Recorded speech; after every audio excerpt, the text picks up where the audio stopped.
Welcome in, everybody. Hope you're having a great Baby Friday, Thursday. Today's show brought to you by. I'm waiting all day for this.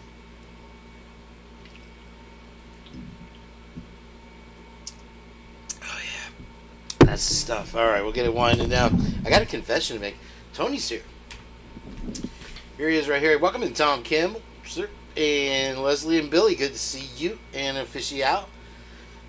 And Elusive Morning Stars here. I'm telling you, buddy. So, wow, what a show. I wasn't really planning on doing anything extraordinary today, things just events kind of circle around. But I got a tooth pulled the other day.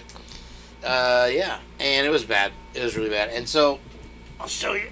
I got the things here. I got the, and the the amoxicillin and the, it's just ibuprofen.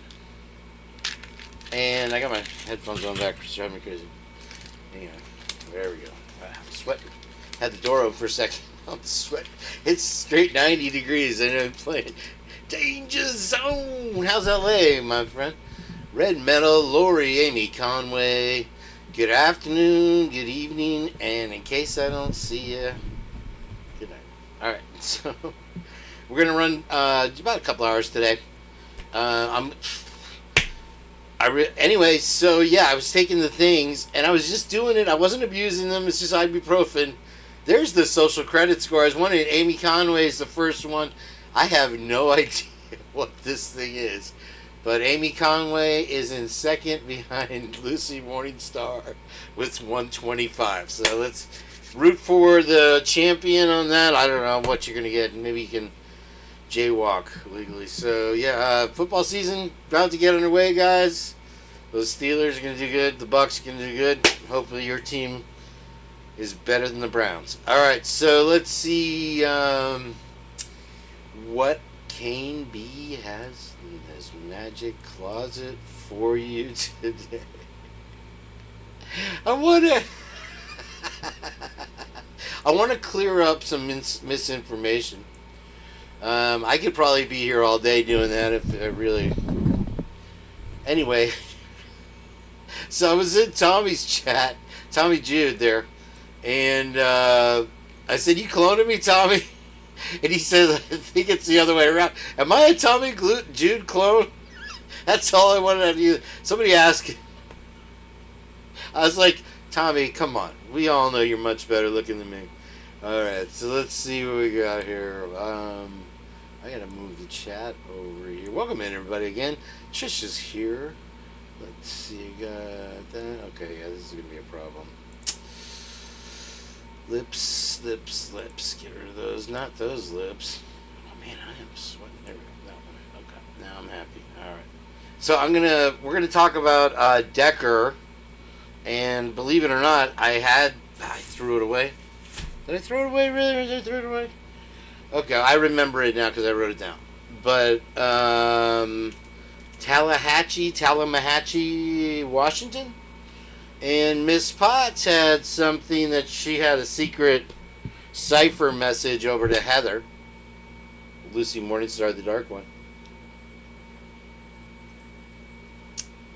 who's emerged from her basement for this one, that some of the Venmo payments, I guess from the victims or whatever, have something to do with it. So I have no idea. Hopefully Miss Potts will get up here and do some splaining on that. Let's see what else we gotta get rid of that. Oh no. Not that. No. Okay. I'm just gonna get right into the reel. Thank you very much. This one goes out to our star guest, Lucy Morningstar. And you'll see why, I guess. Let's make sure the audio's working, because, it is around here. Nope. No audio. Why me? It's all I gotta say. Why me? Alright, let's take that away. And I hope you had a wonderful week. You got one more day. You can play hooky tomorrow. Take some PTO. Just enjoy some time with your kids. Do something. You know what? If you all take the day off, I'll do a secret special 1 hour live just to appease your purge urge, or as the perf as what's her name, batshit crazy said. Okay, not batshit crazy. What are the other one? All right, and now can you just play the stupid real Kane? All right, I'm gonna do it. Hi,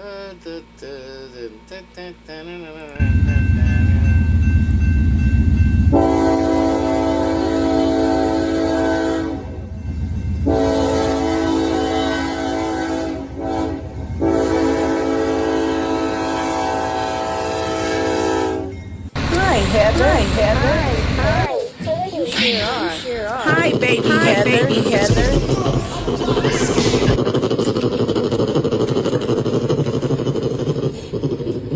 Surprise! So if you don't know, public service announcement, you cannot have nuts on your truck. Come zoom in on this, even though they're small. It's against the law. Even though they're small, they're mighty. Truck nuts. Size is not that. No more breaking the law. Idaho. We're Idaho safe.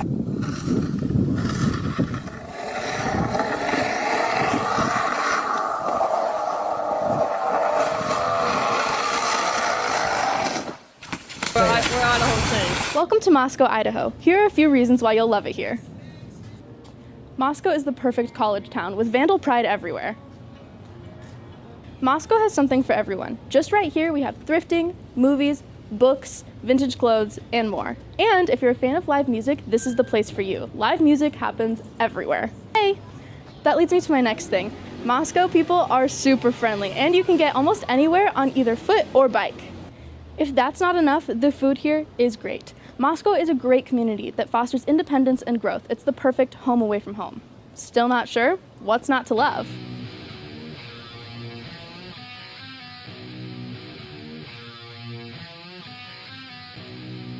I only put this in the reel because this is Black's Beach in San Diego. This is an old thing, and it used to look like this when I surfed there.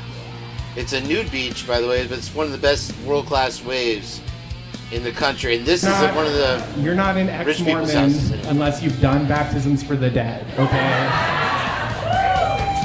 I was being a bodyguard for Mickey Mouse one time, which is just a crazy sentence to say. Oh, it is. That's true. And so there's a time where you're out there with Mickey, and then a half hour goes by, and it's really hot outside, so you gotta take Mickey away, and whatever. The person inside is hot. So we have to like improv, and we go like, hey, Mickey's gonna go get a quick glass of lemonade, and then he's gonna be right back out here. We'll do some more pictures and autographs, so just stay right here. And I start taking him away, and this woman comes up and goes like, no, one photo. Now I kind of look at her and go, hey, stay right here.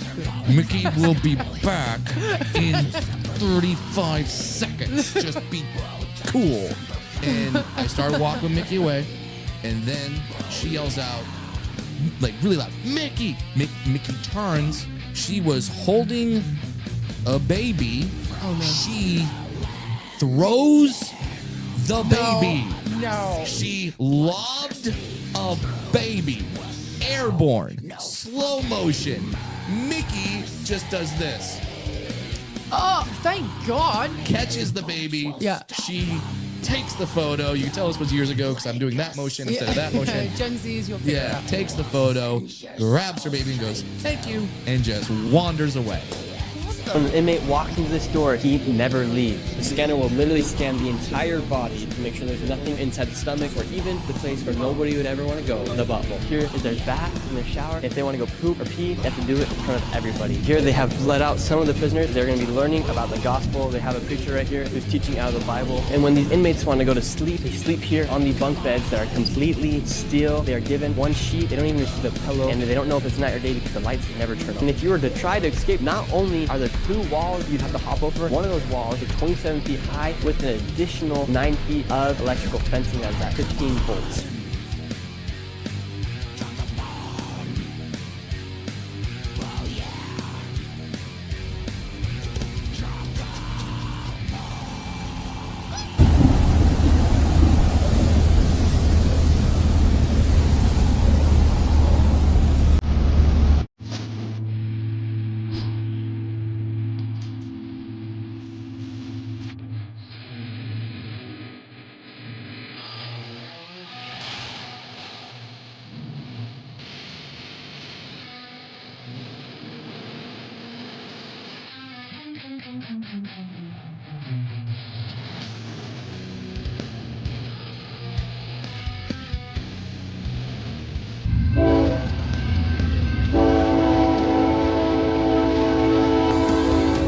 Heather. Hi, Heather.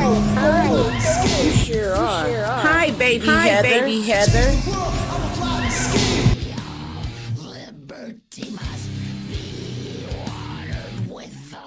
Open all the windows. Open all the windows. You want me to make your life difficult? Because I love making people's lives difficult. Really? There you go. I just did that. What are you going to do about it? Nothing. Okay. Are you deaf? You call your supervisor? There's no supervisor.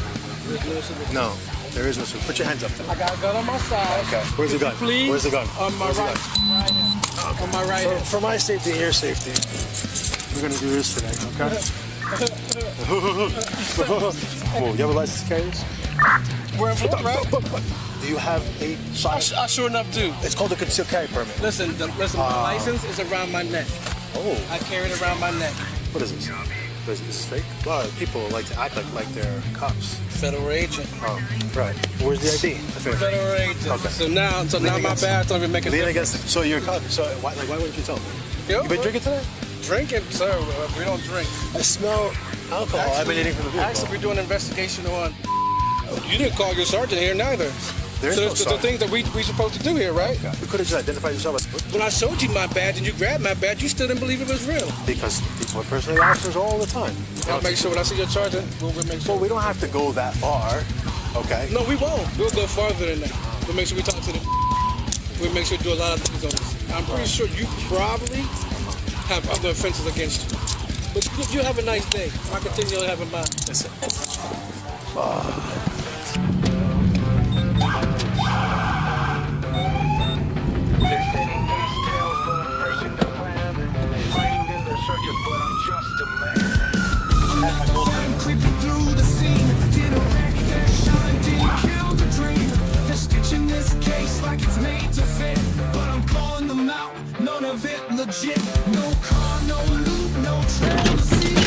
Back up top. Back up top. Back up top. Ow, what the f are you doing?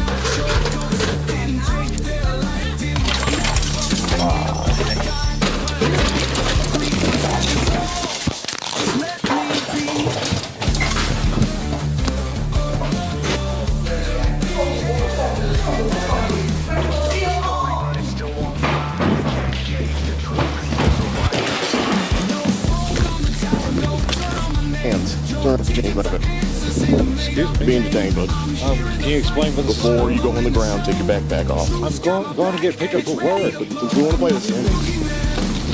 Sir, You match the description of someone trying to break into people's cars. I'm not breaking anyone's car. No.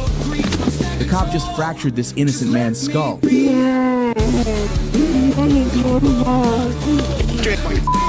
up. Put your hands behind your back. That's simple. Then I told you you're going to end up on the ground. You still didn't do that. Then your ass ended up on the ground. How old are you? I'm 29. You're older than me. Act like a man. Want to be a yeah, he hit his head pretty good. I mean, hopefully this is the guy. He wasn't the guy, and this cop was terminated. Hi, Heather. Hi, Heather. Hi. You sure are. Hi, baby Heather. Hi, Heather. No, what the fuck? Heather, what the fuck?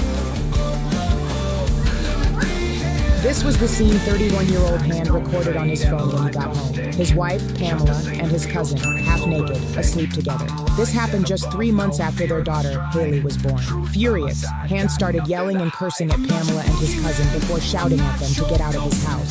During the heated argument, Pamela pulled a handgun from under the bed and handed it to her lover, Gene Kelly. Moments later, Hand was shot in the stomach and collapsed, unconscious. Panicked, Pamela never imagined things would go this far. In a frenzy, she begged Kelly to call the police and get Hand to a hospital. But Kelly made the worst possible decision. Afraid that his wife would find out about the affair, he fired 2 more shots, one to Hand's neck and another to his head, killing him instantly. In an attempt to cover up the crime, they decided to dump the body at a waste disposal site 20 kilometers away. However, while driving, they were pulled over at a DUI checkpoint. Rolling through genres, let me play this game. Rap like a madman, Eminem with the slang, spitting bars so sharp like a rap hangman. From YouTube fame to Idaho's wild ride, you're breaking it down, putting truths aside. Kane B got the purge, no doubt he's the king, breaking down the case like a YouTube machine. Kane B the purge, bringing heat in the booth. Facts on the table, there's no room for proof. the world's watching, is it guilty or free? That's the question we're knocking. Kane be the purge, taking Idaho by storm. He's got the heat and the truth breaking the norm. We're all glued to this case, no one's letting go. Will Brian be guilty or will he be let go? Kane B's in the game, watch him lay it all bare. Will justice find the truth or just disappear in the air?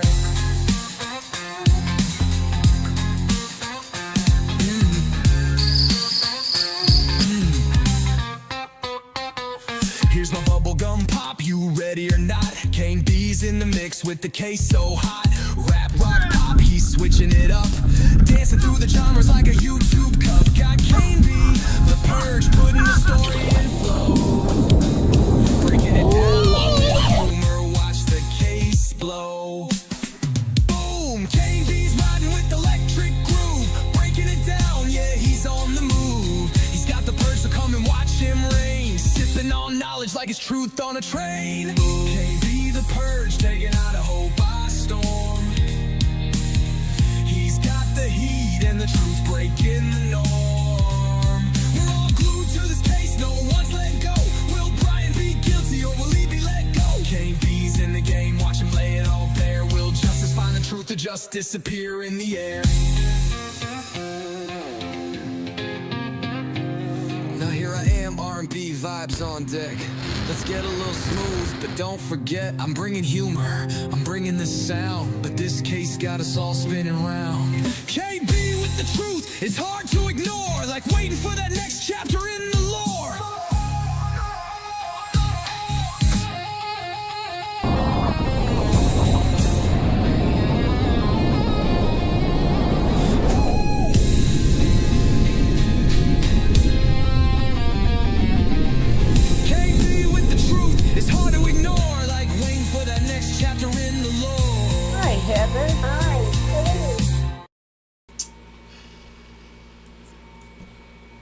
All right, everybody. Welcome in. Everybody's joined us. Tish, welcome in.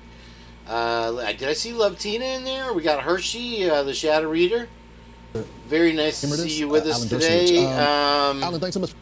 We are going to watch this Dershowitz thing here. I thought I'd play this and see how it goes with that. Let me see where we're at here. Look at Meg P on the rampage. What a maniac, huh? Where is Meg P, by the way? Let's see here. I just wanted to play this. We're gonna talk about the Showalter stuff when Social Glow. Hello. Oh, is that? Yeah, Steelhawk up in the house. All right, welcome, Rochelle. A lot of that stuff was from Rochelle, so thank you for that. And we're going to talk about the Bethany thing, too, that Rochelle came across there. Very informative and hopefully squishy bum. Always a pleasure. Hopefully our British cousins are going to join us today. Was why I keep trying to go early. And Doug, yeah, no, I love that song. That's one of my favorite tracks here. I haven't incorporated. I'm going to switch up the tunes here coming up again because Doug keeps giving me great stuff. This stuff's already on my computer, and I got a fly in here, and it's one of those no-see-em ones. I'm gonna.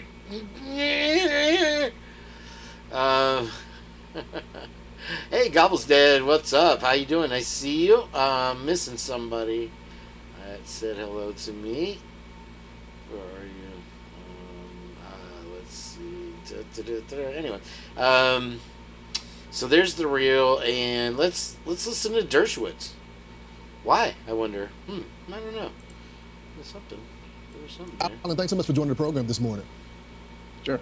So I covered this trial, not the trial, but the actual case for about 2 months, and I have a lot of concerns here. Can you talk about the chain of custody when it comes to the crime scene? I feel like that is going to be one thing that the defense is probably going to scrutinize. What do you think? Oh, no doubt about that. This is so similar to the O.J. Simpson case. Here you have a horrible multiple murder. The only defense is whodunit. Is the circumstantial evidence enough? Is the chain of custody broken so that you can challenge some of the evidence, some of the DNA evidence. It's so reminiscent. Mooneyvale, that's it. Case. The defense theory is not going to be to Mark and Betty, deny it's a horrible crime. They're going to say there just isn't enough evidence. There's reasonable doubt to connect me to this case, and the chain of custody is going to be a very, very important part of it. Nice. And the judge's rulings will determine how much evidence the jury hears. If the jury hears all the evidence, this, like the O.J. Simpson case, would be a slam dunk. But if there's doubts about the evidence, doubts about the DNA, doubts about the chain of custody, then the jury will only hear selective evidence, and the defense will be able to argue that the circumstantial evidence still leaves open the possibility of a reasonable doubt. I think that will be the defense. The hardest question will be, does the defendant take the stand? That's different than the O.J. Simpson case. Simpson couldn't take the stand because he had such a horrible record of abuse toward his wife. Whereas if this guy can take the stand without opening up the evidentiary door to material that would otherwise not come in, he might very well take the stand and say, no, it just wasn't me. So Alan, this is going to be a fascinating case that will remind many people of what happened 30 years ago. You bring up an interesting point, and that's who's going to take the stand. I can't wait to see the witness list. And one of the things that the defense is probably going to be working with is you have one of the witnesses, one of the victims there, that said that she saw him. But then she went back to bed and he left the crime scene. It wasn't even reported until later that next day when they found the dead bodies. Do you expect the defense to go after this witness? Well, they're going to have to be very gentle, obviously. And yet, of course, they're going to have to go after the witness. You have to go after every witness that inculpates a defendant, but you have to go after him in a way that doesn't create a sympathy. Okay, so I saw Harsh today, and he made a couple of really good points. He was saying that if the door wasn't closed, there needs to be felony warrants issued in the case. I don't know. It's a sticky situation. I just thought this Remember, was too, that the judge has put the family in the front row of the courthouse, the courtroom, and the jury is going to be looking at the family and looking at the other people and trying to sense their reaction as well. And so the defense has to be very careful as to how they treat witnesses and not put them in a situation where there's sympathy, overt sympathy, more sympathy than necessary to these witnesses. So this is far from a slam dunk. You know, cases look like they're easy when the prosecution presents its evidence. And here we've had a media flow of evidence through programs and other kinds of things. And that's going to be another issue. The defense is challenging leaks. Remember, the judge issued an order saying, no, we can't allow any of this to go on television, and it's gone on television. And there will be hearings to determine. So right there, let's talk about that.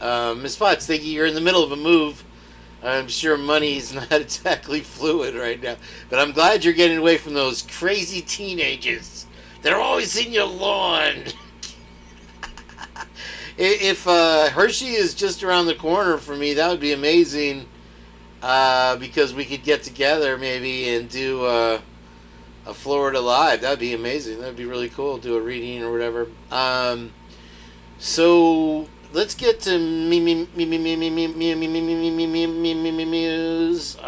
Let's see. I don't even know if I'm going to be able to have JJ and Jenn today. I've got Mews up the Mews. Let's see here.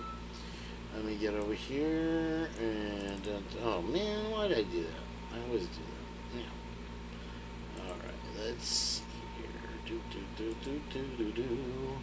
Okay, I did that, and now I can't get to this. You're getting okay. Yep. Okay. Wait, do you see? Twiz is gonna freak out. Twiz is watching, by the way. Tony's here. He's definitely too cool for you guys today. But I'm sorry. There's a cool crowd in here. Dan, Big Dan, welcome in. Let's see here. I don't want to start with Jenn so much. Nothing against Jenn. I gotta do another thing. This is not okay. I gotta do a new window. Hold on. It's always like that. Yeah, she's really, really amazing. I'd like to get her together with that spirit box and head over to Moscow with it. Let's see. Oh, wait, hold on, wait. I didn't select it. There it is. Okay, it's time for Mews. I'm doing well, thank you, Don. I hate watching. I watch Harsh before I go live because then I end up with the British accent. He's such a proper West Side accent then for London. Alright, and so we'll look at Jenn a little later. The real 911 call, you know what I'm saying? Alright, so let's see here what we got. This is the first one I want to start with because I'm sure that I just did a time slip again. Whoa, I'm time slipping like crazy. I don't know what's going on. Tommy did a time slip. I know, speaking of Tommy Jude, Woman Power 101. Thank you for coming in. Appreciate you being here. Original Badass. Appreciate it. I don't know how you could leave once you're here, but that's fine. You do what you got to do. My harem will take care of you. It's harem scarum today. All right. 3 missing sisters found at campground after planned visitation, and this is in Wenatchee, Washington, I guess in the center of Washington State. I threw away my paper with my notes, but the guy's name is Derek. He's a homeless guy. He was the hot father, had been showing interest in the kids again, and the kids, so they have a manhunt searching for this guy. If they've caught him, please let me know in the chat. I haven't. But in Purge related news with this story, I think they slipped up. First of all, they talked about a camera system in which they used to track his car, and they were able to find his car, and it's called Flock.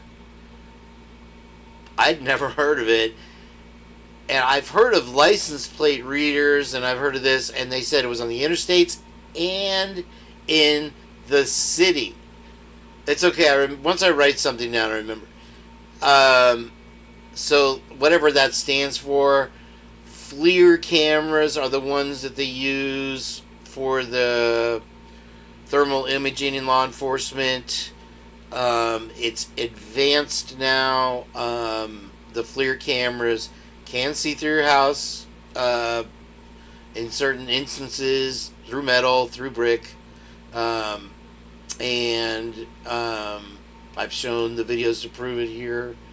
Now they have this system called Flock. So I don't know if the sheriff accidentally released that information. Do I look like Charlie Brown? Ugh. Anyway.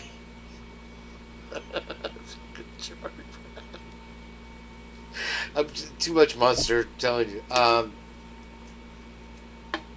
Yeah. I'm off sugar, so. Oh, Tom Campbell. Oh, I said Tom Campbell. I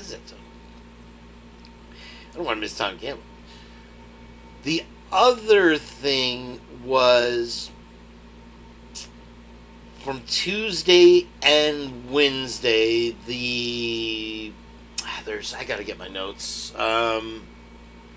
Shit. They got the cell phone. They contacted the FBI. The shirt is bugging me. It's riding me like a borrowed circus pony. They got the cell phone data records from Tuesday and Wednesday today.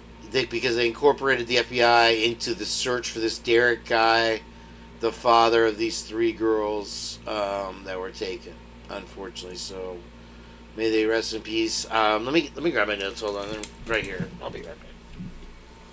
Don't mind me. I'm just over here going through the garbage. Yep, it's okay. I do it every show now. Part of the act. Get it?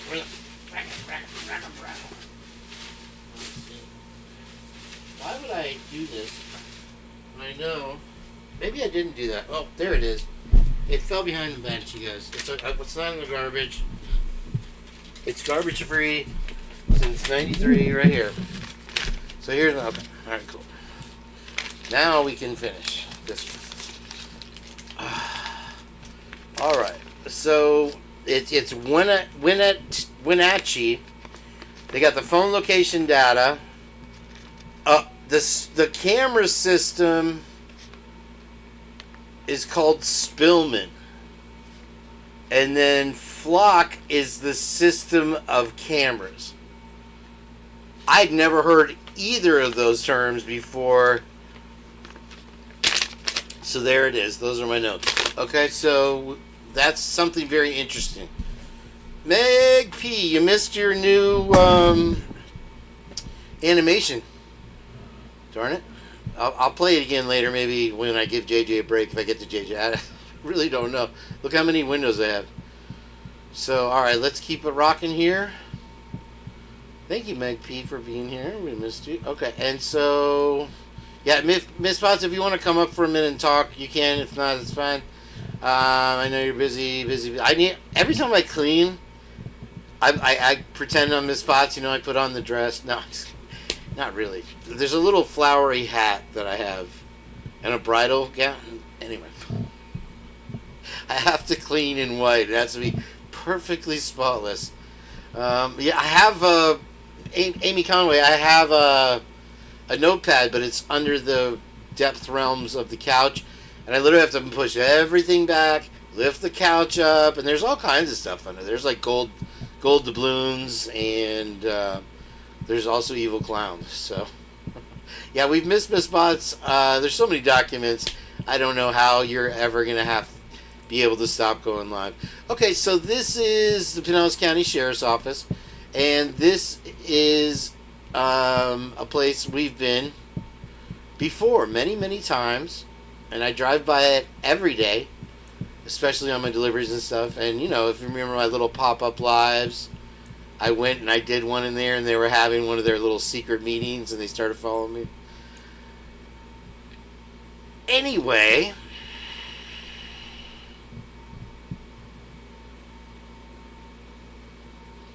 so yeah, the daughter shoots the dad, and he was meeting his estranged wife to discuss the custody battle or whatever, and one of the daughters popped right in front of the sheriff's building. She was taken into custody. So there more crime happening right after I go by a place again. I don't know why this keeps happening, but it's wild. Mom allegedly unalived 6-year-old son during an exorcism. What? Okay. The child's mother was charged after she allegedly told detectives he had lost his life while she was trying to exorcise the demons from her son's body. And there's a little video to go with it if you want to watch it here. I can't play it. It's ABC. I already played ABC once today. But here's the link for you if you like. Check it out. Pretty wild story there. And then, alright, we're going to try to rip through this here so I can get JD up here. Women declared... Meg P, stop. You are too sweet. Thank you. Let's see. Oh, I forgot. It's free membership day, isn't it? Let's get that all underway. Membership gifting day. It's one of my favorite days. Apparently, it's not letting me do it. That's wild. Interesting. I can't.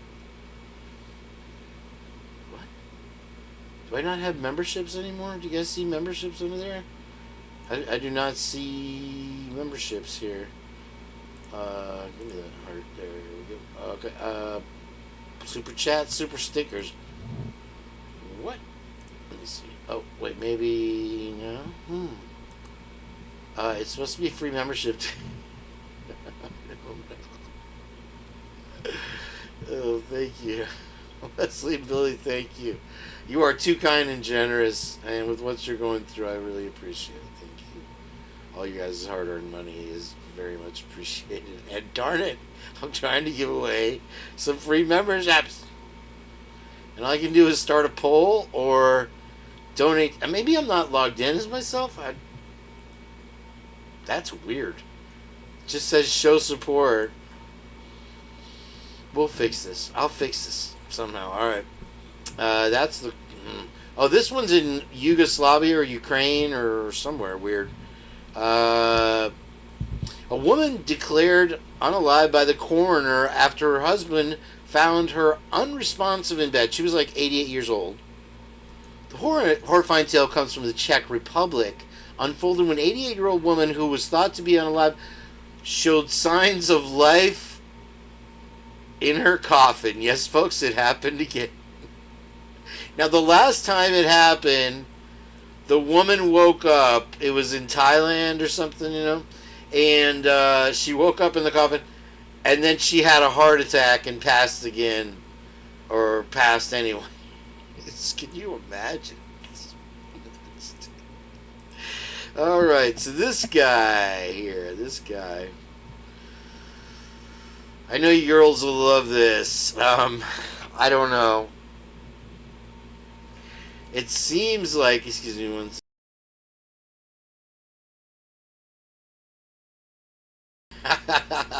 I'm training the rat babies to do a little dancing back of me in part of the show.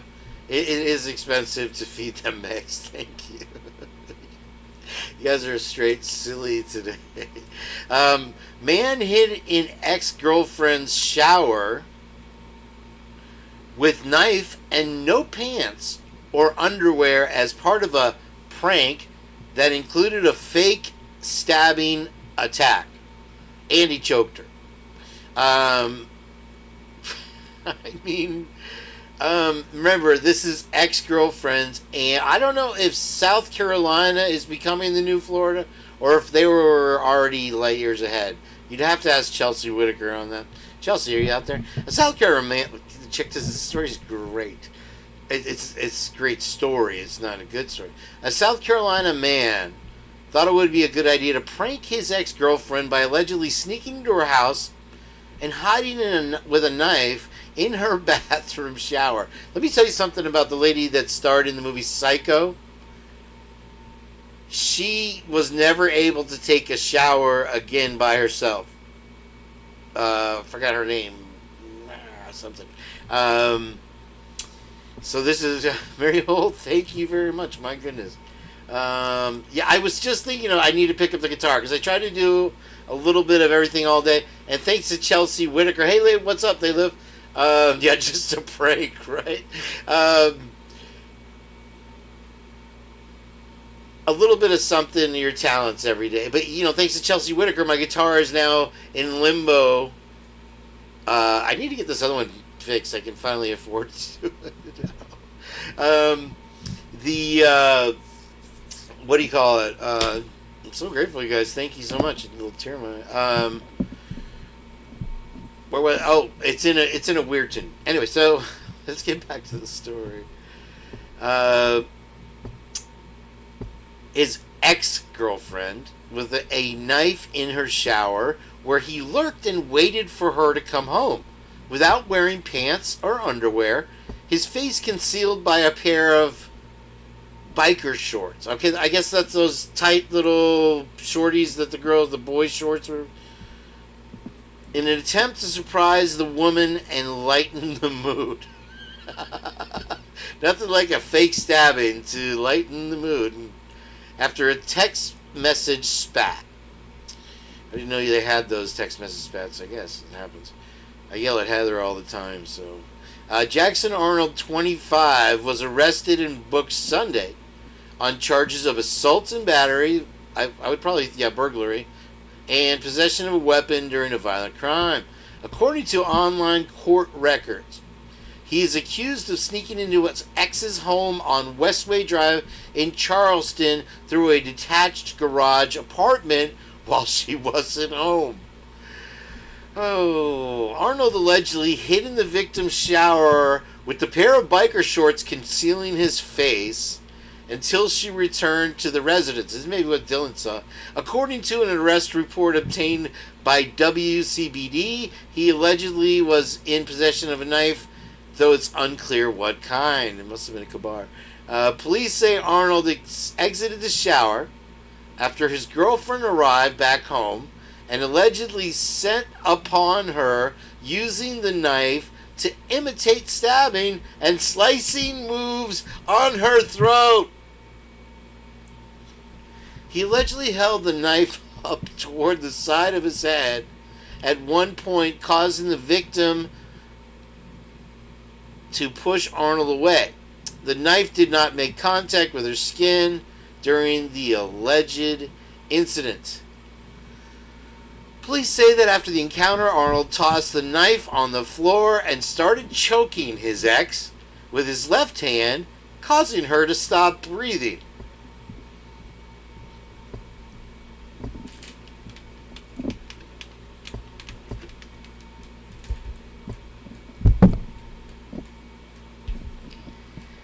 Prank. The victim was able to remove the shorts from the unknown male's face. The report says it was at that time she realized it was her ex. Arnold allegedly also told the woman he was pranking her and that he wanted to talk.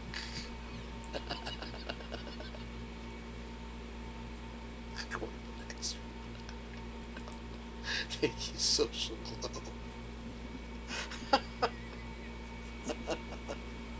I appreciate it. Thank you, thank you. I don't know why I can't give my... what is the memberships? Meow, meow, meow, meow, meow, meow. Okay, so this was on my last Mews, and I didn't get to it, unfortunately, there. But... okay. I have to read it. The headline doesn't know justice. Today's episode... oh, it's a masterpiece, a real Shakespearean tragedy. If Shakespeare had been raised on METTH, Gator Jerky, and Monster Energy, what?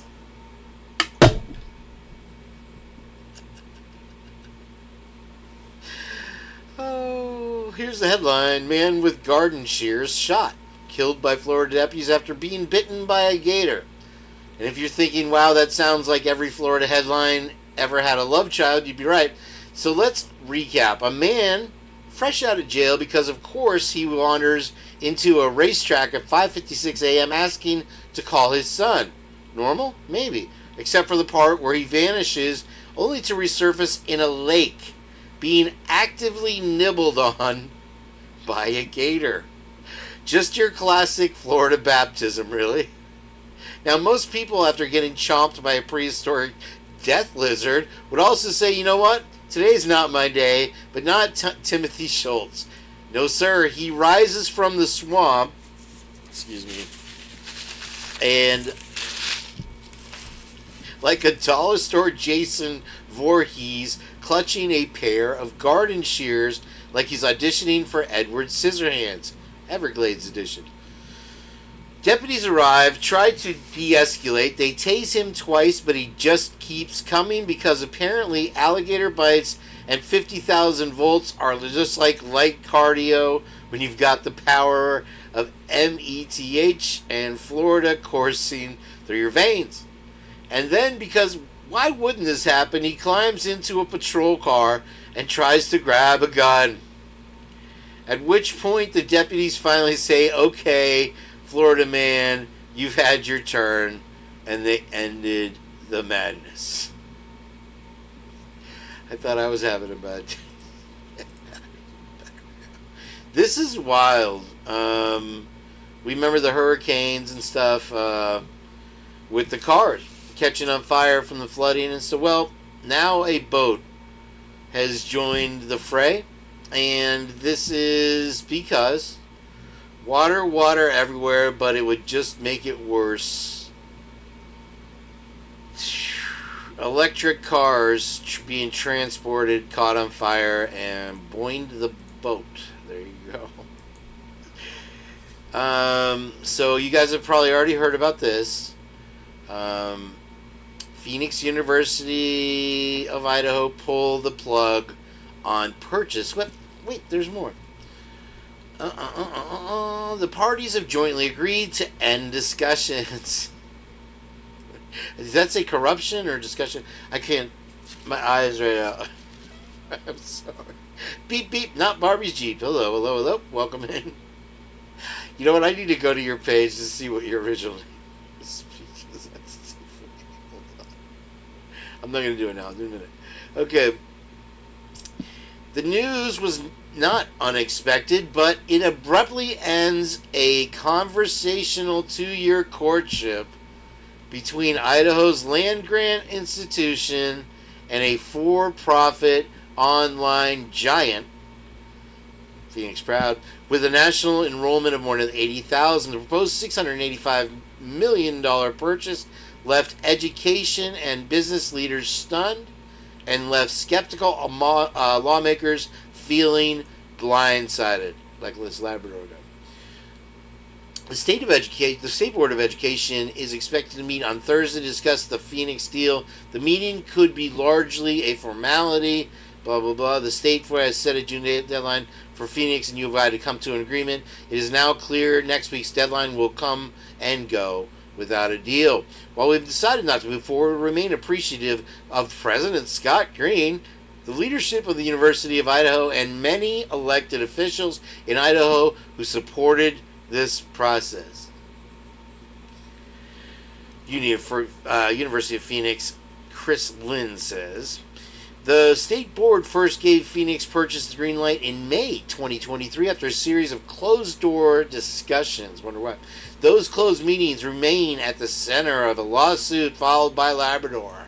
A court hearing is scheduled for June 23rd, but after the state board gave the deal its initial blessing, Labrador and many legislators questioned the clandestine, now clandestine usually means bad, process and the merits of the multi-million deal. After a series of tense committee hearings and floor debates, legislators blocked it in the spring.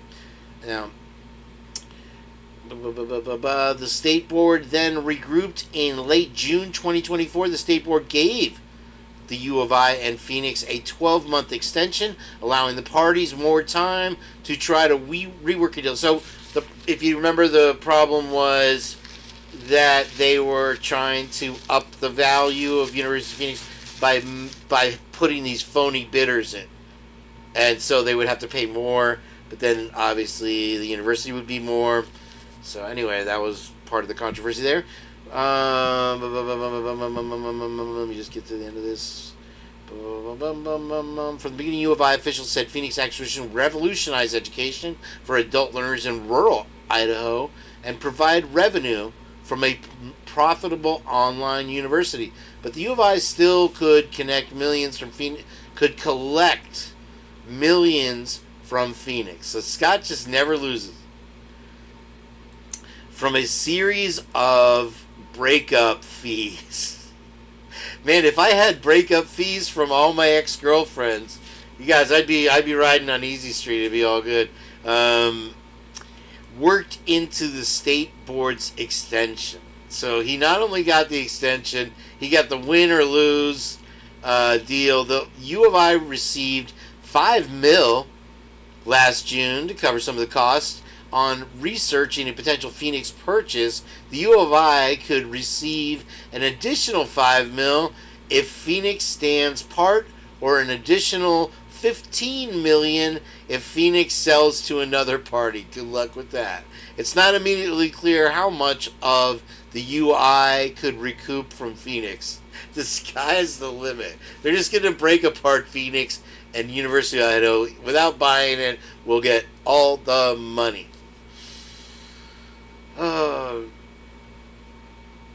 Yeah, you know, I don't know. Yeah, that's what I meant. Don't correct me during my live, Lucy. I'm not putting up with you today. I'm so proud of myself for saying that. Okay, so this is, I probably shouldn't show that. This is a huge bust, allegedly, for the Sinaloa's cartel. Record-breaking busts here, and this is what they got, and that's all the money.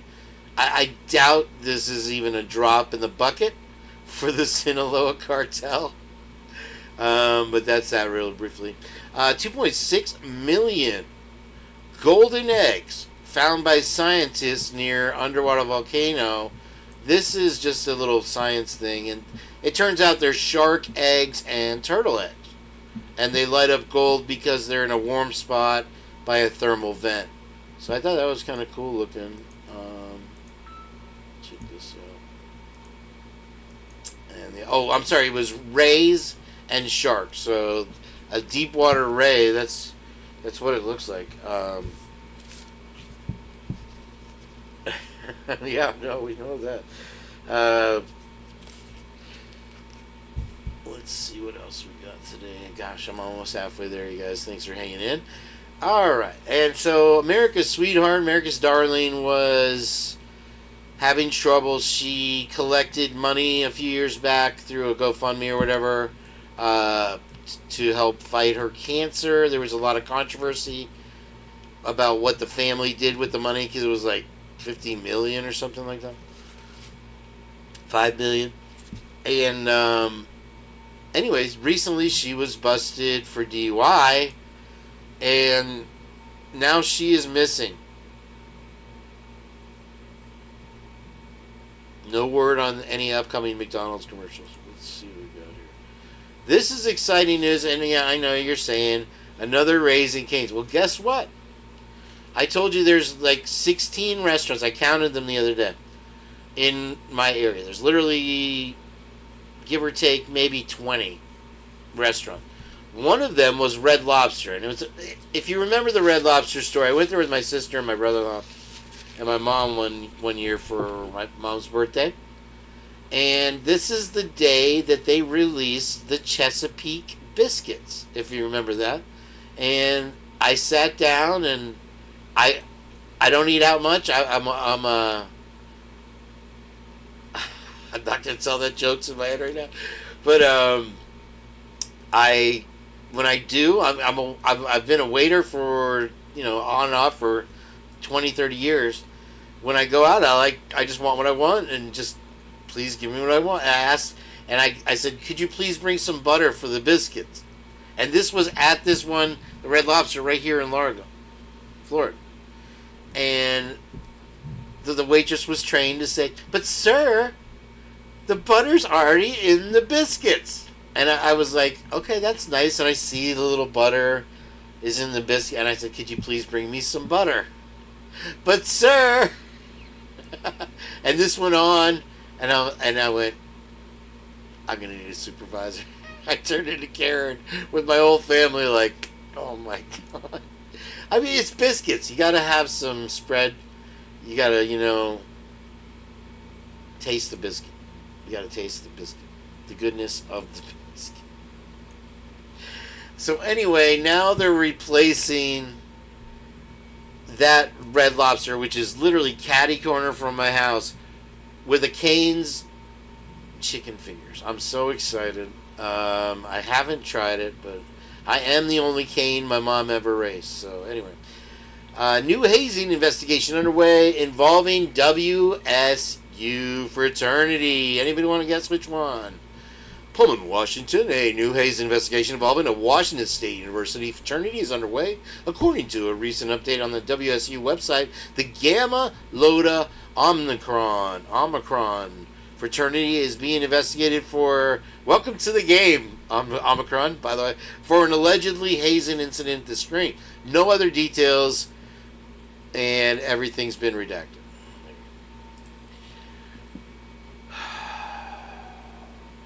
This was good news. A 13-year-old girl rescued from humid tracking, and that was here in Hillsborough, so that happened. Let's get this spinning one going here. This, I thought if Nick was watching, it'd be an interesting thing. I don't know if he was involved. They never want you to watch their stuff. I don't know why. But anyway, yeah. There you go. That happened. Here's the picture of it. It's supposed to be graphic. I don't think it is. But this is right here. What beach was this? I forgot what. Gandy Beach. Okay, so that's on the bay. So these are the mangroves over there on the bay. The the mangroves grow in the bay, the estuary of the sea, the nursery of the sea. And so these are goats and chickens. They're all blurred out or whatever, but somebody's doing some rituals right here, right by me. Maybe that's why there's all the weirdness going on. Apocalyptic aerial hazard the size of the U.S. barrels towards Florida, triggering public health warnings. And so we're going to get the Saharan dust that I guess we're getting it now, that we always get, and it's odd. It's always better when it rains and we get it, whatever. But there you go. Hillsborough identified 24-year-old unalived by gunman who opened fire on car. And I was like, man, is Tampa Bay becoming the new Cleveland? It's like this is going on every week now. We have somebody getting pew-pewed or whatever, and this guy had a kid in the back of the car. Fortunately, the kid and the wife drove to Thornton's. The kid didn't make it.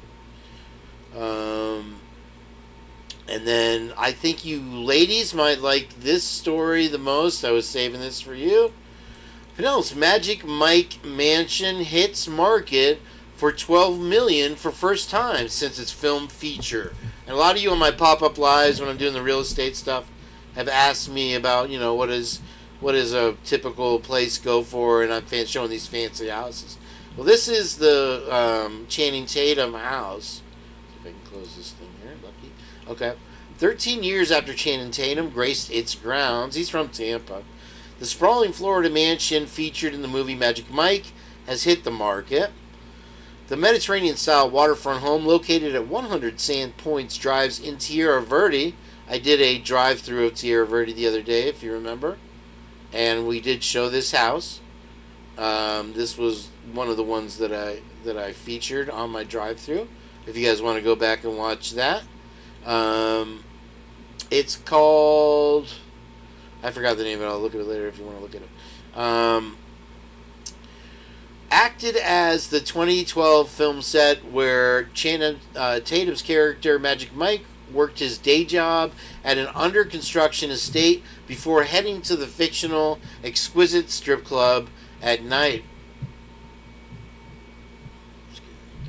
It actually was under construction at the time and wasn't completed until 2013. What's up, Wes H? How you doing there, JJ? I gotta ask you about your guest last night. I'm just get a statement prepared, please. He's a very knowledgeable guy. We just could not figure out. Anyway, inside the home, 5 bedrooms and 4.5 baths, 8,000 square feet, and a place in the backyard. So it's going for $12 million. And yeah, if you're lucky enough, you could pick that up. I highly recommend it. Suspect arrested after blanking at a car with a child inside. So they finally arrested the dude that shot at the 24-year-old. The guy's name is Dejon Clark. He was also 24, and he was found at his home in Lutz. So that was the follow-up to the other one previously. There, and then almost there, guys. Kima to screen documentary on the Idaho atrocity Search for Justice. I'm not familiar with Kima. I don't know if they have any leaked information. Oh, I guess it's from Yakima, Washington. So it's coming up on June 7th. So tomorrow? Is that tomorrow? What's the date today? Day after tomorrow. So Saturday. It's Baby Friday today. I hope you're having a great night. The killing of and all that stuff. So we'll see what that has as far as information goes. None. I came across these shirts. And these are my Charlie shirts. And they have a little thing. Look, when you do the thing. And I tell you, these are some of the best looking shirts. I think Doug will like some of them. They have music ones and whatever, and they're reasonably priced. And so look, you can spin this wheel Let's see what happens. I think you have to enter an email first. But anyway, you get 70% off. But I love this one right here. The red Charlie shirt. Very comfortable looking. Nice breathable fabric there. And then I wanted to buy this one for Rockford because they had a black one. And it's the Gulf of America hat.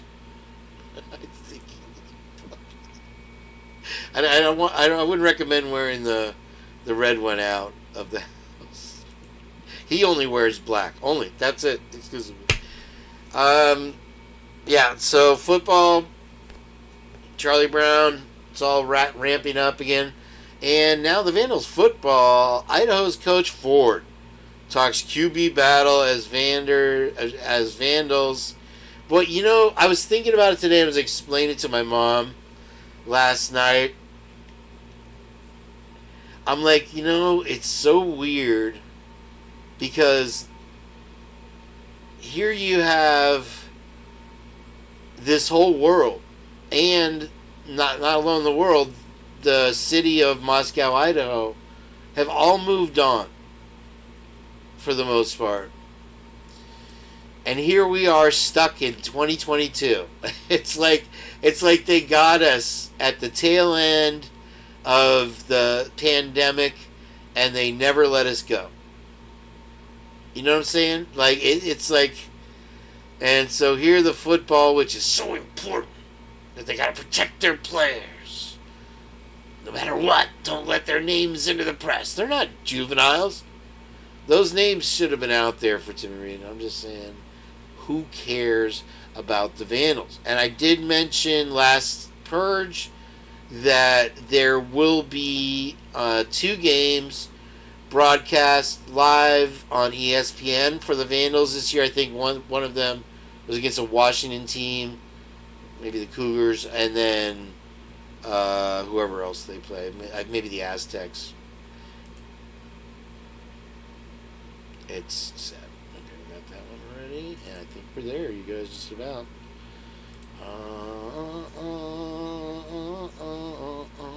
I guess I got more. A lot. Thank you, Rochelle, for the one thing. 12 states trying to ban gas-powered cars, even though people still want them. Of course, California, top of the list. Delaware. Washington. You know, with recent events and news, it's just amazing to me that these states are still out. And I ask again, what happened to the hybrid? It just seems so logical. You could charge your car while you're driving. Why don't we have that? And then why don't we have the water power? Massachusetts, New York, Oregon, you know, choose your red or blue state. Vermont, Virginia, whatever. Okay. This plays into the local theory that all winning lottery tickets here in Florida are sold at Publix. And it's true. And every time I play there, I win like a free game or something. You know, if I do the Fantasy 5, something like this. Tarpon Spring woman wins $1 million lottery prize from Publix ticket. So it happened again. And that Tarpon Springs one, there was a active shooter incident back there. Unfortunately, one of the deli workers, I think, lost her life. This ex-employee came in, and so, but that Publix has a lot of winners. I don't know why. I'm not going to drive all the way to Tarpon. There she is. And no tragedy lottery story to her yet. Remember the guy who won and then started beating people up at the bar last week? Hart approves grant to allow PSTA with returning ferry service. And if you remember the ferry that was going under the Clearwater Bridge and hit the other boat, this is a different one. This one goes across the bay. So that's the beach. This is the bay. And this is, again, it doesn't look like a ferry. There's like one spot that looks like you put your car, I guess. I don't know how you get your cars on this. But I guess for wealthy executives that don't want to have to wait in traffic because it gets pretty bad going across the bridge. It's normally a 10-minute bridge. Clearwater to Tampa, you're there and back. It keeps you from having to go around to Oldsmar, which is like a 25-minute, 30-minute. But the traffic is bad. So before they implement the flying taxi service so that people can get in their drones and look down on us with no driver and spit out the window at us poor people, they have this ferry service that the PSTA is going to sponsor that totally failed, but they're going to bring it back anyway. Nobody was using it. Okay. That's government for you. There you go. And then Clarkston police investigating a stabbing at Motel 6. Public asked to help identify suspects. Will they ever...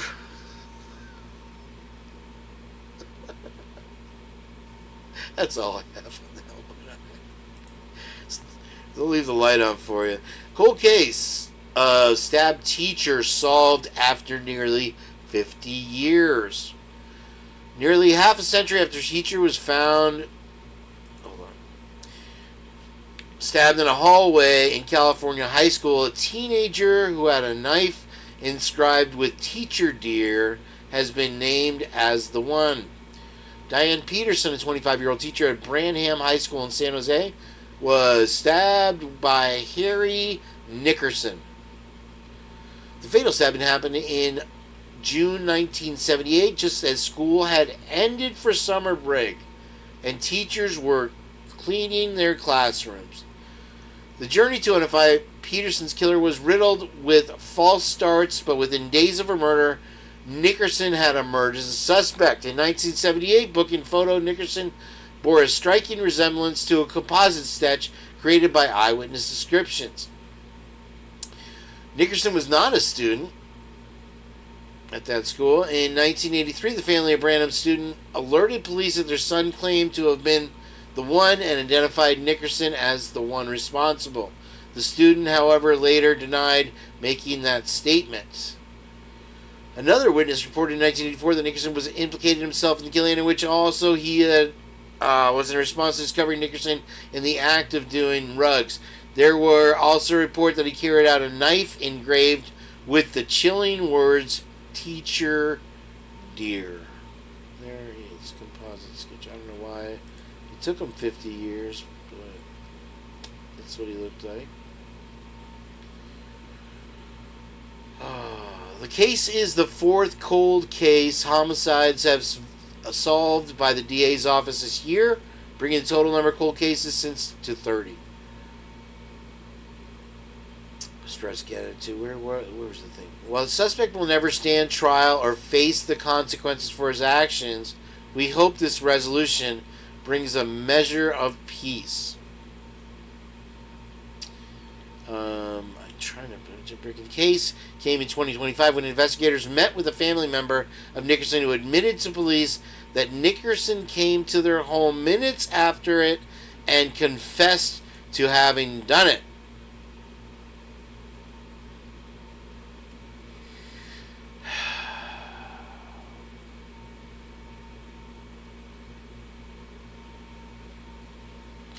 He took his own life in 1993. Yeah. All right. Anyway, I'm gonna have to take. Oh, so the whole thing with these things was this is amoxicillin. Better take it.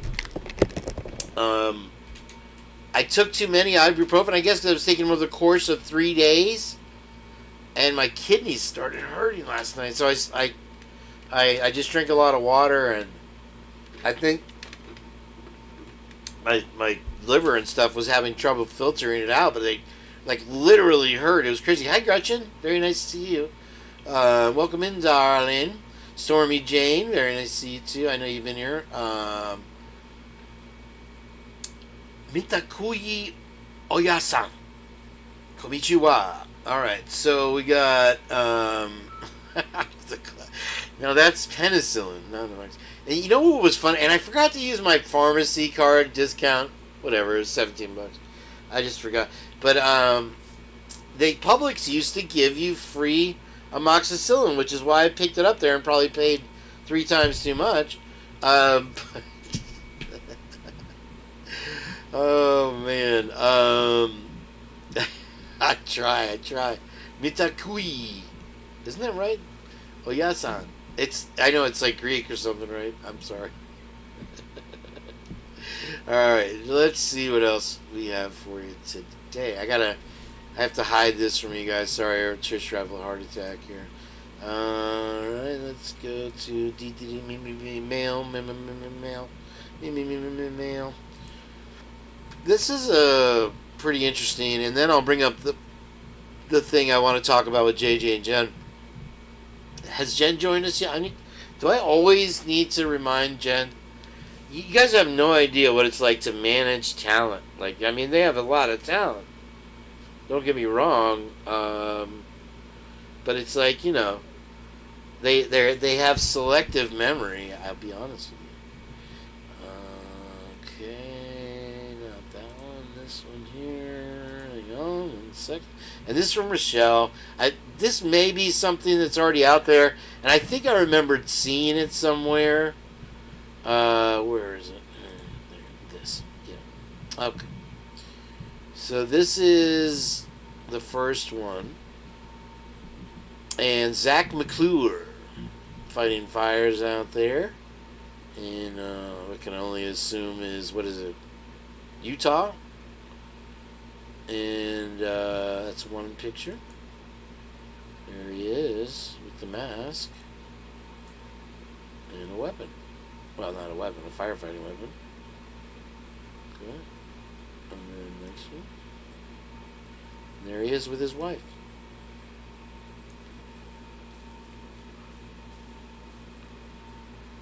He seems very dedicated. Look at the t-shirt. 4 lifers. 4 lifers. Very odd choice of words there, in my opinion. She seems happy, though.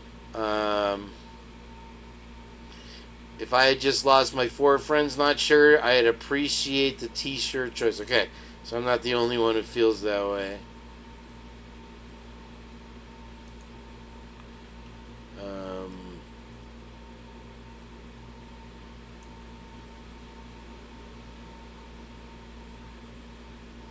Alright, so that's that. Let's get on to the next one. Alright, and I got a whole new window. Hopefully it'll let me. I'll probably have to do a new thingamadabber here. Hang on 1 second. I can bring up the JJ, if you're out there, if you're still out there. Bring you in here, brother. Let me open this. For some reason it's taking forever. Alright.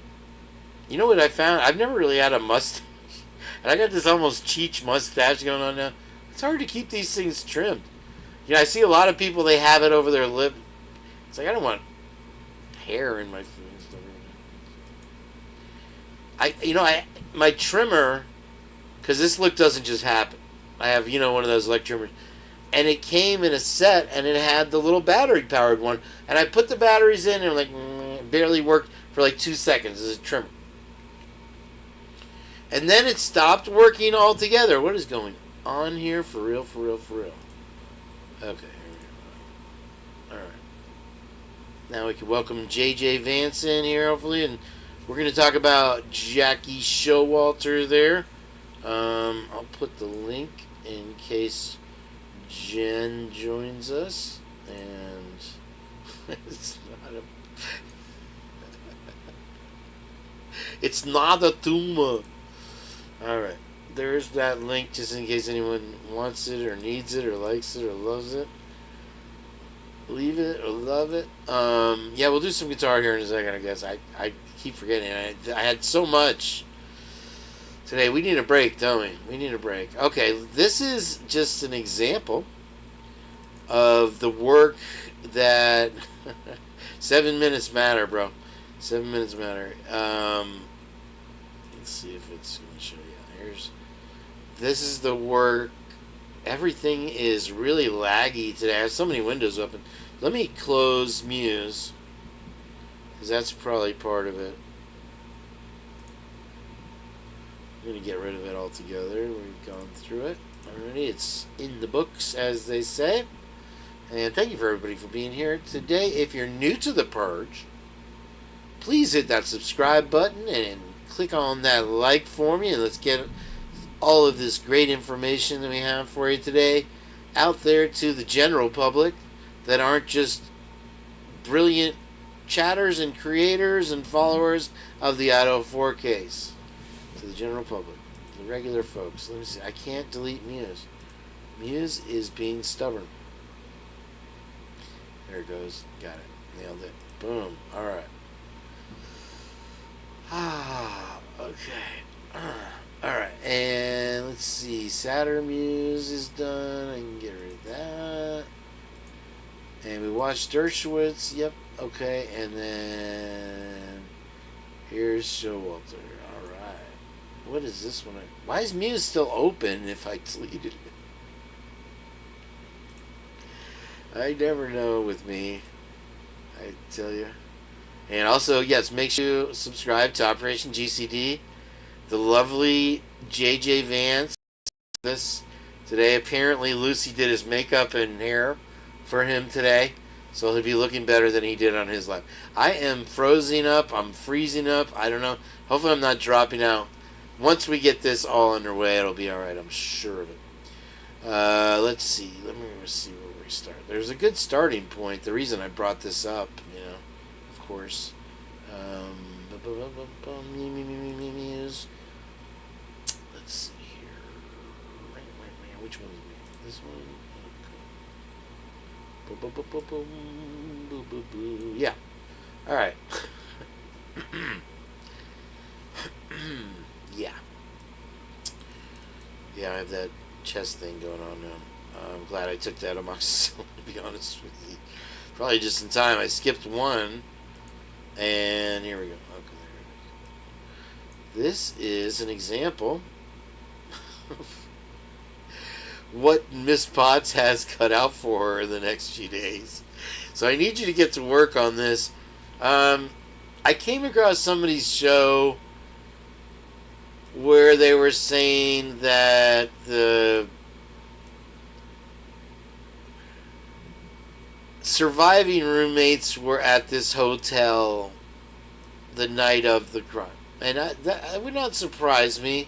And apparently there is some type of subpoena or warrant for bank records for the ATM camera. What that will show as far as comings and goings, I don't know. But from what I understand, it's not just a regular hotel. It's one of the off-campus overflow student housings. So it would in that case, it would seem even more likely that they were there because, who has extra money at college age for anyway, so I don't know how I missed that, but it's in these documents somewhere, and Miss Potts might have read it. But let's look at this. This is insane. And so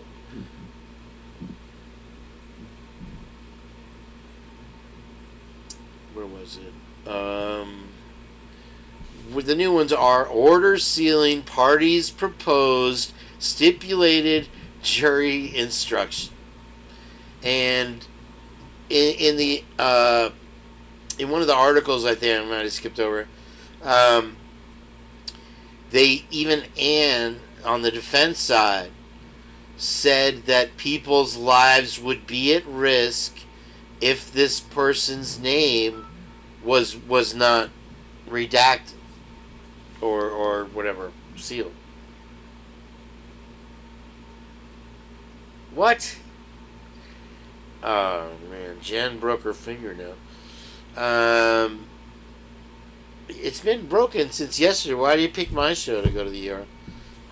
I'm sorry, Jenn. I hope you feel better. Please put some love in the chat for Jenn. She's got to go to the ER. Hopefully they can still fix it. You're supposed to do that right away, silly. Anyway, so order sealing exhibit to defendant's 23rd supplemental request for discovery. What?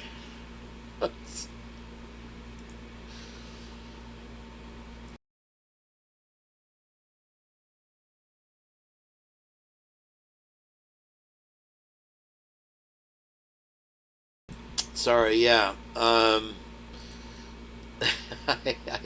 She knows I got love for her. It sucks. She said her finger was all marly and stuff. The court having before in the motion to seal exhibit versus defendant 23rd supplemental request. I mean, that should be a punchline. 23rd supplemental request for discovery. It is hereby ordered Exhibit V to defendant's 23rd request for discovery that shall be filed under seal. And this completely, once again, Charlie Brown's, old Hitler's, nothing of this stuff needs to be sealed. Why are we sealing it? I'm going to go ahead and seal it anyway. There we go. So there you have it. Y'all can GFSY, I guess. Let's see here. Alright, enough with documents. Let's read the one more. Order sealing parties proposed stipulated jury instruction. So it's sealed. It doesn't look like any of this stuff is ever going to come out. Permanently sealed. And so whatever they're talking about as far as somebody's lives being threatened because of these things takes this shit to a whole new level, doesn't it? And let me get to my thing there, and I'll start with the Showalter stuff, and then hopefully JJ can jump in. Jen, you're welcome to call in from the ER. You know you're going to be waiting anyway. I'm just kidding. I teased Jen. I'm sorry. I could call her and put her on the spot. If I'm going to make it, I think I broke my finger. I don't know if I'm going to make it. She's going to go to... Don't go to urgent care. They charged me $10,000 for an x-ray and a blow-up splint. Or, what does it call it? Splint? Is it... Cast on my own. But anyway, she's probably got good insurance, I guess. I don't know. Let's check in on her. I don't care what she says. Alright.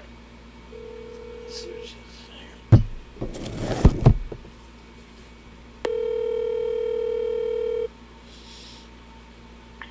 3, 1, 2, 9.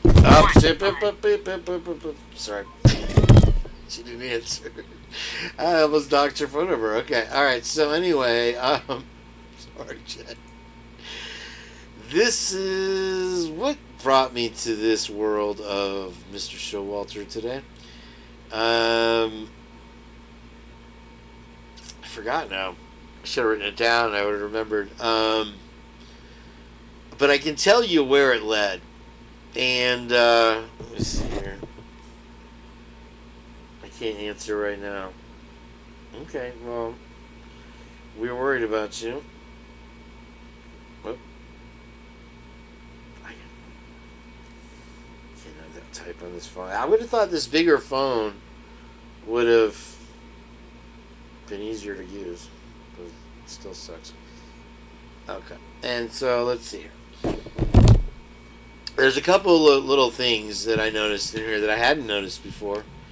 And the first one being that, let's start here, is that it's been alleged, as you know, that he had ties to an district attorney general in the state of Idaho in Boise, where apparently he now resides since he got arrested there for disorderly conduct or whatever that weirdness was. And let's roll through this and kind of add it up with the weirdness of Showalter, who, maybe it's better that Jen's not here because we'd probably get into whether or not it was Showalter at the Grub Truck, but allegedly, Showalter at the grub truck is okay. Well, then call into the show if you're fun. Sorry.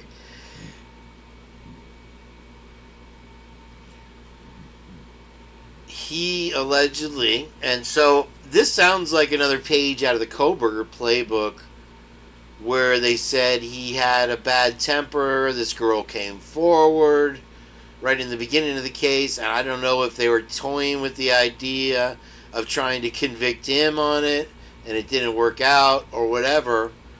But when we keep talking about this goes way up, this is above Hitler, this is above the prosecution, this is above everybody else, that they are covering for someone. And they're pulling, strings are being pulled. And when strings are pulled, which happens all the time, then people act like little puppets. Okay? And so, where's this thing? So, let's look at who is this guy. I'll get to that one in a second. I'll get to that one in a second. I'll get to that one in a second. Sorry. I'm searching. I'm searching now. Searching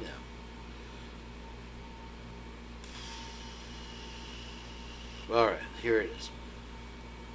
So this is allegedly a relative of Jack Showalter, Carl Klein. And it looks like there's a list of Kleins. And then when you go to the LinkedIn here, another profile that pops up is Jack John Showalter. Okay, and so I was looking at this and I was like, okay, that's interesting. That's kind of along the lines of somebody that would be able to pull strings. And we know that he was cleared within hours or whatever, or minutes of the crime happening, even though the girls were walking with him. He allegedly said, they're going to get you for that. They flip him off. They run from him. He acts surprised. A lot of people think that it looked like there was a knife within his pocket at the grub truck. Believe that or not, that's up to you. I'll play that video maybe later. But it does seem to be some correlation here. And when I say you're going to pull strings and cover up, this would be the ideal scenario. And then you also have the rumors that he left skinned carcasses on some... Why would you leave skinned... That's like the most horrible thing that you could do. So maybe these girls wronged him in his mind in some way, but he skinned coyotes, left them on the doorstep. Then you have Buddy the dog over there, got skinned, left for dead. And hi Wade, how are you doing? So many things add up, and they distracted us so well with this Koberger thing that... Anyway, so I'm excited to have JJ here. JJ, are you here? I feel your presence, sir. Let me allow that. And before I drop this one, I want to see his pretty little face in here. I know Heather's been doing his makeup all day. Okay, camera failed. That's good. We're looking good. It's been more than 7 minutes, JJ, so I'm going to expect you... And try not to drop any colloquialisms. I don't know why I even need to say that, but they're scrutiny me up the booty-oop. And so if we could avoid that... You know what I'm saying, Amor? You know what I mean?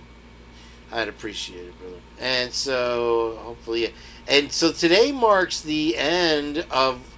This will be the last Thursday before the last Thursday where JJ Vance will be on the Purge. And the way things have been going, I've been doing 1 to 2 shows a week. Hopefully he'll be able to join me on the Thursday, and I'll do either a Saturday or a Monday, as I always do. after the show tonight. What time did I start? I've only been going an hour and a half. Wow, that's wild. We got through that pretty quick, didn't we?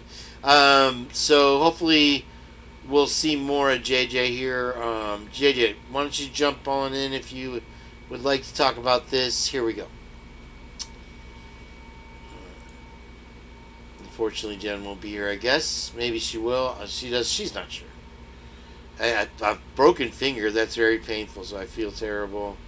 I don't know how to show love through chat other than putting hearts, so here's some hearts for Jen. She'll be back. She'll be fun. She'll be right. Let's see. So, I looked at Carl Klein, deputy attorney, and if you remember, and this one's for JJ right here. Hi, Kim Young. Very welcome in.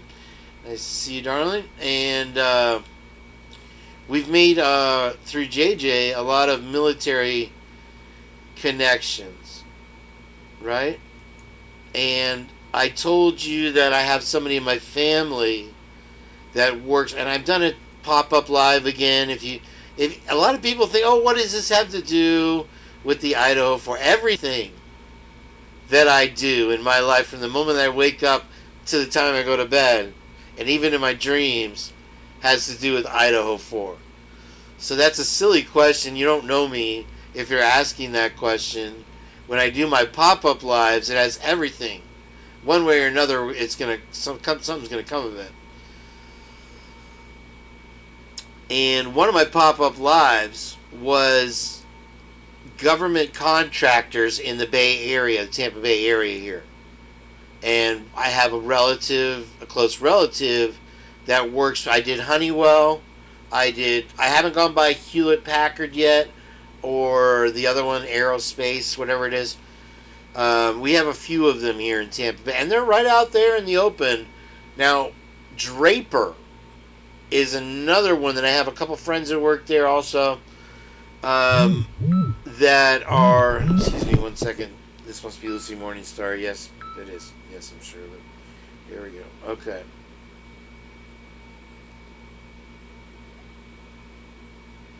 Oh, wild. Should I be sharing? Oh, good. I got you. Alright, I'll have to check that out in a minute. That's pretty wild.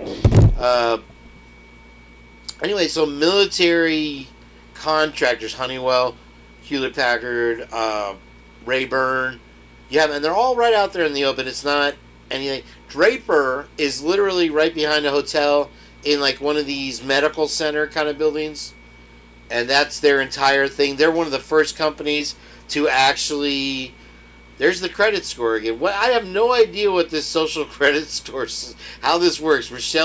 Why does Rochelle get points? Amor got no points. Wade got no points. Tarak, I don't get it. And I can't do my free memberships. It's driving me crazy. Maybe I need to somehow log in to, let me see here. Streamlabs be messing everything up. See, it just says show support, so I'm not. Let me see. Profile, scene collection. Where's the thing? You're okay with it? Yeah, you don't want to be tracked by them, I'm telling you. Let's see here. General. I don't know, man. Let me see if I can do it from the tubes of you itself here. Just while we're at it, real quick. Hey, holy crap! What was that, folks? What in the world? Hold on, I don't have the browser open. Maybe he's half browser on his brother's side.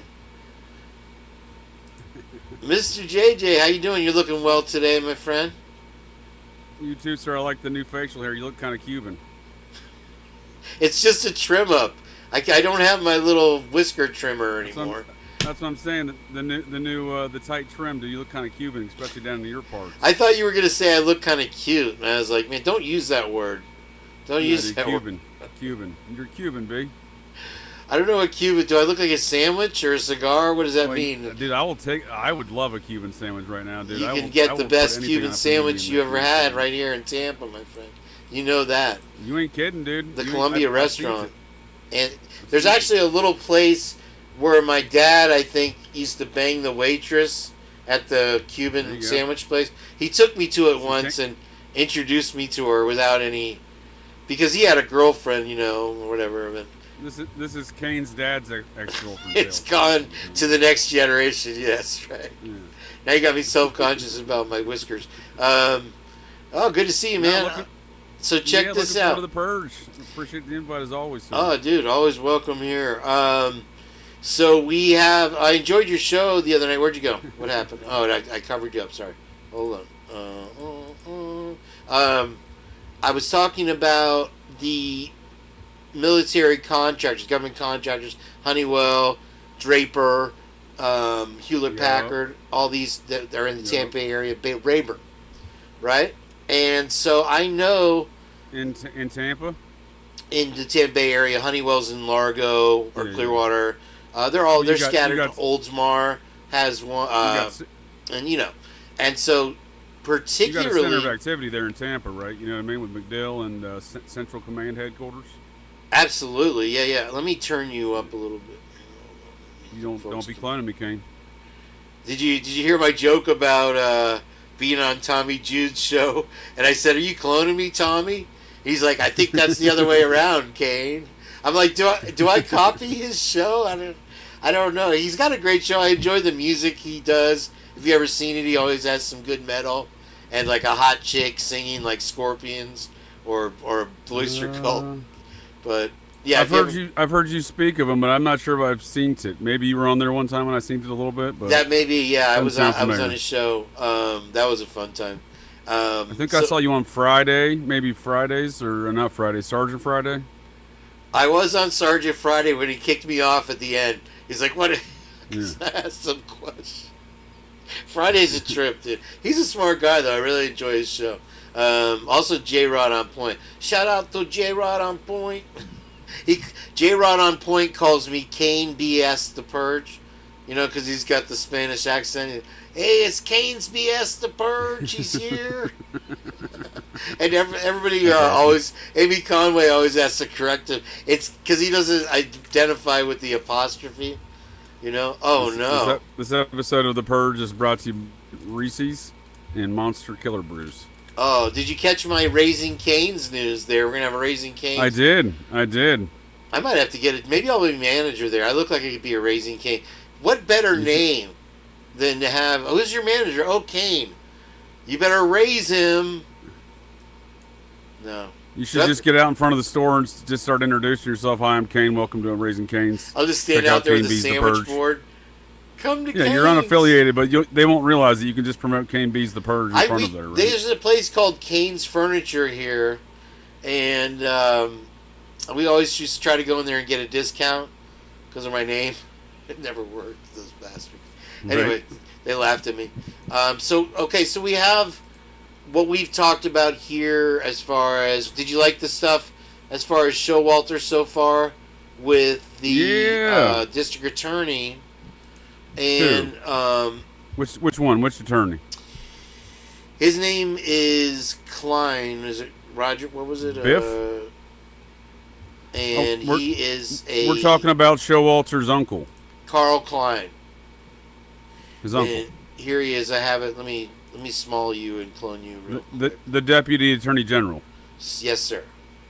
Okay, and so I found this. Where is it? Why is it doing this to me? Not that. This here. That's another thing. Hold on. Where is it? Another Jack Showalter. And where is he? Here he is. Let me just put you in the corner there. Nobody Don't do it. puts Don't JJ clone me. in the corner. And okay, so this is Jack Showalter, and he's a corporate counsel, certified privacy professional, intelligence service specialist. And so the reason that I brought up Draper is the military organization that was the first one to not even allow a piece of Chinese plastic into the mix because they know they were putting surveillance devices and stuff like that. Draper is based out of Cambridge, which is what up, Too Fast? Thank you very much, man. I appreciate it, brother. Good to see you, man. Scott Metalhead. All right, I'm glad I went early enough to have you in here today. And so here it is, over here on the right-hand side. JJ, you still with me? Yes, sir. Draper. And also Georgetown University. All right? Government contracting attorney with over 18 years experience in law administration, law litigation, alternative dispute resolution, federal, state, and local intelligence program management, proposal writing, business development, and direct billable contract report. So proposal writing, that's interesting. He's hired. Look at all those qualifications that man has. He's hired. He's got the job. And I wasn't able to do a family tree. I don't know if it's a straight line like yours as far as what his connection to. Now, in the LinkedIn here, it has a few more people that we can look at later as far as connected to him. Jack John Showalter, however, did not pop up like it did with Carl Klein. So what have you got here, JJ? We got a new Muppet to add to the mix today? Oh, yes, sir. That is University of Idaho President Coomer Scott Green. He apparently was the University of Idaho Kappa Sigma butt-chugging champ of 1984, according to his T-shirt. I wasn't there. I can't confirm nor deny, but those according pants, to the T-shirt, he was the champ. What, those pants? Oh, those are Buffalo Jared pants. I gave him some Buffalo Jared pants. I could see JJ in the back dressing his little Muppets for the show, getting them ready, like combing their hair and stuff. And you can't sneak much past the Princess of Darkness there. She immediately recognized those pants as Buffalo Jared pants. Yeah. You can't slip anything by her. No, she's sharp. Anyway, so I found that very interesting with the Draper connection because Klein, let me go back to Klein here. See, that's what I'm talking about? See what I'm talking about? The Buffalo Jared pants? I gave him some Buffalo Jared pants. Oh, yeah. Yeah, well, I don't need to look at that picture anymore.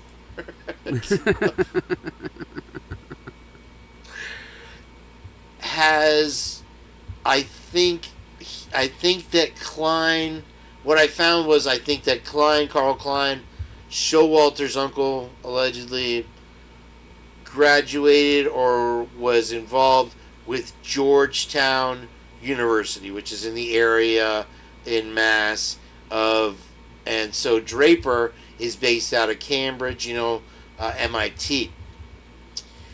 And so here it is. And you have Baylor, Boston University, and Bowling Green University was the connection. In Ohio? Where's Bowling Green? I don't know. But you also have Florida Atlantic, Oklahoma State, Ohio State, University of Idaho, and University of Michigan. So I thought those were kind of interesting. Does that make sense? Yeah, I mean, I think what we're seeing here is this network to the military-industrial complex network through a lot of these universities. Yes, sir. No different than Idaho. Yeah, but it extends to the East Coast. Bowling Green's in Ohio. Yeah, okay. Thank you.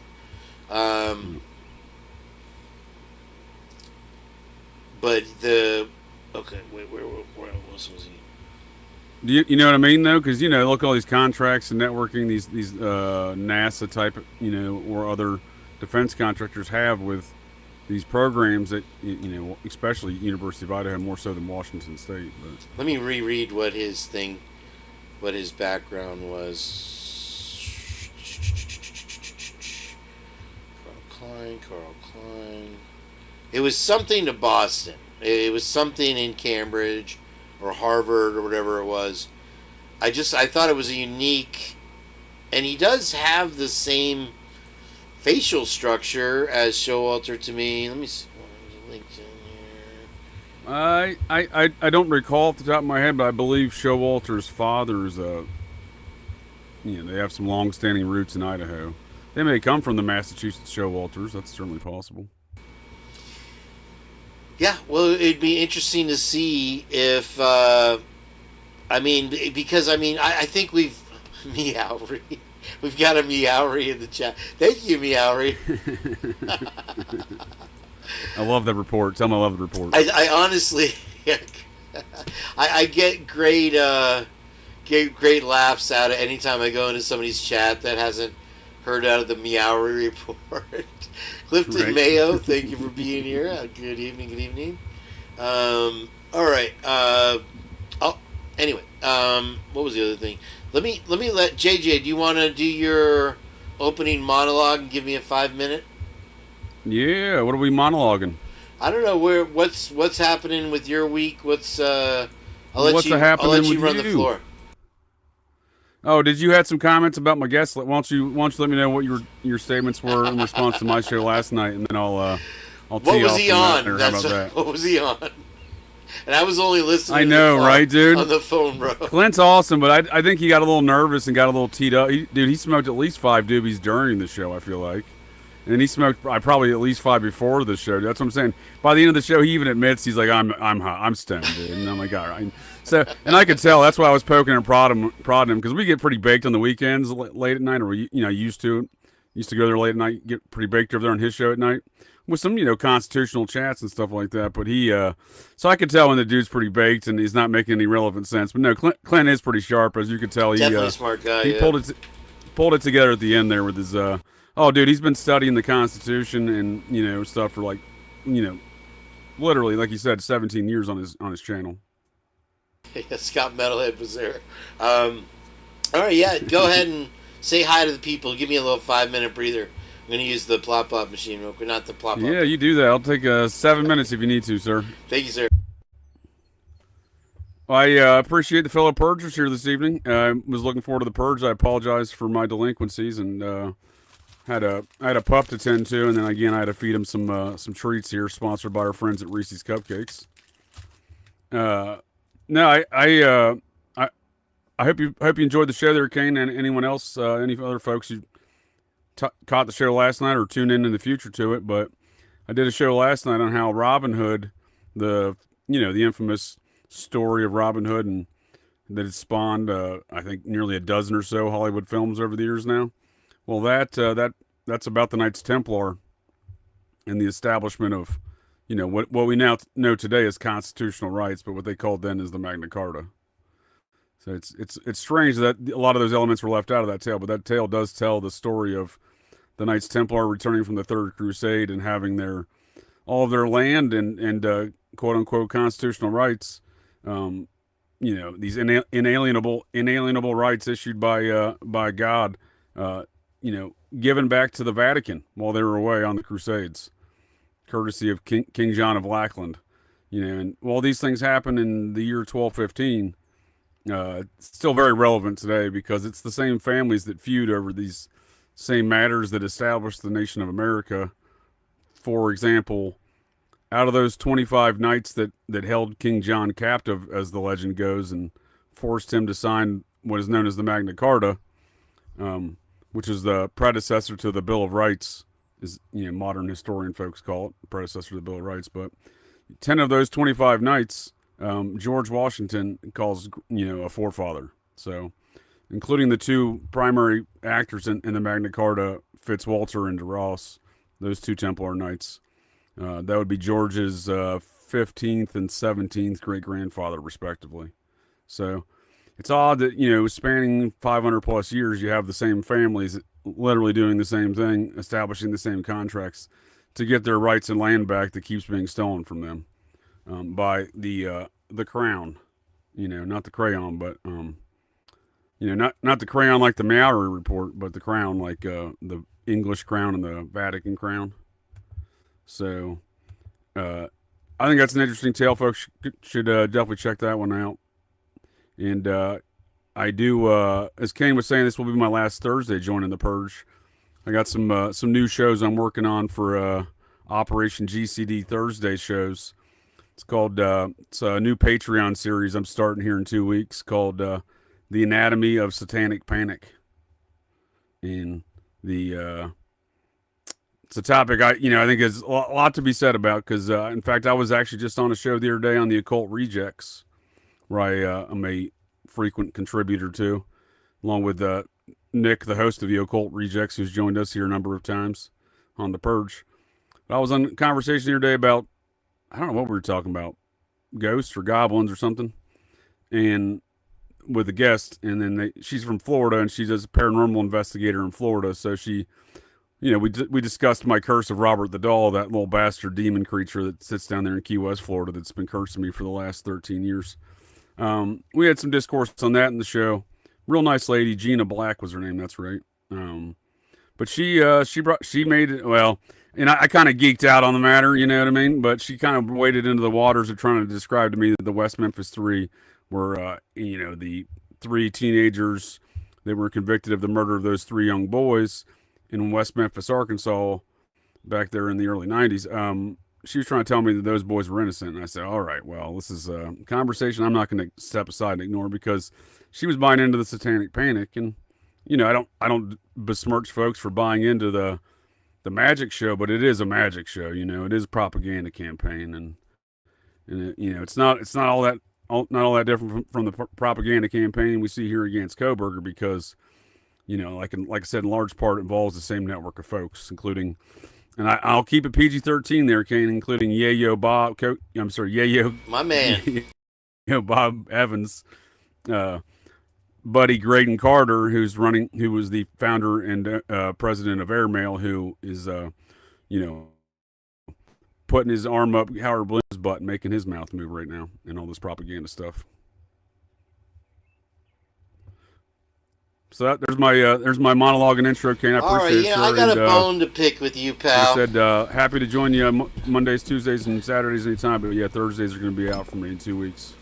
Yeah, that we could do. I'm gonna, like I said in my resignation letter, sir, I'm gonna need all of my allotment of hula burgers for all future Thursdays. I'm going 2 sodas deep, JJ. This is Pink Drink, by the way. Yeah, I got a bone to pick with you, pal. Hey, Tara, how are you doing? Nice to see you. Welcome in. I hope you. Congratulations to the 5. I'll do 5 more here in a little bit. Twiz is watching. He got a free membership. You didn't do any of your stories with Robert the Doll of the bad luck. I got a lot of bones to pick with a lot of people.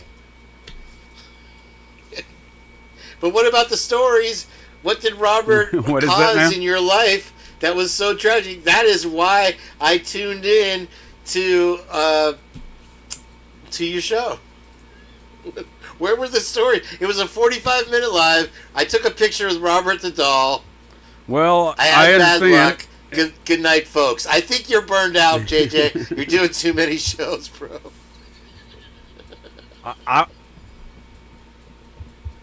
He's got nothing. I was simply providing a Patreon preview to the tale, sir. So I was describing the summary of events. But I will share with you some, if you'd like to know some of the very unfortunate circumstances that I've experienced courtesy of the curse of Robert the Doll. Oh yeah, this is the moment I'm waiting for. We experienced it last week. Oh really? Oh, with the Starlink cable, sure. Well, I mean, here's the deal. So let me ask you a question first. Well, the Starlink, really and my dog trucked me a couple days after that. What happened? Yeah, I'm telling you. I'm telling you, dude. Abner got spooked. He got Robert the Doll was acting through Abner last week, dude. Because 2 days after he got my Starlink chewed up on the cord, we're walking around the farm as we always do, and he's, I'm probably about 100 meters ahead of him, and he's running full blast. I hear him, but normally he just runs, past me. This day he runs right into the back of my right knee, buries his big noggin right in the back of my right knee just Yoink. completely buckles me immediately. Lit my spine up like the fucking 4th of July, friend. Like the Farfignugan 4th of July, friend. And I, I'm a 100% disabled veteran, so, I have a lot of spine issues. Thanks for service, sir. So Robert the Doll, he absolutely my pleasure. Robert the Doll, he acts in mysterious ways sometimes. Some of them are more, more serious than others. But, I kind of went over the spectrum of other people's complaints and these letters that folks write. So, what happens is folks take a picture with Robert the Doll without asking permission, as the story goes, and that was me. I did that. I said, "F your cursed stupid doll. I'll take a photograph with you." And I had never heard of Robert the Doll. I wandered into a Civil War fort in Key West, Florida, because I was down in Southern Florida doing Air Force business. Before I had to go back to D.C. because I was always traveling to and from D.C. and various bases doing, Air Force business. And so I'm down in South Florida, and before I have to go back to D.C. and go on to wherever I was heading to next, I don't recall exactly, but it was always a national tour of some sort. I would intermittently stop back in D.C. at times to my office and whatnot, but I was doing a lot of manpower shifting at the time with the security forces, the MPs of the Air Force. I was realigning a lot of things. I was making a lot of friends in the Obama administration by correcting a lot of matters that should have been corrected, before me. But anyhow, so I'm down there doing some business, and I, every time I travel places, I try to take in the local sites, scenery, and history and whatnot, and mound sites specifically and stuff like that. So I'm at a Civil War fort in Key West, Florida, that was built on a mound site. Right? Not a good idea. Well, it's not a good idea, but most of them are. Most forts are. There's a lot to that. And I don't think it's. Well, there's a lot of reasons to it. But anyhow, so I do think there's some sort of energy produced at these sites that they're trying to harness again in some sort of occult or esoteric fashion. And it's not a good idea to put a haunted doll in an energy zone like that, in my opinion. All right. Let's get to the curse though. Let's get to the JJ. I'm building it up. I'm building it up because this thing caught me out of left field. So I walk into the place. It's flagrant to put this doll in this environment right there. And I said, "Oh, well, what's this?" And I'm like, "Oh, this is a doll," and yada yada yada. And it's haunted. And in this room, there's all these letters around there from folks who didn't ask permission. So I went over a lot of those letters that are posted on a website in my show and did comparisons. Right. So August 2013, I encountered this, or 2012. I apologize. In the last 13 years, but August 2012. I encountered this thing, and I had some really good luck before that, Kane. I'm not gonna lie to you. I'm not gonna. It's not brag hour or nothing, and I'm not. I don't know where it went.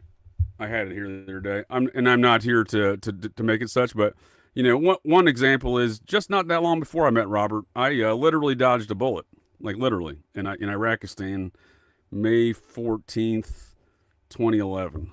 So not that far before I met Robert, right? So things were in your favor.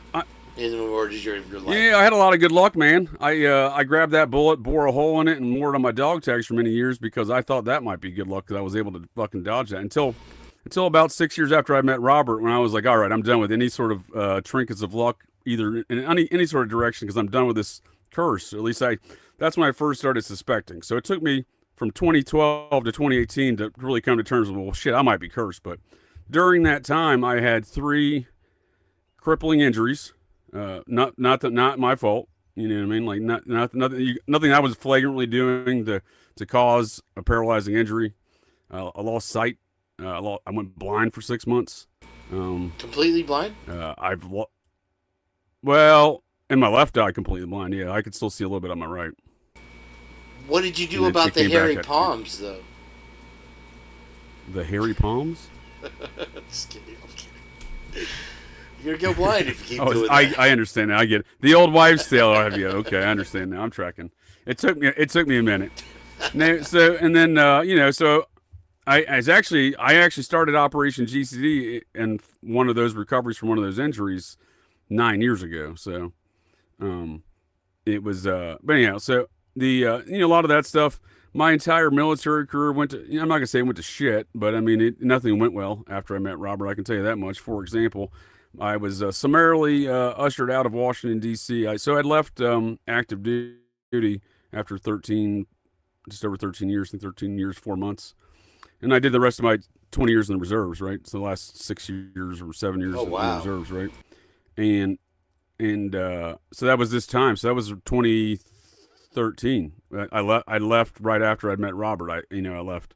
I started. I went to. I was going to be an officer, So I went to. No one wanted to take me as an officer, not even the Air Force. So I joined the Army, an officer training school, and I graduated. And they're like, yeah. We don't have a spot for you. I'm like, what does that mean? Like, we don't have a spot for him. Like, that's impossible. So then I ended up going back in the Air Force Reserves at this point, because that's the only place I could go, really. That's the only place it would take me to finish out my career. But when I was doing that, I took a surveying job at the headquarters there in D.C., right? As the GS-13, so I was like a lieutenant colonel equivalent in the surveying ranks, right? But I was being groomed for a lot of folks thought I was going to be the top enlisted dude in the Air Force military police around this time. You know what I mean? Like, that's the trajectory I was on. And then I left the enlisted side, and then I went that officer route. And then folks were grooming me to be like a general equivalent in the Pentagon. They call them an SES, right? Like, that's the track I was on, right? So, and again, most of my contemporaries were twice my age, so I was on a good track, right? As far as the civilian ranks go there, but I didn't like the job anyway. It's not the story, but one day I come into work after this has been 2013, almost to a year. This was more political. I would argue this could be politically, obviously motivated, but I think the curse of Robert the Doll plays into it. I didn't exist in the Air Force anymore, so I had been deleted. They deleted my entire file, everything. The only reason I was even in the building is because folks just opened the door and let me in. I walked in with folks because I'd worked there for 7 years. Did you have a pension or anything? Oh, it got resolved later that day. That day. They quickly found out you can't just delete a Department of Air Force civilian. I may have thrown some stuff in and around the JAG's office, for the top JAG's office. May have cleared his desk in a fit of rage. Like, hey, this looks dirty. Let me help you out there, bud. Wow. But nonetheless, I didn't last in DC much longer because after that I had a series of HR complaints, so like a couple dozen. You know what I mean? The HR lady and I knew each other. She would just call me. She's like, I got another one up here. She's like, what should I do with it? I'm like, yeah, just go ahead and throw it away. That kind of thing. Blow it up your ass. You could. You look at it other ways, but it's not what I'm saying. It's not just the physical injuries. I mean, Robert in my opinion, has plagued my life across the board. Well, word around the office is, okay, that's crazy, bro. Yeah, I mean, and since then, I've started businesses. I've completely lost, my private detective agency that kind of erupted in a fit of, or not a fit, but I'm sorry, erupted in a spiraling fashion and downward fashion once I uncovered some unscrupulous activities involving a lot of, in a financial investigation involving a lot of, a network of HOA homeowners associations in Ohio that were defrauding a lot of people, but it was connected to all politicians, local judges, law enforcement, attorneys, etc. In fact, the primary CPA in that was the head of the Small Business Commission for the Obama-Biden administration. So, that didn't bode well for my detective agency because when I reported some of those matters to law enforcement, I simply just became a target. So you could look at it a couple different ways, but I would argue, once again, Robert struck again. And then, my family, my marriage kind of ended in a fairly Hindenburg-style disaster. While I still maintain relations with my son, it certainly wasn't the intent in which I had it heading at the time. So especially after 20 plus years. So nonetheless, Robert the Doll. There's a quick summary of some of the perils of the dark comedy, sir, that is my life. So I just look at things in the curse of Robert the Doll the way I look at anything else is you got to make a joke out of it. Otherwise, how else are you going to deal with these circumstances? Long list of stuff there. Wow. All right. You asked me for some details, sir. I gave you some details, but that's great. Are you kidding me? There's some far more tragic events in between. Huh? There's some far more tragic events in between. So, strangely enough, many of the topics I discussed in Operation GCD, revolving around the secret society that started America, well, and the mounds in which they adored, the ancient architecture of America, the quote-unquote Indian mounds. both of those matters play into the story of Robert the Doll as well. So I highly check out folks, or I highly recommend folks check that out. So, did you catch the what is the name of the town there? Wenatchee or whatever story with the 3 daughters that were unalived. What'd you call me, sir? You heard me, pal. And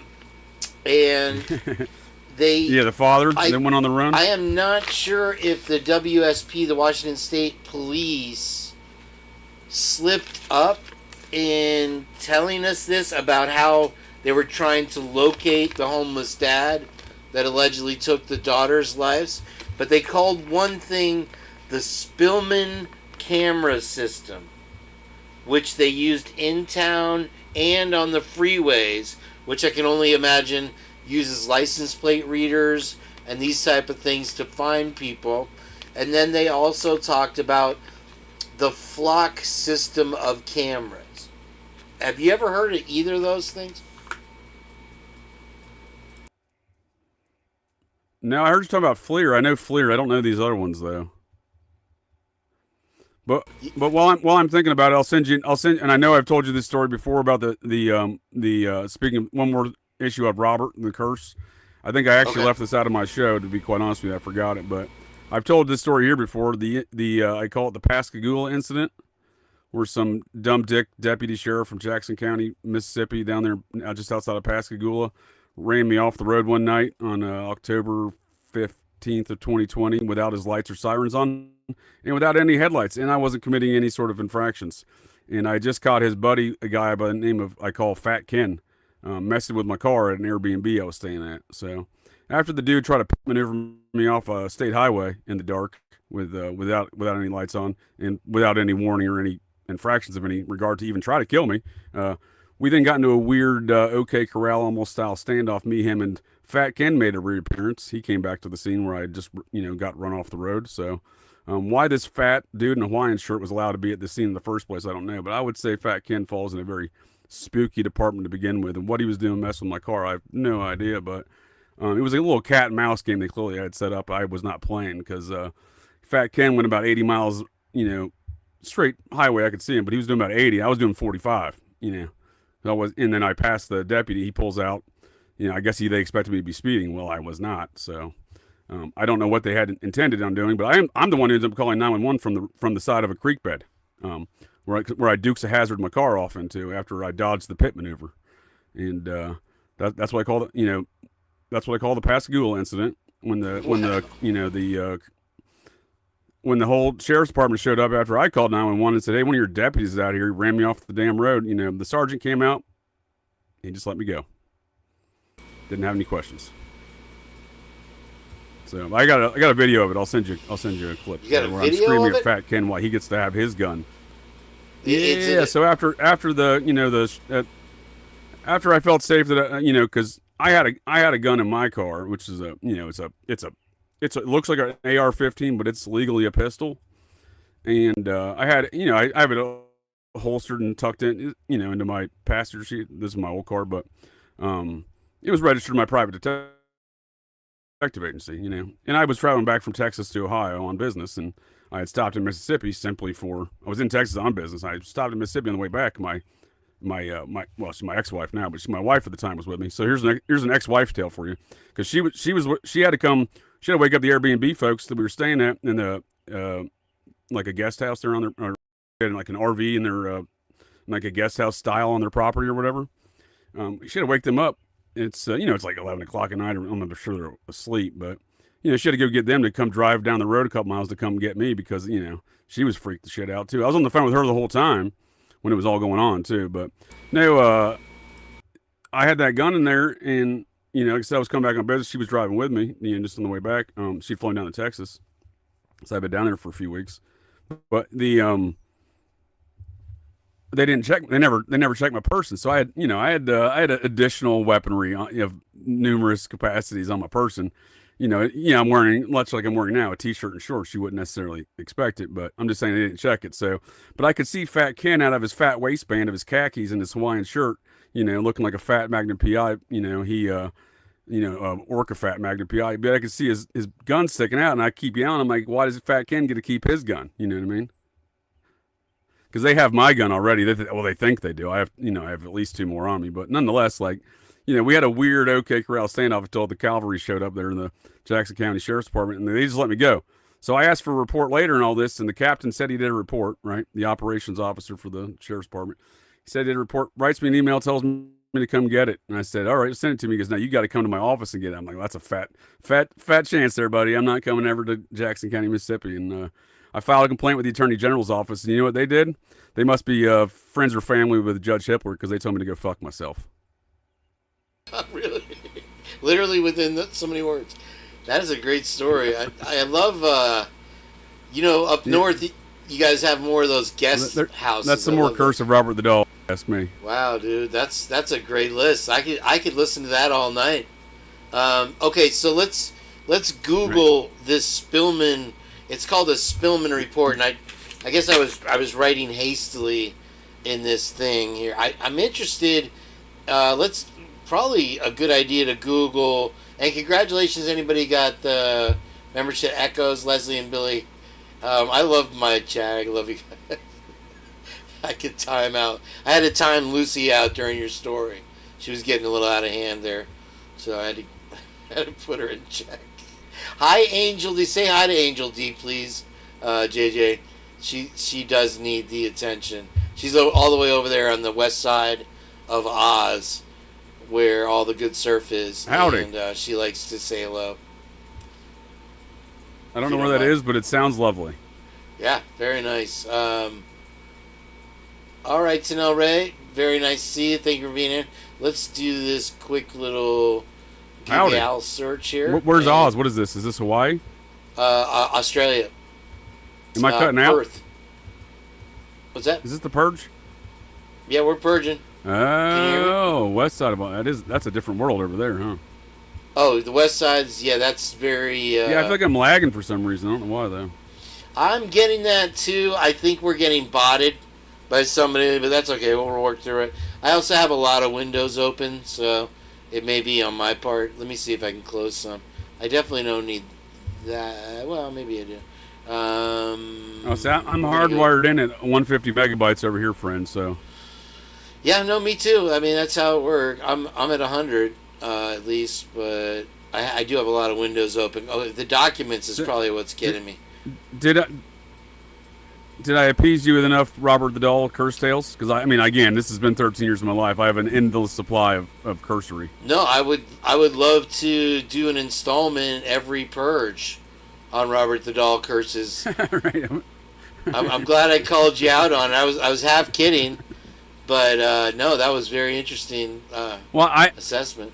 I don't like to air I don't like to air a lot of my personal stories in a large public forum. But however, in a Patreon setting where I'm building an audience and a community in which to associate with, then I'm happy to share such. Yeah, they are very. Now that I hear them, I see that they are very personal. Bridgestone. It's not one. Again, it's not one event. It's a series of unfortunate events. We could probably make a movie out of it, I think, or a documentary might be good. People keep telling me that. I'm not sure if I want to watch that, though, to be quite honest with you. I've lived it. It's not exactly fun. It took me a lot to even want to talk about Robert the Doll, quite honestly. Again, I joke about these things because that's the only way I try to, come to terms with these things, right? Like, for example, I got a DUI really early on in my career in the Air Force after I'd already had 3 underage drinkings in my first assignment. And this is my 4th underage drinking was my DUI. So, most folks don't make it past 2 of those incidents, especially early on in the career. They'll just cut ties with you. So somehow I got promoted 3 weeks after I got my DUI. That's a different story altogether. And I didn't get any punishments and anything else like that. So I'm just saying I used to have some good luck. I know how to tap dance around these environments when I am in trouble like that. But nonetheless, that DUI is what caught me in Cascade County Jail there in Montana. Face to face with the kid-diddling, psychopathic, cannibalistic serial killer Nathaniel Barjona, and that tale's coming up next this coming Sunday here on Operation GCD Sundays. But a lot of folks got butthurt after that, that I worked with, because not only did I not get in trouble, I got promoted. I started doing one of my things I kind of negotiated was I was doing safety briefings for everybody. So I go in everyone's unit, last day of work, whether it's a Friday or the last day of work's on a Tuesday before they have a extended break, you know. And I would go and tell everybody, you know, don't drink and drive, don't drive and drink, and don't do what I did kind of deal. But, you know, it'd make it entertaining. But nonetheless, like, yeah, some folks got butthurt, like, why are you making jokes about your DUI? I'm like, what else am I supposed to do, buddy? You know what I mean? Yeah, no, if we didn't laugh, we'd cry, right? Oh, you mean to fucking sit around and pine over it? I realize I fucked up, but you know what I mean? That's why I'm out here dancing around everywhere. Fucking telling everybody what to do.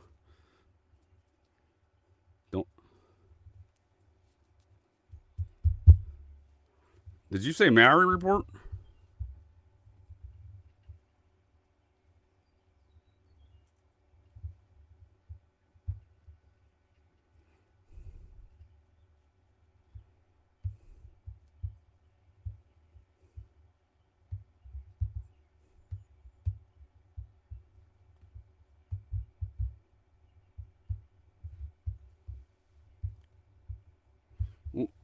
What got you on this again? I forgot. You got me. Robert the doll cursed out. What got us here? Okay, so this is Spillman FlexCAD. It's out of Washington, Wenatchee. 3 young girls were murked by their dad, and the way that they were searching for the subject was through this Spillman report and through the flock camera system, which I'd never heard of before, and you haven't heard of it either, allegedly. Right. Okay, so that's not allegedly, sir. I said I had not heard of it. That's what you say. No, that's what you claim. That's what you claim. I'm okay. So, Ms. Potts, am I correct? This is kind of like a what is it? The thing that they have in General Motors cars, where they can find you in case of emergency. I want to say Starlink now. It's Schindler's List. Schindler's List. Yeah, that's the question that really got awkward with your guest last night.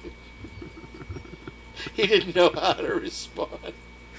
Oh, dude, I'm telling you, that's the point. That was the moment I could tell he was so big. That's why I hit him with a Schindler's List. It was gone, bro. Just to send him back to that loop, because he was so big. Again, I mean, I like Clint. I'm not butthurt about it anyway, but it became part of a game for me there in the latter half of the show. Was just you know, I realized how baked he was there and play into it. All right, so Lucy Morningstar has granted us this filing here.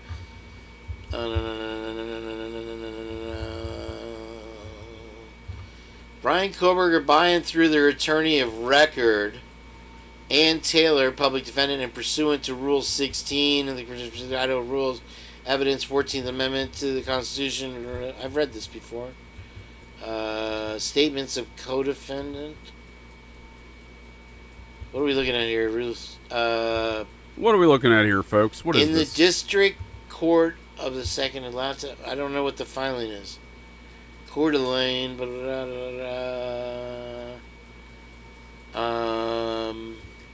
Play us out. I don't know what that means. Play us out. Who said play us out? You've never seen that Bill O'Reilly clip from his time at Inside Edition? No. He's freaking out, dude. He's reading the teleprompter. It says play us out. He goes, I don't know what that means. Play us out. He goes, F it. We'll do it live. And he just starts screaming, F it. We'll do it live. Really? You've never seen that? No.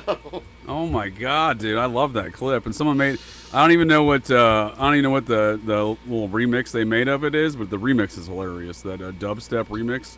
I don't even know what dubstep is, but that Bill O'Reilly dubstep remix. That's where it's at. My buddy does dubstep. He loves that shit. Read here. Okay.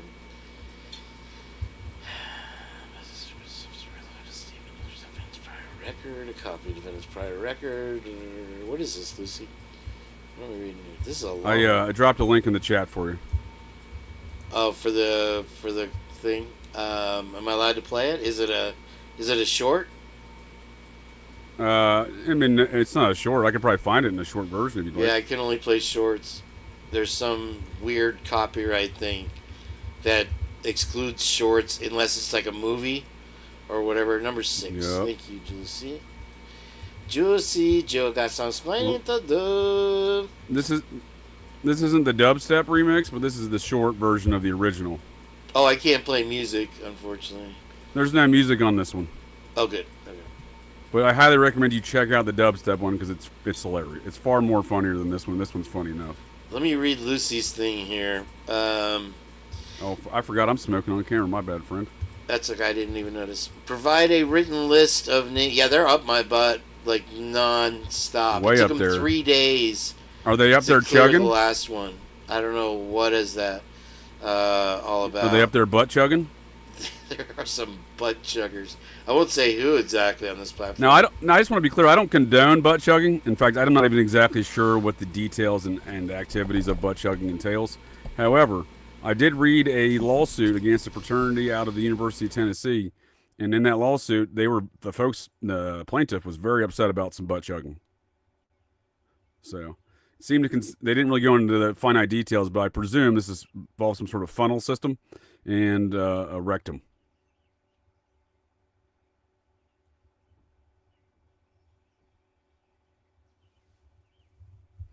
Ooh, well, that's butt chugging adjacent. That's the old tampon and the butt routine. That's also very popular amongst fraternities. Yeah, Scott has a history of being a giant tampon. I don't know Well, that's kind of why I made it this way, because he's always over there being all chummy with all the fraternities, right? He's always doing the chummy fraternity stuff, right? So he probably puts on his butt chugging Sigma Kappa butt chugging champ of '84 shirt, goes over there for a barbecue. You know what I mean? Because he wants to relate with the current students. And then the frat's like, tampon. They're like, damn, you're a legend, bro. You were fucking butt chugging champ back in '84. We got these tampons now. Check this out, President Green. I'm assuming that's a conversation that he's encountered over there. No, soak it in, baby. Soak it in, Scott. Let me read this, damn it, JJ.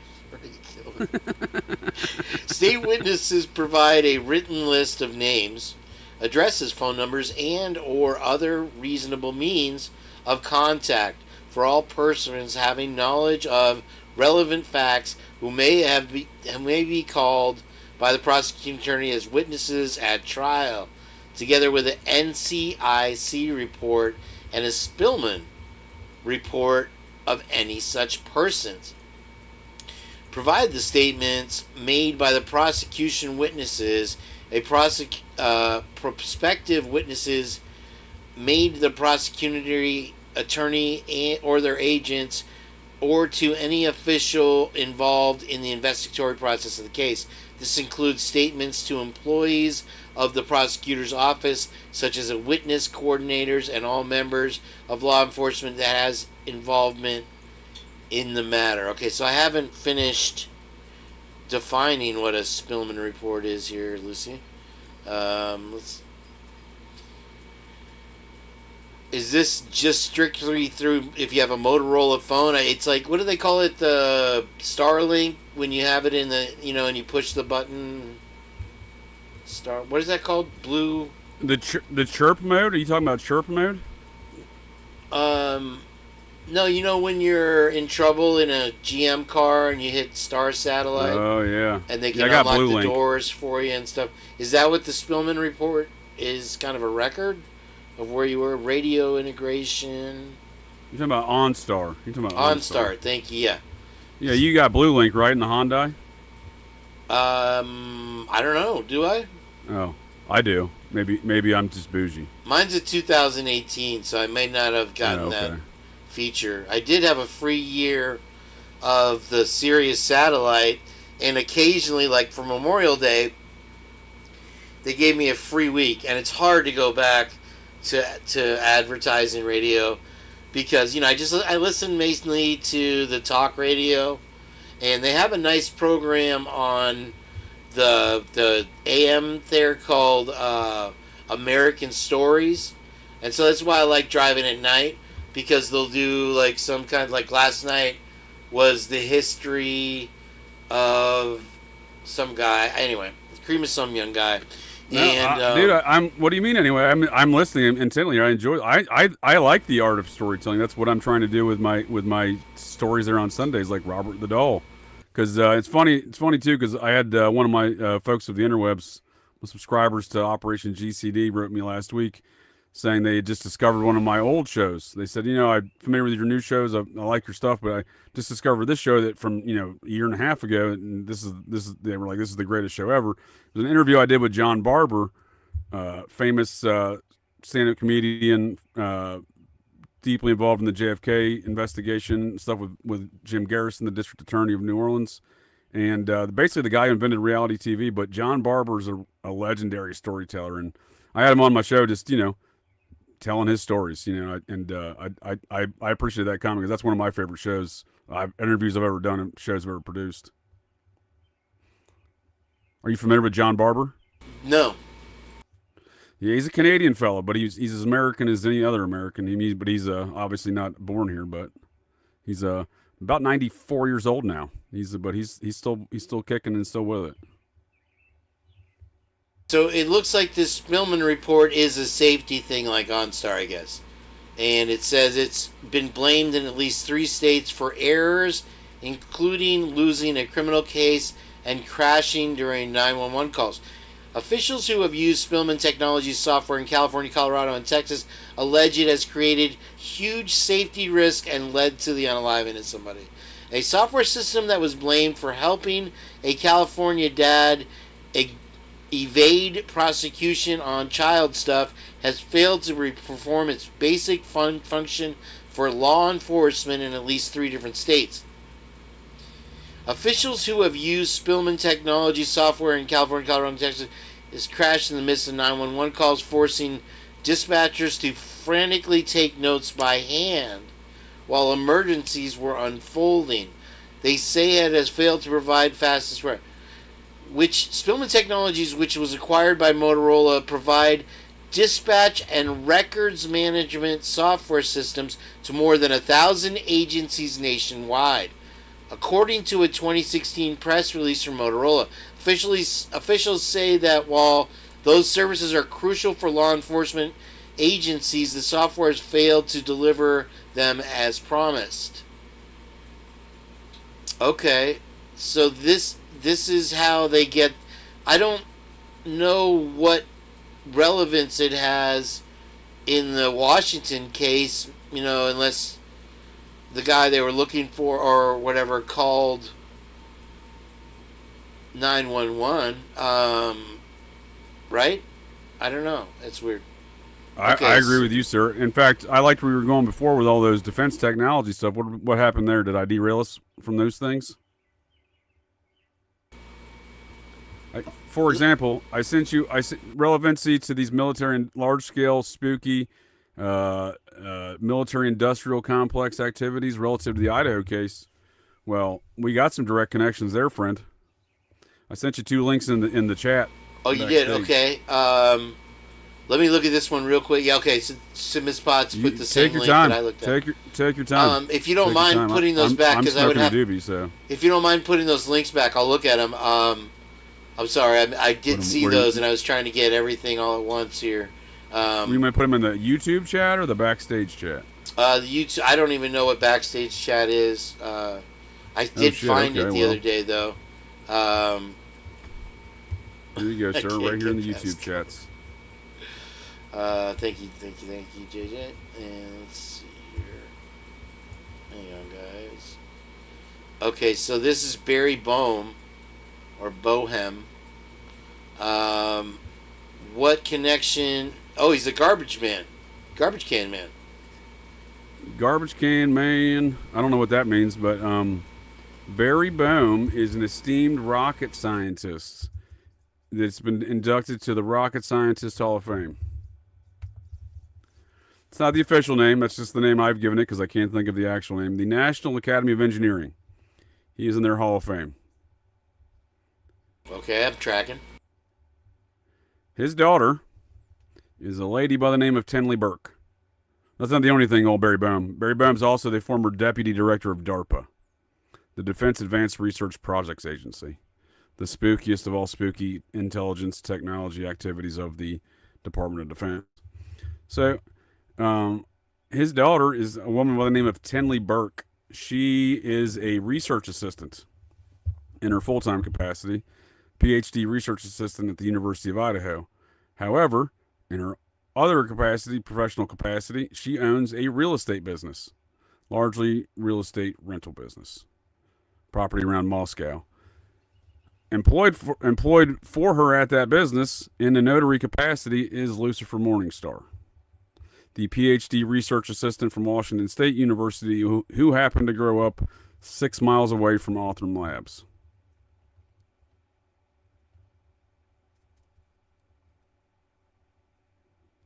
Tracking? So far, so good. So we have this guy and his daughter doing all this weird, we have all these weird real estate things going on around town, right? Not just the King and Queen Road cul-de-sacs there, but, those things seemingly are connected, although Lucifer Morningstar was a notary on those transactions as well, right? Yep. So old Lucifer Morningstar, again, lives in Pullman, works at Washington State, got a PhD there as well. Got their undergrad down there in Texas, just north of Othram Labs by about 30 minutes. I can't think of the name of the school. Sam Houston State University, I believe, is the name of it. But yeah, it's strange that Lucifer Morningstar, and I can't find any direct connections or anything else to say otherwise, but it's just weird this character lived down the street from Othram Labs. You know what I mean? It's just odd. But so he works over there. His name's Anthony Sorensen before he legally changed it in the state of Idaho to Lucifer Morningstar. Yep. Sorensen, yep. I remember that name, yeah. So he lives and works in Pullman, but he's registered to vote in the state of Idaho, and he did vote in the last 2 elections over there. I did look up those records. So it is, and he voted under the name Lucifer Morningstar, his legal name. So, but he's not registered in Washington. He's registered over there. And he's registered at the address of Tenley Burke in Idaho. So he claims residency at Tenley Burke. He's doing notary business with Tenley Burke for real estate transactions. There's a greater relationship between Lucifer Morningstar and Tenley Burke. Right? I'm not saying they're banging, Kane. Get your mind out of the gutter, bud. But what I'm saying is they don't just know each other in passing, right? I mean, they could be banging. I wasn't there. I have no idea. But, and her father was obviously working with Nazis. Maybe they're into, the Prince of Darkness there, at least for Morningstar. But so Barry Boehm, like I said, legendary dude. So he, a little quick bio on him. Like I said, he was big in the rocket sciences, rocket game down there in Southern California. General Dynamics from 55 to 59. This is after he went to Harvard and for his undergrad and got his post-grad work at UCLA, including PhD in mathematics. Worked for General Dynamics, military company you were just mentioning before out of Tampa. They're big down there. There you have it. Rand Corporation. They're big in San Diego, right? Mm-hmm. Draper also big in San Diego. That's where the family lives. Kellogg, Scripps. They're big in San Diego. Draper, yeah. So was SAIC until they moved their headquarters a few years ago. They're real spooky. They're CIA, DARPA kind of spooky contractor, kind of like PerkinElmer. So anyhow, he goes to work for doing rocket stuff for many years, and then he went to the DARPA, was the deputy director of the. This one doesn't say. He was one of the divisions of DARPA. He was the director of that division, so he was a deputy director. I think it was the software division because that's his main thing is software stuff. In fact, then he went to go work at USC as a software engineering professor. But this dude, Barry Boehm, big time in all of these kind of spooky activities, right? His wife, however, Shirla Boehm. Did I send you that link? Just opened it right here. Yep. Yeah, so this is Lucifer Morningstar's boss, Tenley Burke. This is who the research assistant and real estate magnate of Moscow there. She does own a number of properties. It's tough to track down these properties in Moscow, the way they've configured their website now, but she does own a number of properties through these LLCs, right? And again, this is her mother. She basically invented the interwebs. Gotcha. She developed one of the fundamental codes of ARPANET. So DARPA, the place her father was a deputy director at, her mother, they knew each other before that though, but her mother would later work at DARPA. She she develops the fundamental code for ARPANET. ARPANET is DARPA's version of what would later become the internet. So if you want to talk about spooky military-industrial stuff going on in Moscow, dude, you're not going to find a much better epicenter of activity. So this is than Tenley Lucifer Burke. Morningstar's roommate's mom. No. This seems to be more. So I found no such connection. So she is married, right? Tenley Bohm married John Burke, I think is her husband's name. I don't recall now, but that's where she gets the name Burke from. She owns so she lives in a different place. She owns a real estate operation, right? The registered it's not a big office building. It's a little home turned office where it's the registered place of business for that real estate business. Again, not her place of residence. Lucifer Morningstar uses that address as his official place of residence in the state of Idaho for voting and for his name change. Despite, I know for a fact, I tracked him down. He definitely lives, I know the apartment and everything else he lives in Pullman and everything else. I confirmed that to high degree of certainty that he does not even live in Idaho. He does live in Pullman, and he uses this address, which again is her office for this real estate business again. And you have to, it's not readily recognizable that she's even the owner. You got to go jump through some hoops and look at a bunch of different filings to even come to these conclusions. But that's what I'm saying. I've gone a little deep on this topic, and what I'm saying is if you want to look for an epicenter of activity, look no further than this, because Lucifer Morningstar, the folks who did the notary on the King Road home transactions, uses the daughter of these folks' office as his place of quote-unquote place of residence for name changes in the state of Idaho to the name of Lucifer Morningstar, and for voting, which he has voted twice, voted in the last election there, right? Yet despite living and working in Pullman, right? So I'm just saying there's a greater relationship there with whatever's going on with Lucifer Morningstar, the person who did the notary for the King Road residence transactions, who does notaries for the Bohms folks' daughter, who is also, they're both research assistants at the local university. So I don't know what this means, the epicenter of activity, but look no further for strange, spooky military-industrial complex stuff. Yeah. Because this is as good as it gets. You got a rocket scientist, director of DARPA, and the lady that helped invent the internet, and their daughter is employing Lucifer Morningstar, the person who did the transactions on the King Road residence.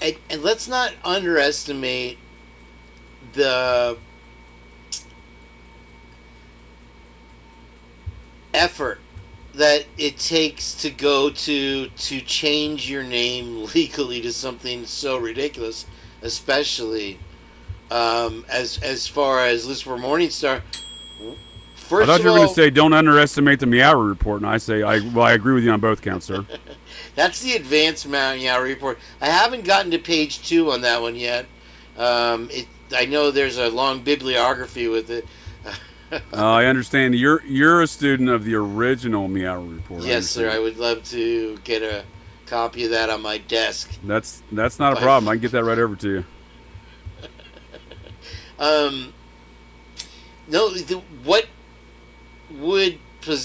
What usually possesses one to legally change their name? Because there's all kinds of problems with bank accounts and voting and all, driver's license. I mean, there's a lot you have to go through when you change your name legally. So it is, as Viviana, somebody was talking about Viviana earlier, suggested that it was a joke to reference a TV show or a Batman character. It doesn't make any sense. Why does one normally change your name? Well, if you've gotten a divorce or you're trying to hide, these are the only 2 reasons I can think that are glaring reasons to change your name, right? You make some solid points, sir, and I'll do you one better. I'll one up you, Kane, because I'm in a one up mood right now. So why would you change your name and then continue to operate under your non-legal old name, your dead name, if you will? Because if you go to the Washington State University's official directory of employees, it does not list the name Lucifer Morningstar. It lists his name as Anthony Sorensen. Let me ask you a question. His email address is Anthony Sorensen at Wasu, email address.edu. I mean, again, everything over there on record within the university, despite changing his name more than 2 years ago. He still goes by Anthony Sorensen. Anthony Sorensen, yeah, that's another ex-girlfriend story we won't get into right now. That But no, ex-girlfriend, you bring up a good though, point. Why would you do that, though? Not only why would you change your name, why would you change your name and then still operate under a non-legal name? I assure you, his license is going to read Lucifer Morningstar. You know what I mean? That is his legal name according to Can you imagine pulling that guy over? It's like, just get in the back of the car. Just put the cuffs on yourself. Here's the one thing I have considered, that he's maintaining a license in the state of Idaho under the name Lucifer Morningstar while maintaining a license in the state of Washington or Texas under the name Anthony Sorensen. That I would put money on. But that would put money on for this reason as well, because the indication to me that this name change is he's part of a cult. Mm-hmm. Oh, yeah. Obviously, clearly. And this sounds like hood rat shit, cult activities to maintain the duplicity of events and activities in their lives is the spectrum of activities that they enjoy doing. Is everything they do must be some sort of duplicity thing. And I'm saying I mean this Thelema theology, it's not, I'm not saying all Thelema, I'm saying that this erupts from the ideas of Aleister Crowley, right? Whereas you have to let the public know what you're doing, and if they don't do anything about it, it's their own fault, kind of thing. Well, I mean, I suppose there's some of that to it, but everything they do is a duplicity thing. So if he's going to change his name, of course he's not going to do it by the books and be legit about it. He's going to continue on doing something duplicitous about it. He's going to maintain a license in Washington under his old name and Idaho under his new name, and maybe that's why he uses his professional relationship with this real estate company as their address, because, again, that's weird. Let me just a little turn on the topic. Don't be cloning me, Kane. Shannon, I had my opportunities and I was doing other stuff. You squeaked out of it.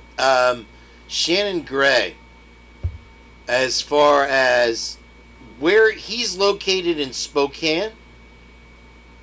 He's out of Portland, so he's from rural Missouri. Went to school in Columbia University, Missouri for his undergrad. Went to Oklahoma attorney's night school for his law school, and then he got a job at the Portland, Oregon, Multnomah County, however they pronounce that, Portland, Oregon County Prosecutor's Office, where he worked for 3.5 years before becoming a hood rat defense attorney from all records that I can locate. And again, there's so much stuff that goes back to Portland in this situation that I still don't know how he got involved. It could be as simple as Steve G's got connections back there, and then that's how he found out. But I mean, it's still odd because the guy just what the biggest thing about Gray that doesn't make any sense to me, besides the weird how did they meet? He just came to Idaho in July of 2022. Was it July 2021 or 2022 now? It was July 2022. So months prior to the murders is when he first registers with the Bar of Idaho, right, to be practicing in Idaho. And now that I'm mentioning this, someone sent me a note a couple weeks back that I totally forgot to look at. They said that he was connected to the Lori Daybell case, and that's why he registered to vote.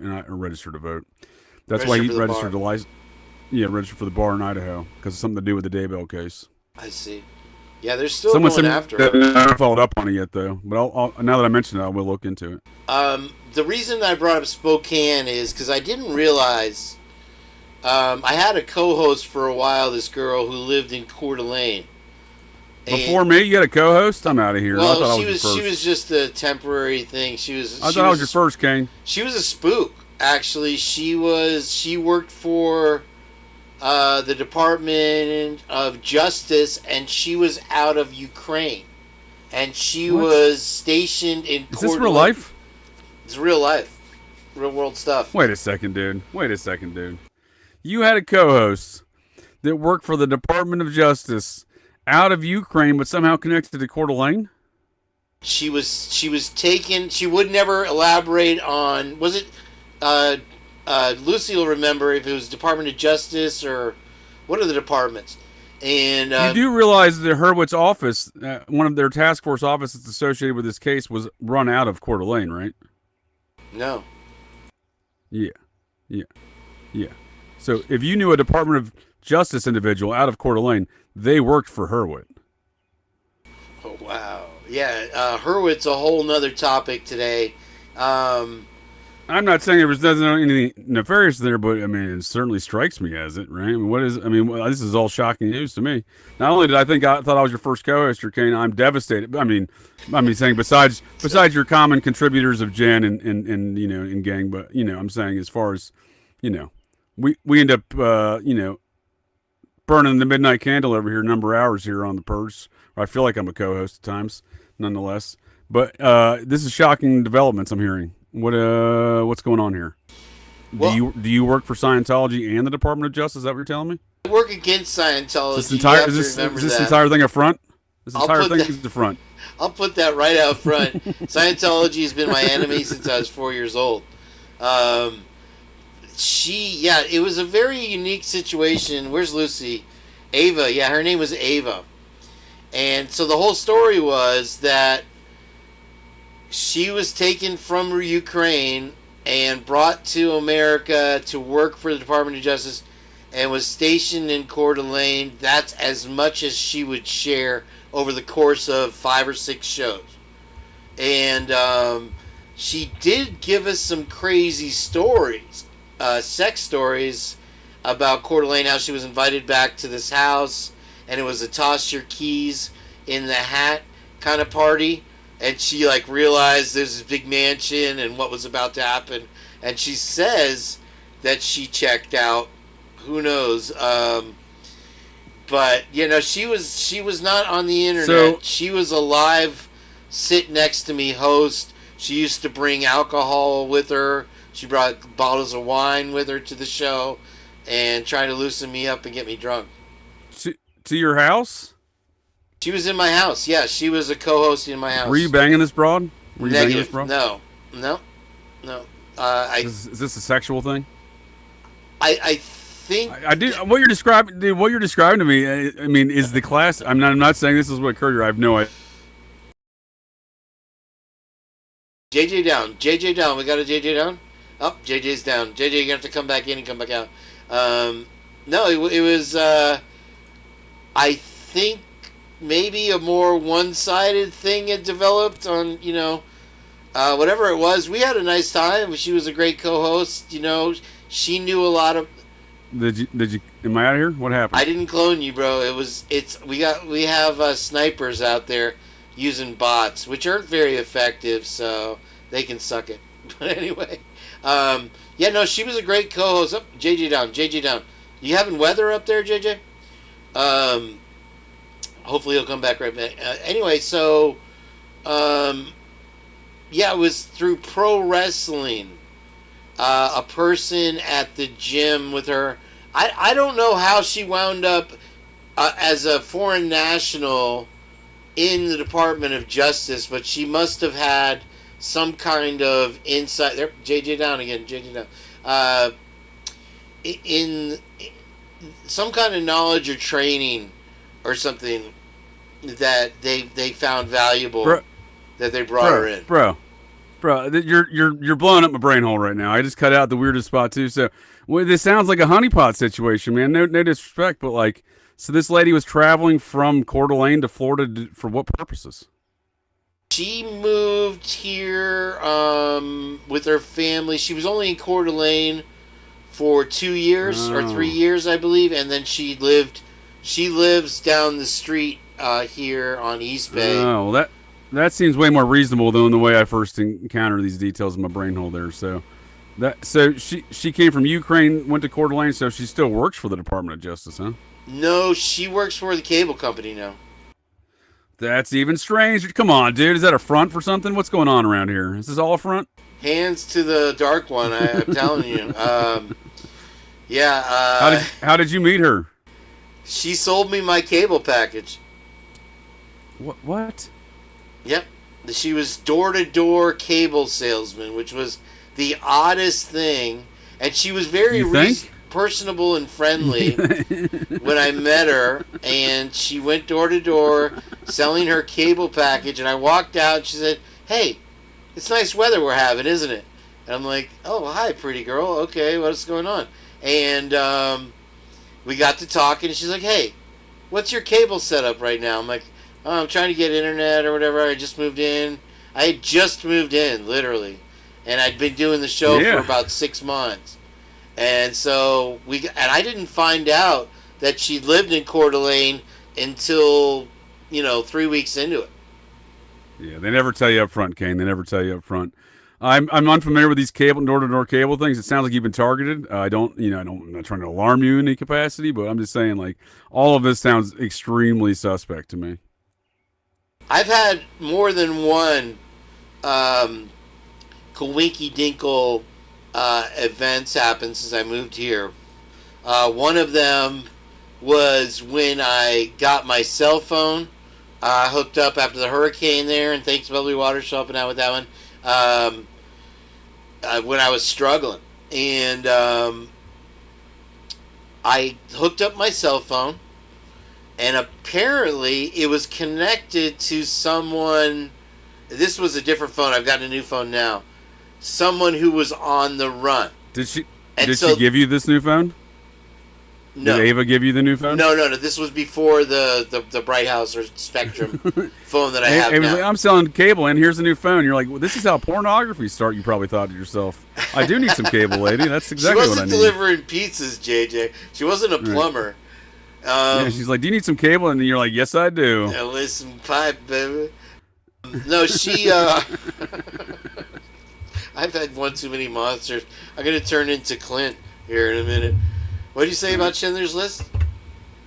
Oh, it's a fantastic film. Awkward moment there. So this other incident was when I first got my cell phone. I got it through one of those cheap ones. What is it? The one with Ryan Reynolds, whatever that is.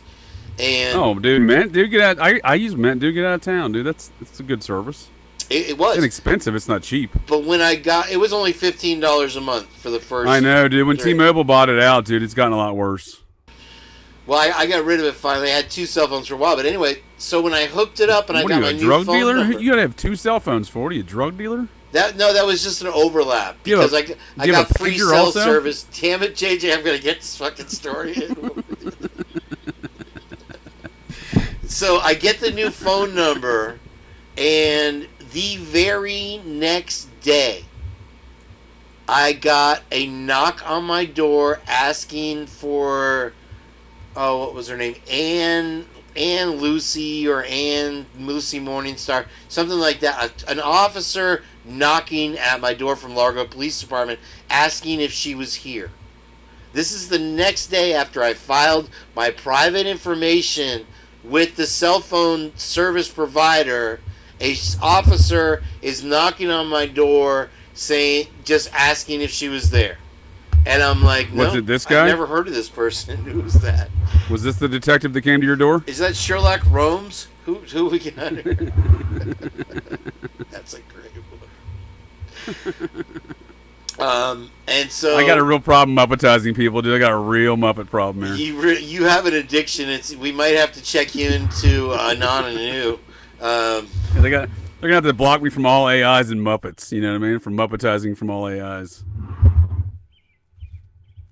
All right. So anyway, what it led me to determine, I figured out, was she was the person that, because it's a 727 phone number, which is my area code, I figured out that it was the person that previously had my number. And as long as I had that phone number, I kept getting calls from like psychiatrists and treatment centers and all this stuff, trying to book appointments and all these things. And so I guess she hadn't let all these businesses know that it was, but the police showed up the very next day. It was wild. I'm like, they're murking me, bro. That's weird, dude. I'm not gonna lie to you, dude. I've experienced a lot of weird shit in my life, but this Ukrainian lady, dude, that's fucking weird, man. And then she ghosted me. We did like, I don't know, That's 6 part of the shows sus factor. together. That's part of the sus factor. Yeah, she allegedly got flooded during the hurricane, and then she kept saying, making excuses. I'm going to bring a bottle of wine over. We can do the show, and then you never see her again. And so I don't know. When did she live in Coeur d'Alene, and when did she work there for the Department of Justice? I want to say it was like 2006. Oh, so before Hurwitz then. Possibly, I don't know. Yeah, Hurwitz's still in college in 2006. Okay. Well, anyway, yeah, it was some wild. She says that Coeur d'Alene is like a very lively area. Anyway, my question about Coeur d'Alene, if we could ever get to it, Nope. is I didn't realize that Spokane and Coeur d'Alene were the same type of Moscow Pullman situation where they're just literally over the border. Yeah, Spokane's a much dirtier version of that combo. That's saying a lot. What's up with Spokane? Filthy dirty. What do you mean? Well, in my opinion, the Green River Killer, at least one of the Green River Killers, one of the primary culprits in that matter, right? Lived there for many years and killed women while living there, and no one gave a shit. It's just that kind of environment. It's a den of iniquity, Kane. Well, we have a area called Jacksonville, Florida here that's very much dirty like that. I've been to Jacksonville. I would say it's similar, but yeah, I'm telling you, dude, Coeur d'Alene and Spokane, they have everything out. And once you get past the Continental Divide, you get a real. That's in Colorado, kind of through the Rockies there. You get the Continental Divide. You get a real old West feel. Everything west of there, until you really hit the shoreline there in California's and Oregon and Washington. But even then, you still get a little bit of an old West feel. But certainly within the elements and activities, even in Moscow and Pullman, all the way up to Coeur d'Alene and Spokane, you do get these weird kind of old West vibes, even in these modern day quasi cities. They're not really cities; they're large urban areas, I suppose, but not really cities in an eastern seaboard kind of city construct. But I was very shocked. For example, when I moved to Great Falls, Montana, which is at the time was a population of 50,000 people in 1999 when I moved there, and it was like an old West environment. Dude, you could go into a bar, there'd be a poker table over there on the corner, dude. A what? The only thing you're missing, a what? Couple guys with 6-shooters. You know what I mean? Oh, so they're doing all the cowboy stuff like shooting, wrangling, pancake eating. Yeah, oh yeah, dude. It's not none of that's really ever left these areas, right? That's what I'm saying. Like it may be 1999 and they got like electronic slot machines, but they're still and maybe the poker table is nicer now, but they still got every bar in Great Falls was a gambling saloon. You could play poker in almost every place. Like I said, the only thing really missing was a couple guys with 6-shooters. So and really. Throughout court and relative to Coeur d'Alene and Spokane, I think a lot of their problem over the years has been drugs. So, given the geographical location, which they said it's been a large throughput of meth. The poor man's yayo, and other such recreational activities. Wait, pause that thought for a sec. Did you guys see that? I clicked on this link. Hold on, let me see if it does it again. Let me move us. Oh, it checked me out. It said checking your address, and it's the Spokane Police Department. So it literally murked me as I was clicking onto this website, Ms. Potts. That is wild. I'm trying to. She said to Google the airport for what is. Wow, that's crazy. I didn't even know I was clicking on a police website there. Massage parlors.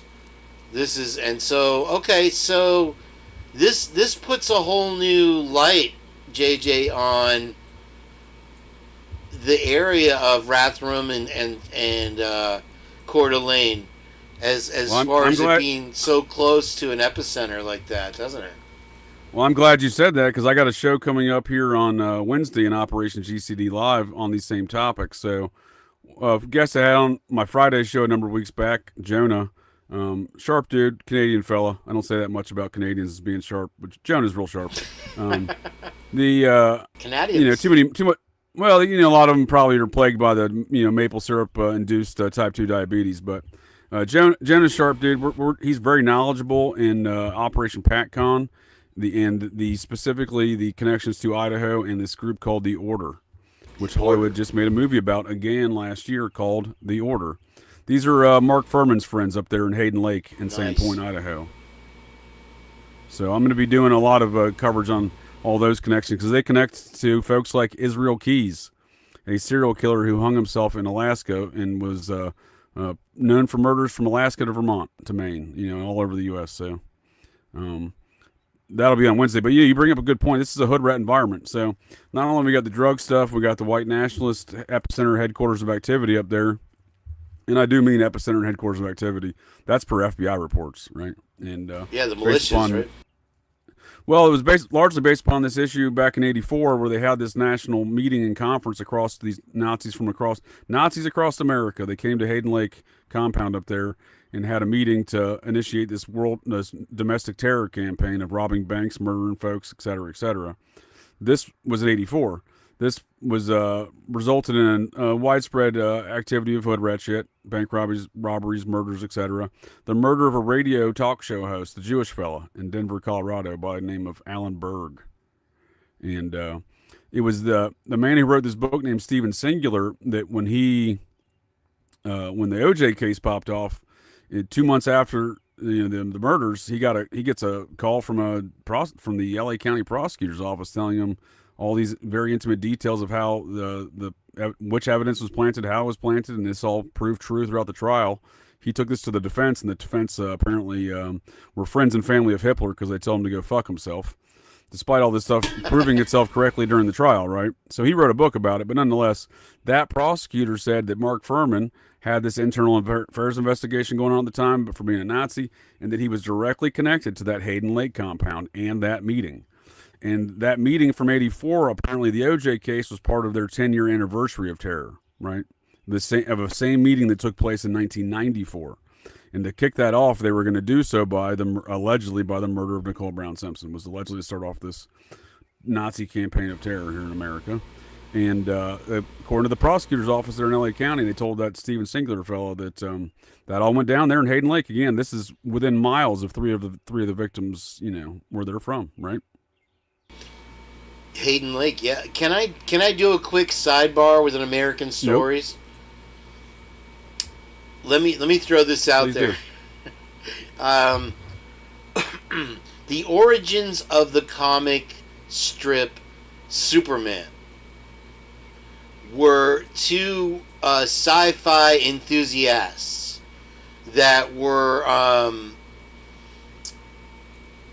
found by chance by somebody that needed more original content for a comic book that they were putting together from the Sunday strip papers. And they also incorporated a guy who grew up in Georgia and found the racism there terrible because his maid had been beaten by these guys in white hoods on horses. And so the original comic strip was Superman choking out Hitler and taking him to go and be prosecuted by the tribunal. The second one was Superman battling the Klan.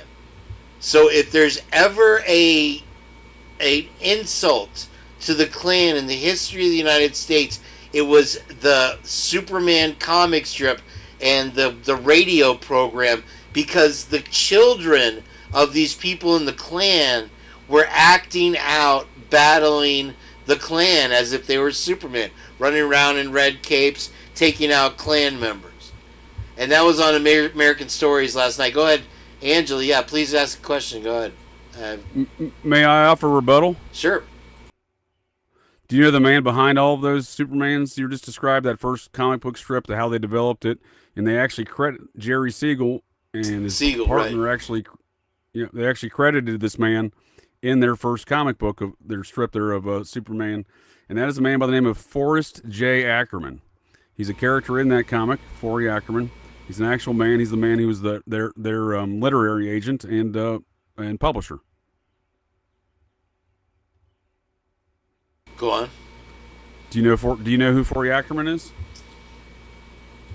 I used him as a center. He's a friend of L. Ron Hubbard, an early member of the Agape Lodge of the OTO of Aleister Crowley there with Jack Parsons in Pasadena, California. Okay. Which would later spawn Scientology. He was an early member of Scientology.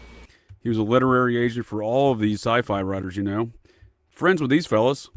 And I would argue that, that a lot of this, all of these DC and Marvel comics are actually Thelemic fan fiction. Here we are with Yayo Bob and Stan Lee of Marvel Stan Comics, Lee, yeah. Both friends of old Forey there. Wow. All right, JJ, I'm going to throw some hula burgers at you. Let's take a little break, and we'll come back and wrap it up in a nice tight little bow.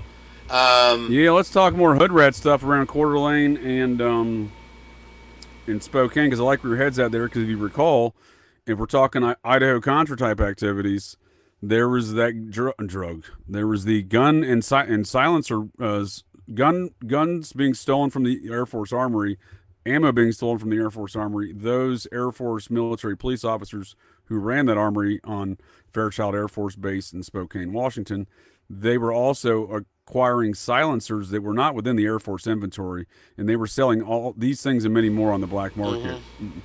And that's the dude who got busted and was shipped down to Whitman County on December 5th, 2022 to sit there for a while. It's weird because maybe you can answer this for me.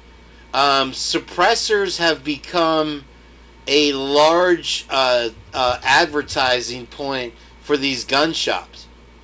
As far as, and I didn't know that it was legal to own one, but apparently in the state of Florida here it is.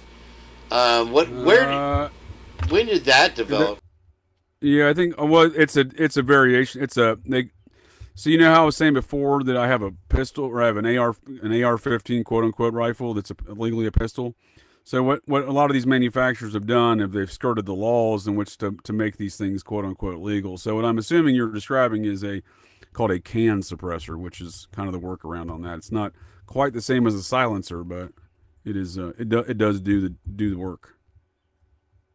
I keep hearing advertisements for it here on the talk radio. The guy's like, "Oh, if you want to get a good suppressor, go over here." And it's like, what are they murking people here? I don't know.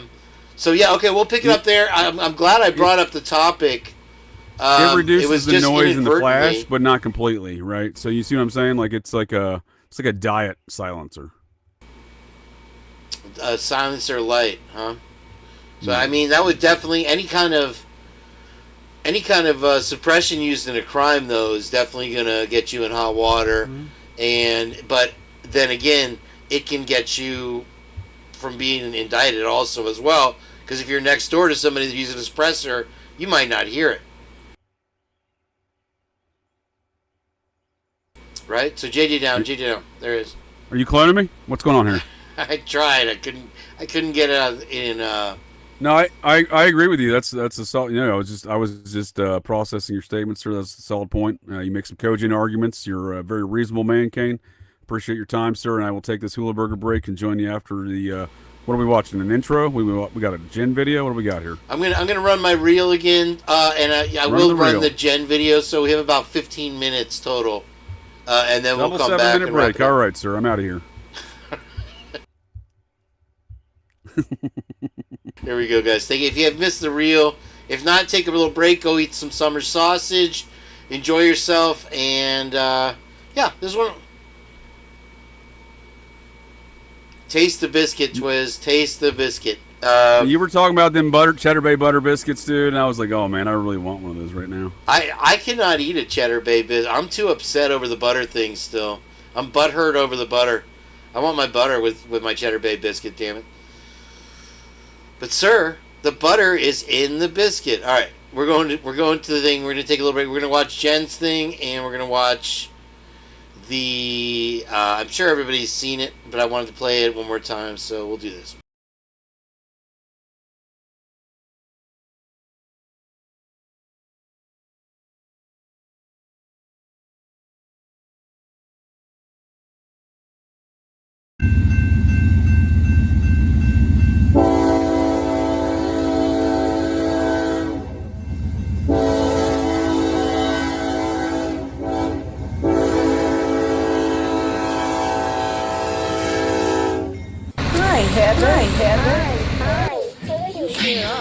Hi, baby Heather.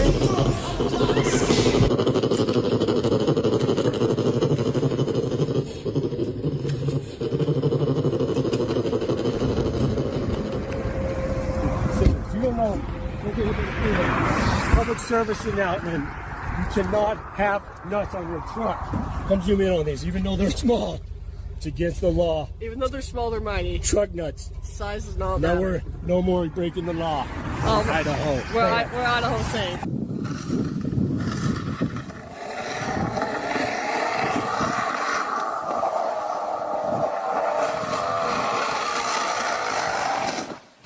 We're Idaho safe. Welcome to Moscow, Idaho. Here are a few reasons why you'll love it here. Moscow is the perfect college town with vandal pride everywhere. Moscow has something for everyone. Just right here, we have thrifting, movies, books, vintage clothes, and more. And if you're a fan of live music, this is the place for you. Live music happens everywhere. Hey, that leads me to my next thing. Moscow people are super friendly, and you can get almost anywhere on either foot or bike. If that's not enough, the food here is great. Moscow is a great community that fosters independence and growth. It's the perfect home away from home. Still not sure? What's not to love?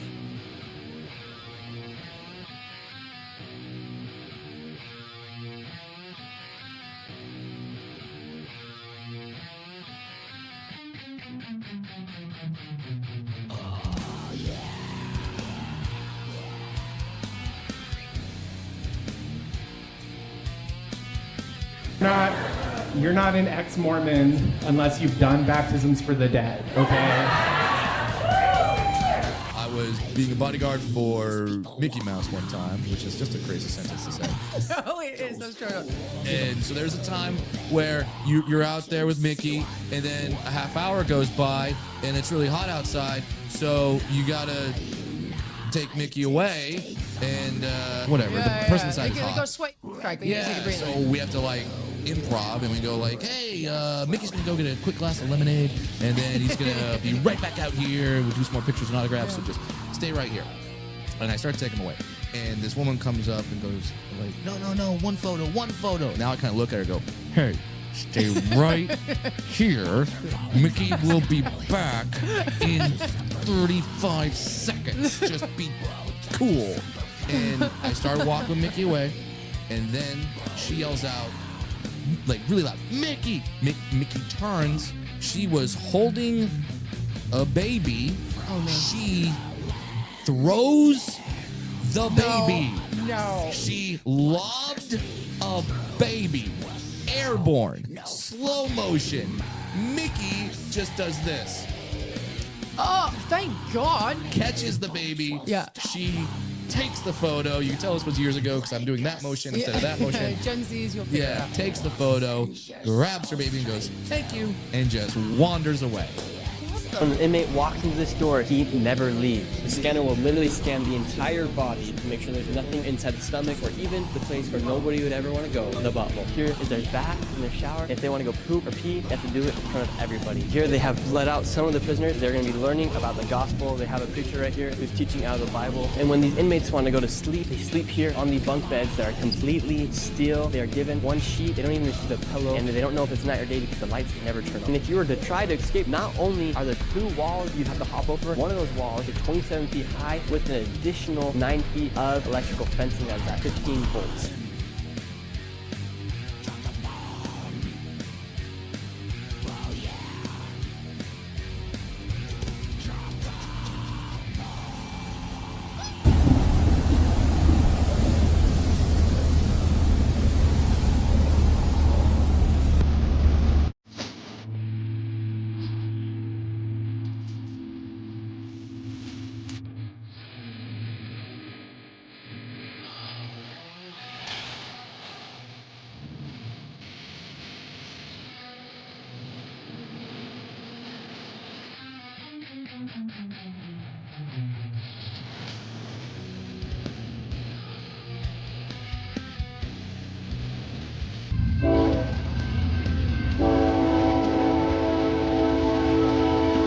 Hi, Heather. Hi, Heather. Hi. You sure are. Hi, baby Heather. Hi, baby Heather.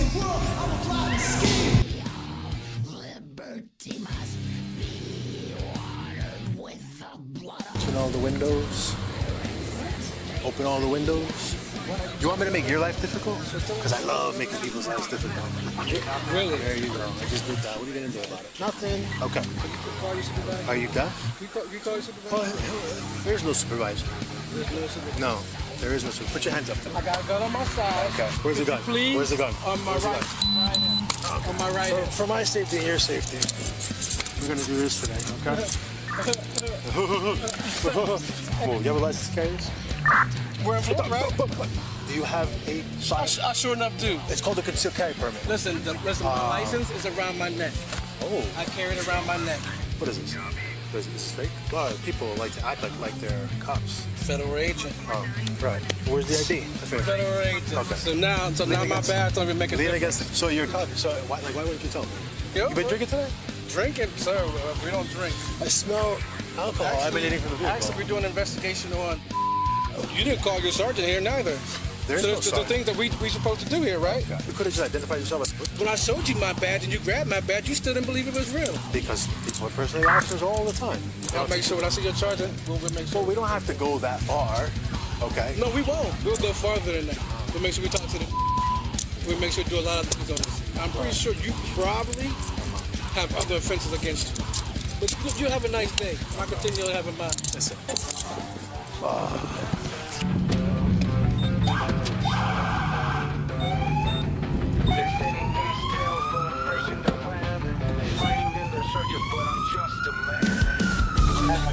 Creeping through the scene, didn't wreck the shine, didn't kill the dream. They're stitching this case like it's made to fit, but I'm calling them out, none of it legit. No car, no loot, no trail to see. Think up top. Think up top. Think up top. Ow, what the f are you doing?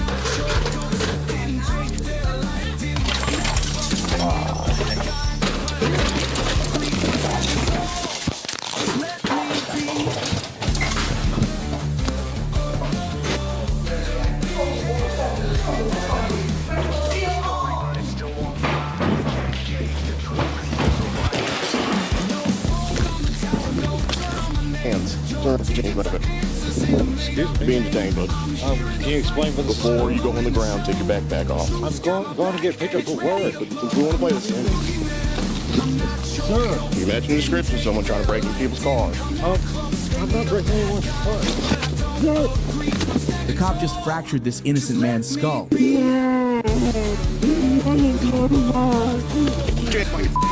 Get up. Put your hands behind your back. That's simple. Then I told you you're going to end up on the ground. You still didn't do that. Then your ass ended up on the ground. How old are you? I'm 49. You're older than me. Act like a man. Want to be a Yeah, he hit his head pretty good. I mean, hopefully this is the guy. He wasn't the guy, and this cop was terminated. Hi, Heather. Hi, Heather. Hi, baby Heather. Hi, Heather. Yo, what the fuck? Heather, what the fuck? This was the scene 31-year-old Hand recorded on his phone when he got home. His wife, Pamela, and his cousin, half naked, asleep together. This happened just 3 months after their daughter, Haley, was born. Furious, Hand started yelling and cursing at Pamela and his cousin before shouting at them to get out of his house. During the heated argument, Pamela pulled a handgun from under the bed and handed it to her lover, Gene Kelly. Moments later, Hand was shot in the stomach and collapsed, unconscious. Panicked, Pamela never imagined things would go this far.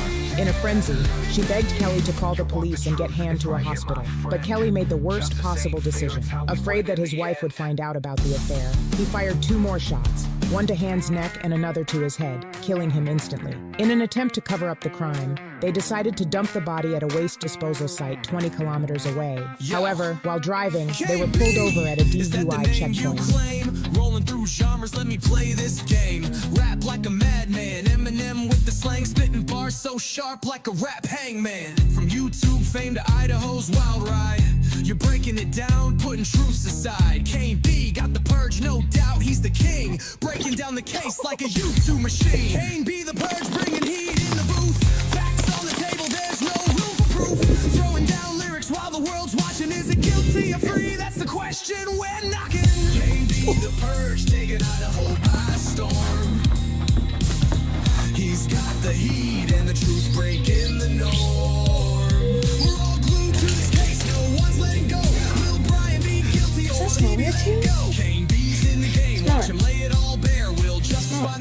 just disappear in the air.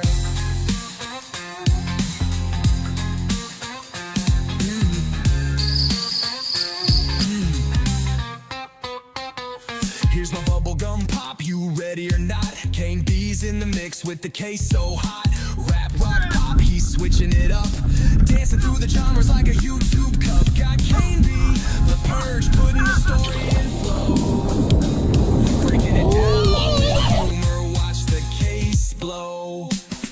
Boom, Kane B's riding with electric groove. Breaking it down, yeah, he's on the move. He's got the Purge, so come and watch him reign. Sipping on knowledge like it's truth on a train. Kane B, the Purge, taking Idaho by storm. He's got the heat and the truth breaking the norm. We're all glued to this case, no one's let go. Will Brian be guilty or will he be let go? Kane B's in the game, watch him lay it all bare. Will justice find the truth or just disappear in the air? Now here I am, R&B vibes on deck. Let's get a little smooth, but don't forget, I'm bringing humor, I'm bringing the sound, but this case got us all spinning round. KB with the truth, it's hard to ignore, like waiting for that next chapter in the lore.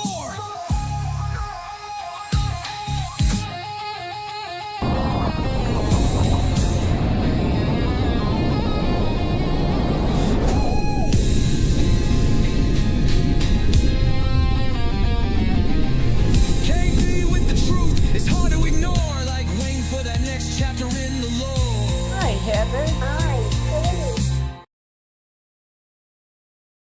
All right, there was the reel. If you guys missed it, you got to see the new Meg P. I am certainly dark back here today. I forgot to turn the light on. I look better like this, though. I'm trying to keep up with Tommy Alan, Jude thanks so much for joining in the love department over here, because he cloned me. I cloned myself through Tommy Jude. I love that one. Okay, anyway, so, all right, there's the reel. Thank you. We watched the Dershowitz thing already. I wanted to play, and thanks for being here, everybody. I appreciate you. If you're new to the Purge, please hit that subscribe button and get that like button on your finger. It's right over there. You just click it. It takes 2 seconds. I appreciate you, as Dago would say there. Okay, so... all right, there's the browser. If JJ wants to join in, I want to first of all play this one here. Let me see if I can pull it up. See, Heather loves to watch me struggle, and now she's got JJ in on the mix, and so they pick on me all day whenever I can't do something right, which is all the time, pretty much all the time. Let me see here. I had it pulled up and ready. Let me think. Where would that be? I don't know. Who knows? Let's just go to Jenn's page. I thought it was interesting. I hadn't watched it. I was involved in all the controversy against my will about it, but let's see here. Where confidential? Okay, criminal. I can spell criminal confidential. There. Oh, good Lord. Okay.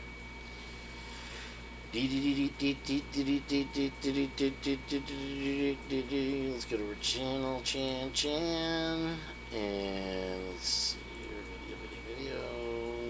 2 weeks ago, hush money, no. Okay, this one real quick. Just a little teaser for you guys. Just like a walk down memory lane thing. Where is this darn video? I knew if I didn't have it saved, I wouldn't be able to find it. Let's see here. Boom, boom, boom, boom, boom. Oh, it's a short. I think it's just, maybe it's a short.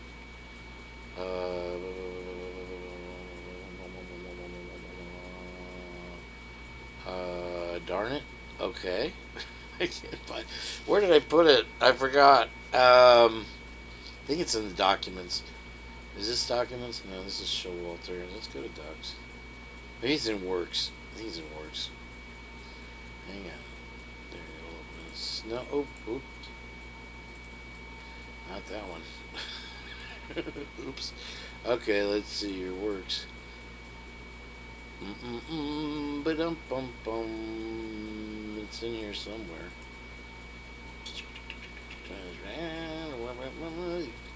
Giving you guys good reason to stick around right now. Thanks for being here. I appreciate it. You know what's funny? You know what I should do? All right. I don't know where this thing is. All right. Well, I should probably turn the light on too, huh? I got the door open. Nice. It's nice out at night. It still kind of dips down into the 70s or whatever now. Let's see. Well, the platform hasn't done anything weird to me this week, which is odd enough in itself. Let's see here. Go away, go away. Close. Close again. Sometimes it just doesn't want to cooperate. Let's see. Documents. And we got JJ Vance here. Unfortunately, Jen hurt her finger. She's in urgent care right meow. I told her not to go there. There's the dental clinic I went to. Cheap on the cheap. Let's see here. Oh man, that's don't work. Okay, I don't know where it is. Darn it, Jen, why aren't you here? Anyway, it was the 911 call, and she cleared it up, or cleaned it up, whatever, better than anybody else that I've heard. Yeah, we've been trying to figure that out, Miss Potts. It's something that just popped up and I can't show you. Maybe I can. I guess I can here. You guys might have noticed this in the chat. If you click on the experience points, it brings up this. Rochelle currently the leader. The thing is, we haven't found any correlation where it transfers over to other chats or even a following show. So I don't know what they count for. It's just you won.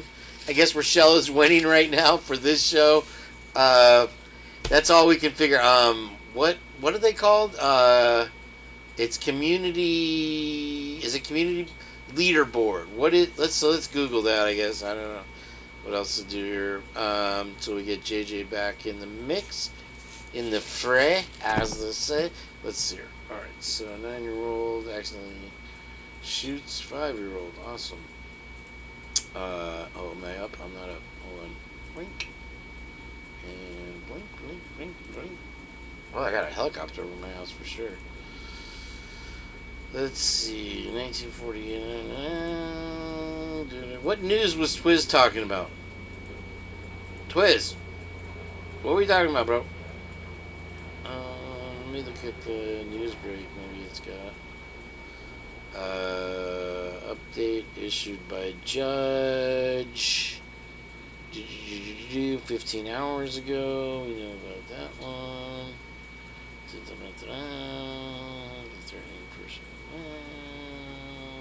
Oh, what? Buried secret from Apollo moon landing finally revealed.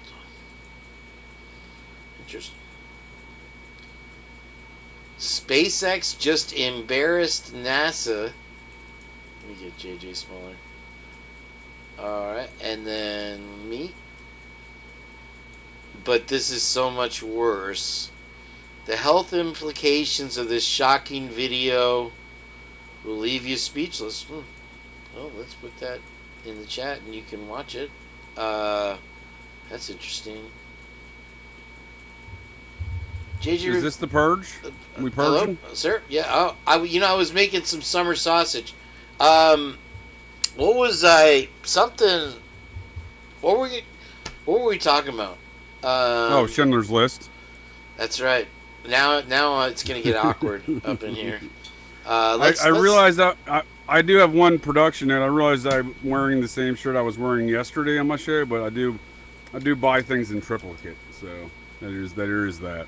Are you like to do the Doug Funny situation with it? You're like the girl on Seinfeld that kept wearing the same dress over and over and over. Remember? I look at more of a Doug Funny situation. You know what I mean? We're not judging you, JJ. We want to know about the mohawk. It looks disheveled. My mohawk looks disheveled? How dare you, sir? Define mohawk. Define the. What is? What would you like me to do with my mohawk to make it look less? I just figured that. What can I do for you, sir? What is it that I can do for you that would make you feel better? I want Liberty spikes, obviously. If you're gonna do a mohawk. Oh, dude, I was actually looking at that earlier. It's almost to the length where I can spike it. It's almost there. You got to get some dippity doo going on in there. Well, yeah, but I want to get a little bit more. It's not that long. It's not that. Wouldn't be a good spike. YouTube Community Leaderboard is a feature that showcases the top 50 most engaged viewers. Let me make JJ cloned here. Don't do it.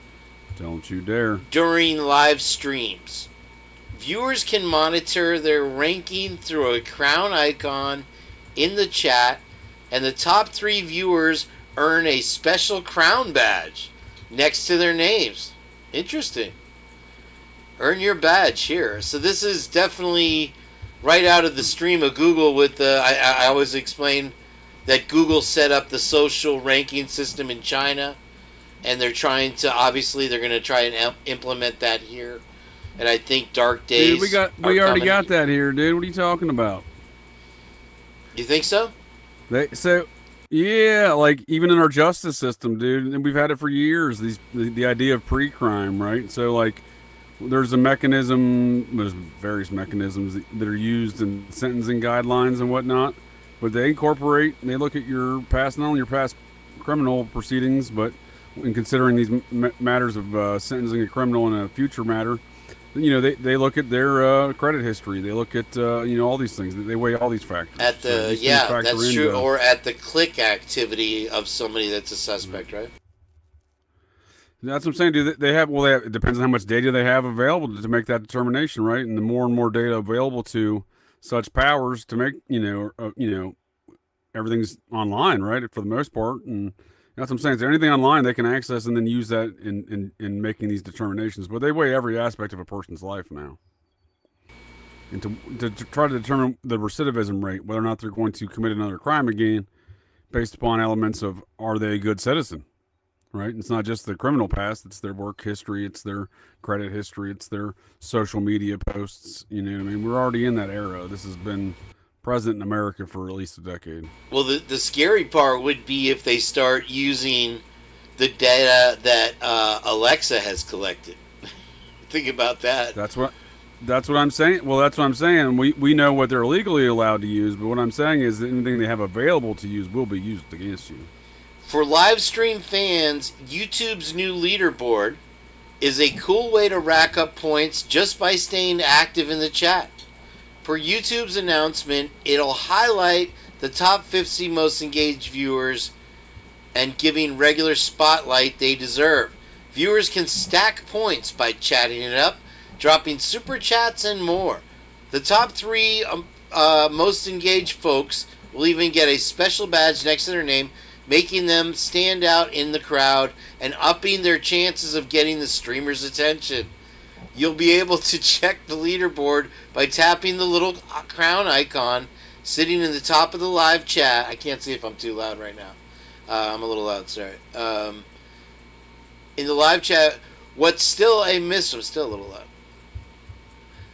Why are you yelling? I'm sorry. I was getting a little butthurt that you couldn't hear me. While still a mystery is exactly how YouTube is counting points behind the scenes. Nevertheless, just because you're active in a live stream doesn't mean you automatically want your name on a public leaderboard. Opt out anytime. YouTube hasn't said if it's on by default, but you can dip out anytime by heading to your settings and turning off leaderboard participation. That option available is on mobile and desktop. YouTube's new leaderboard is a simple but smart move to boost live stream hype. Since a lot of streams are already about gaming anyway, this fits right in. And so they're trying to ramp up the excitement of live streams when we already know that thank you, Tara. Welcome to the Purge. I see you got a link for me, JJ. How much got a couple better links for you, but I'm listening. How much better Rumble is as far as the live chat goes. And if you haven't joined us on Rumble yet, folks, I'm waiting to live stream over there until I get the hang of it and we get 100 subs over there. So if you'd like to join us on Rumble, just search Kane Bees the Purge or Operation GCD. He's already broadcasting on there. Not a whole lot of Do you have to have 100 subs? You have to have 100 subs? 100 subs, you're monetized. I'm at 16, I think, right now. So, okay, I hear you. I think I just passed 100 recently on there myself. Did you? Okay, that's when you're a creator officially over there, which is much easier than the twisted web that you get on this platform. As far I did as not know that. Thank you. And as far as the way they pay you, it's weird. The whole thing. Yeah, I don't care for YouTube's rules and services. Yeah, I think it's just a leftover. With X being changed, they just like refuse to change their ways, and they're saying stuck in the in the 80s in the MySpace era. And as far as censorship goes, it's ridiculous. Yeah, it's just the best platform to stream on, though. You know, it's definitely the largest and whatever. So yeah, we're still using it for now. As far as reaching an audience, that's what I'm saying. As far as reaching an audience, right? You know? Which is what we're trying to do, and there's people of all kinds and all sorts in here. We got a wide variety, all shapes, all sizes, even some former feds that from Idaho. There might be feds watching, I think, on this show for sure. Now we've gotten their attention for sure. It's funny how subtly. Was it the Muppets? Did the Muppets do it? Is that what got their attention? Listen, bro. Since I started this show, it has been a majority of creators that watch it, and I slowly would. I would have 300 views, 20 views, 50 views when it was just me and Lucy Morningstar and Twiz watching, and maybe Meg P kind of jumped in because she was back there, and a few other people. Yeah, Tonka was been around. I can tell you the names right off the top of my head of everybody that's been around since the beginning. Anyway, so the other creators are probably tuning in for the bombshell drops of such things as the Meowie Report, and also payday bars, Reese's cups. These types of things are now worming their way into other creators' shows. No, but like my thumbnails will get jacked. My topics have gotten jacked since the beginning. It doesn't start or end with you, unfortunately. But it's been that way since the beginning. Yet we've had, I think, except for a certain period of time, the least impact on the community. Let me see what this is here. Kid Cannabis. The wild rise and violent fall of a teenage kingpin. Interesting. Yeah, you were talking about Coeur d'Alene stuff, so that reminded me of this issue. This teenager from Coeur d'Alene started a huge, $100+ million pot trafficking franchise there in Coeur d'Alene in the 90s, late 90s, I believe it was. This article's from 2005. They made a movie in 2014 called Kid Cannabis. But yeah, he ends up, if you want to speak to the hood rat activities of that town, this kid found himself embroiled in a drug trafficking network of just pot, but suddenly I think boiled into some coke stuff too, or yayo stuff too.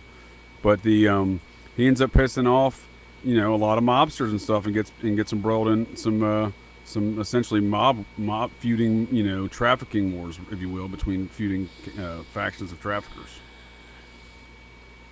And he just graduated. He's a high school dropout pizza delivery kid who wants to start, selling pot. So he goes up to Canada, gets some connections, and then just starts growing. But it gets so big and out of control. It's pretty wild, but it kind of speaks to that culture of that town, I think.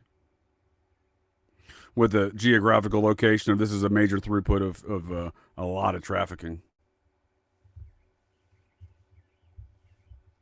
I think that's understated, JJ.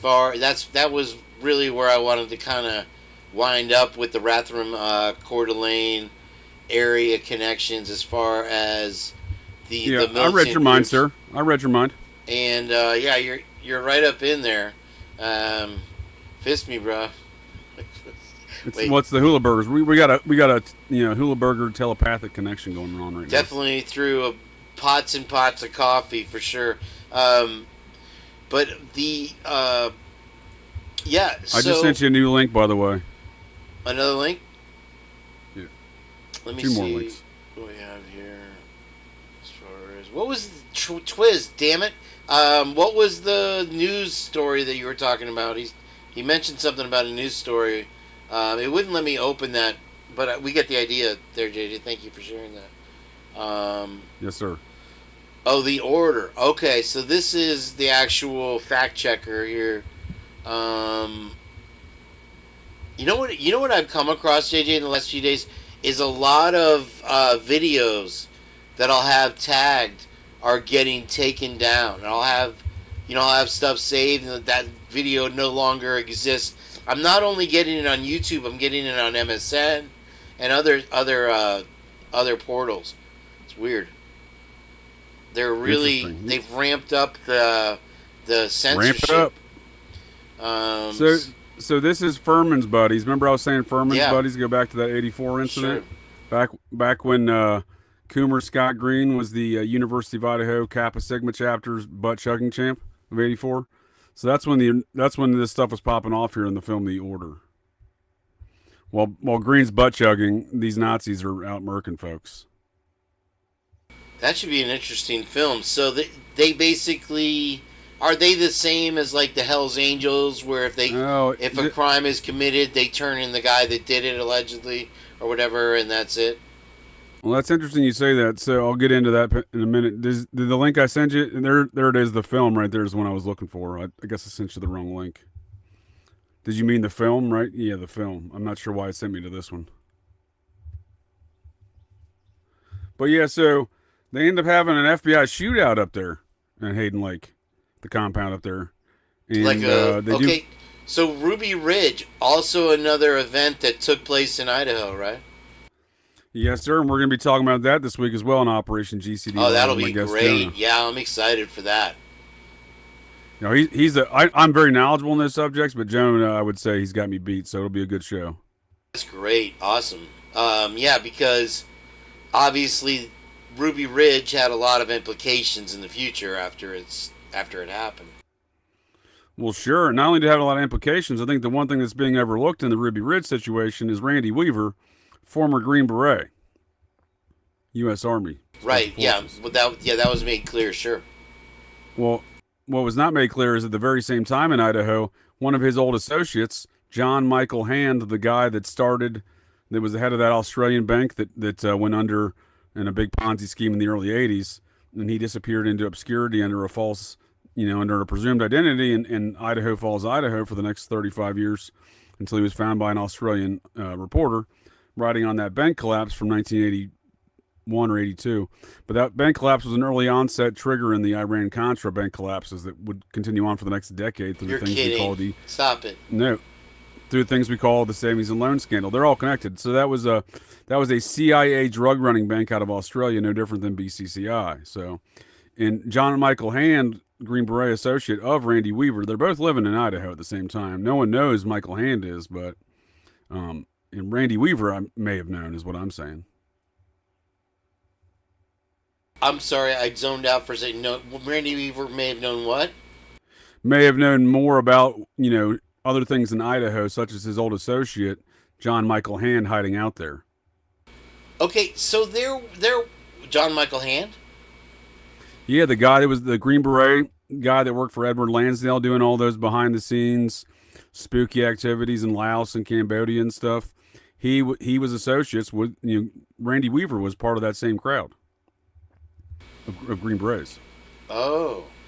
Okay. I'm not sure if he worked directly on the same mission, for example, with Hand in any regard, but I wouldn't be surprised because they both worked for the Material Assistance Command, which was that's the Phoenix Project, the Phoenix program. All right, so Miss Potts, and I could probably pull up the post that she had here. It would probably help. You know what the Phoenix program is, right? No. What was that again? I'm sorry. Have you ever seen the film Lethal Weapon? I've seen them all. All right. In the first one, you get introduced to Martin Riggs, former Vietnam veteran from the Phoenix program, and he has a tattoo on his arm that he later freaks out about in the film when he discovers Gary Busey's character, the assassin for the drug trafficking former Special Forces guys, which Danny Glover's friend's daughter gets murked from, and his friend gets shot in the beginning of the film from the helicopter, right? So that's the Phoenix program. Those are the guys that were the Material Assistance Command in Vietnam. And those were the guys that were running the drugs with the CIA operations, like I said, John Michael Hand. But that's what we see there is Murtaugh's, the girl at the beginning of the first film, who falls off that balcony, is the daughter of Murtaugh's old buddy. So they go see his old buddy. That old buddy is doing business for these Phoenix program guys. He doesn't know Riggs is used to be a Phoenix program guy, but this element of that Material Assistance Command from Vietnam, the folks that were doing all the spooky stuff in countries we were on paper never in, Laos, Cambodia, etc. And some of those spooky stuff was, killing up and coming leaders the opposing leaders and villages for that matter. And sometimes they would kill folks. One of their main MOs was to kill folks, but to make it look like that person was victimized by some beast or creature from folklore. For example, this started in the Philippines under Lansdale, the guy that Michael Hand and Randy Weaver would have reported to, the CIA fellow, Edward Lansdale. He developed this psychological operations where they would murder their opponents, their targets, but do so in a manner that made it look like a vampire did it. So they would put puncture holes in the neck, drain them of their blood, and hang them inside the villages, right? Because the villagers the villagers had this folklore of this vampire-like creature. So they were trying to convince the villagers that these people were dying from these kind of folklore tales that they subscribe to. So that's some of the spooky activities they were doing behind these enemy lines type of deal, but on top of the drug running. So it is that that's what I call Iran. This is the early onset of what is the Iran-Contra drug trafficking, is these people, right? So what I'm saying is Idaho may have served as a base of operations for a lot of these kind of activities for many years, because they would hide John Michael Hand there for at least 35 years unbeknownst to the public. Be specific, JJ. I'm sorry. When you say these type of operation, what types of operations down here? Well, I would say the matters of national security, to quote Steve Gonzalez. That's a vague cloak you put on it. What do you mean, matters of national security? Like missiles or people or weapons? Relative to Iran-Contra and all these drug trafficking activities, I see. These folks called matters of national security selling drugs, guns, and humans in order to raise money to fight communism. There was humans involved too, huh? Always. Well, apparently, there's a lot more money in that than others. But when you start getting into that network's not, again, when you're talking about the spooky network, it's not that separated from a blackmail operations network. In fact, they often overlap, especially through the money laundering operations. So that's why I think we see folks like Leon Black associated with this Idaho situation of that University of Phoenix procurement that just hit the shitter, right? Sure did. Because Leon Black goes in deep with Epstein, so deep that he's been willing to pay. He was willing to use $200 million of his own wealth to pay off victims to avoid further litigation. I'm sorry, Leon Black? Yes, sir. Is that the guy from Curb Your Enthusiasm? That is the guy from Schindler's List. He was the guy at the end. He was like, "Hey, I found the list. Here it is. Here's the golden chalice. We've been looking for this whole movie for this list. I finally found it." Movie over. No part 2. No, so Leon Black was the fellow who's in charge of Apollo Global Management, and they're the ones that Coomer Scott Green here, when he's done butt chugging, went into business with them to procure the University of Phoenix. What? Wild, wacky stuff, sir. What was I gonna? So a lot of weird shit goes on in Idaho, doesn't it, Kane? It's becoming very apparent that from top to bottom, there's a corkscrew going right through that state, and it's called the Clearwater River.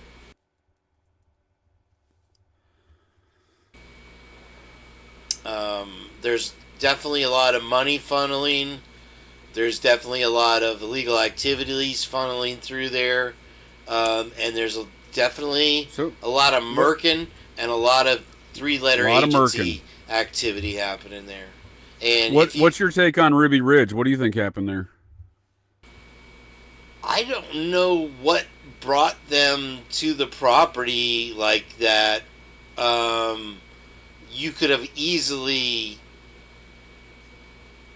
talked to somebody, and it reminds me of a story that Miss Potts had, which I'm trying to look up, where this guy recently had all these weapons, AR-15s, and all kinds of ammo. He had shot at his neighbor's houses 150 rounds, and the Pullman Police Department went in and simply arrested him.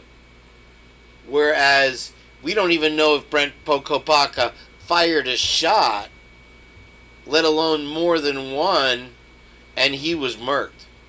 You know, there certainly doesn't seem to be any evidence of him firing any shots, does there? No, and so many.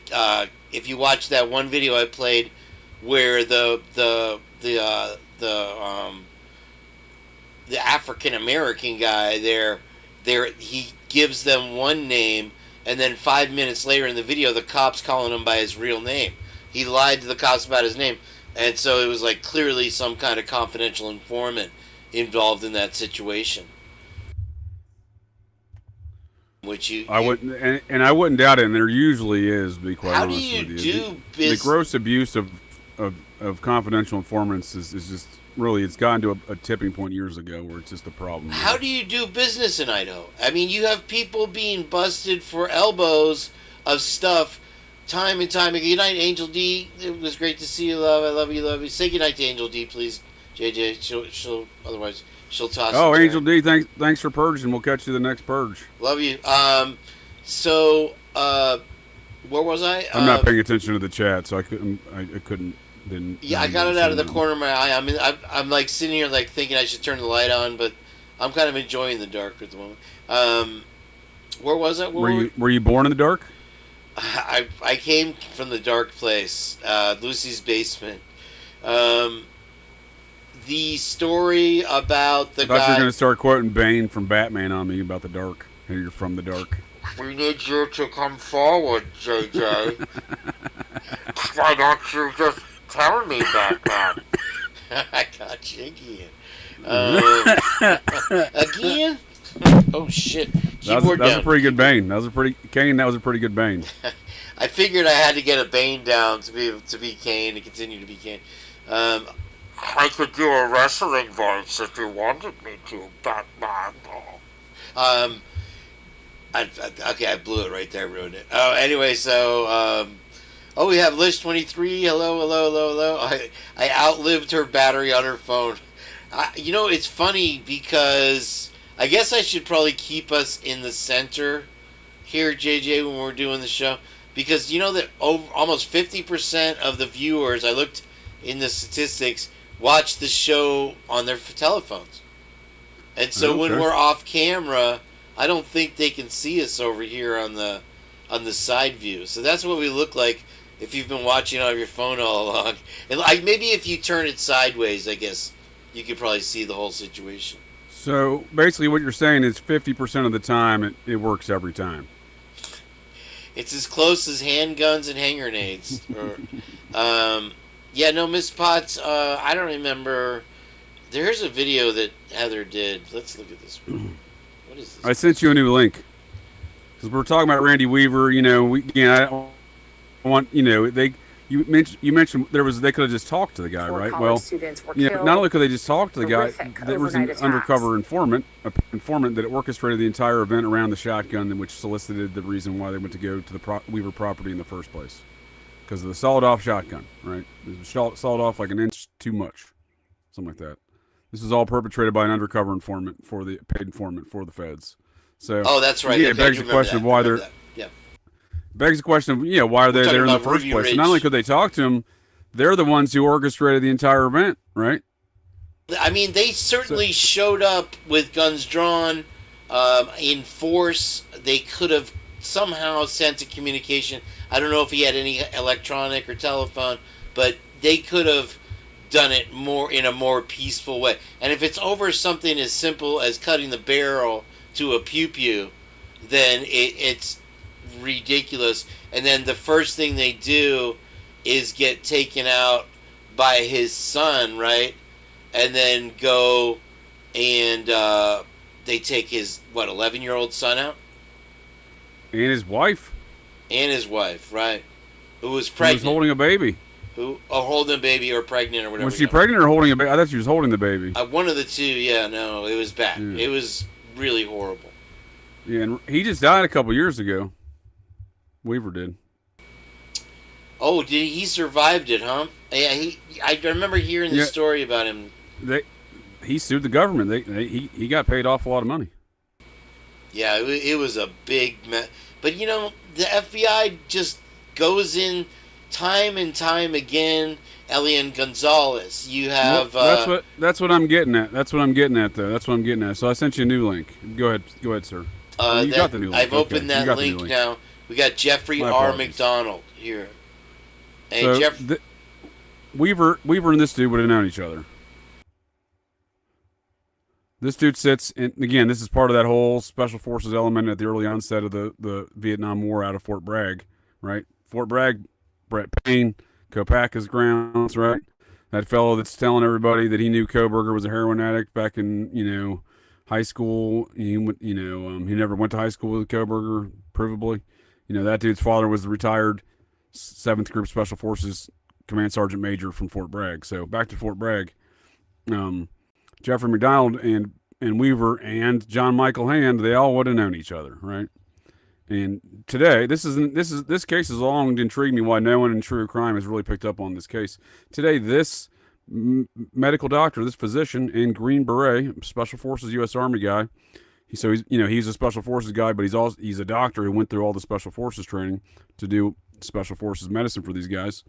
His family was murdered in a Manson family style attack as he claimed, for 4 individuals, I believe in 1970 there. So he sits today in prison for these murders. He got prosecuted, I think, 7 years after the fact, in 78 or so. Today he sits in prison, and he's had an uphill battle in any kind of appeals, and literally. So he claims it was a Manson family style attack. So Process Church, right? So, and there's evidence to support this band of quote unquote hippie cultists and whatnot down there. Nonetheless, he never gets charged for another 7 or so years, but to that, when he does get representation, once he does get charged and convicted, railroaded in a case, right? Through the gets put in federal prison. His appeals team, he gets the Process Church's literal attorney represents him on appeal. Now, I don't think he knew that at the time, right? But it goes to show you that I think that case is very important to keep that guy in prison. That story on lockdown, because have you ever seen that case in the true crime community, Kane? No. And that's a Green Beret doctor who sits in prison today, still alive, in prison, rotting away for a crime he didn't commit. And he would have known Weaver. He would Ruby Ridge. He would have known John Michael Hand. Fort Bragg. I see Fort Bragg. Well, it all goes back to Fort Bragg. That's what I'm saying. The Fort Bragg Special Forces, right? And the paratroopers who work alongside him, like Payne and Kopaka. That was the one thing I didn't. I don't know if I made a point of with the Klein thing and the Showalter thing was it, as far as the connection. Well, it was on the tip of my head with intelligence. What was I gonna? I lost it. Go ahead. I'm sorry. I didn't mean to. Well, so if we're taking all this in consideration, right? Like I said, this guy's rotting away. No one cares about ever talking about this case in true crime, and I assure you, it's a travesty of justice. And again, literally the Process Church's own attorney is the one who helped keep this man in prison and expend his appeals. His only appeal is left with the Supreme Court. I don't know if he's ever appealed to the U.S. Supreme Court or not, but they helped him. They helped this man exhaust his appeals by with literally the process. I'm not even making that up. John Markham, he was literally the Process Church's documented counsel on paper at that time still. So, nonetheless, this dude's case never gets talked about. He's rotting away. He's a Green Beret dude, physician. His entire family's murdered in their home in the middle of the night. Manson family style attack. Stabbed. 4 people stabbed in the middle of the night. Right? Gruesomely murdered in their home. Sound familiar? And Ding, ding, ding, ding. And again, we're talking Manson family style murder, so we're talking the Gooch factor, right? We're talking the Gooch factor. It's another epicenter, another tangential connection here. We have here another, extension of the quote unquote kind of octopus situation. Da Gooch. And then we consider all these things and back to Lethal Weapon, right? So we see Murtaugh, Danny Glover's character, after he's going to tell his buddy that his buddy's daughter was murdered and his buddy's working for that outfit from the Military Assistance Command, which was this element of the CIA kind of operations using these special forces guys in these spooky operations in Vietnam. They would later start doing drug trafficking, which is famously known as Air America, right?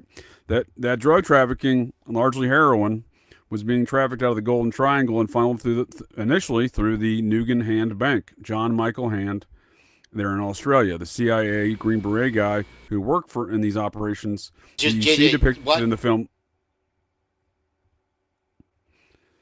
How about the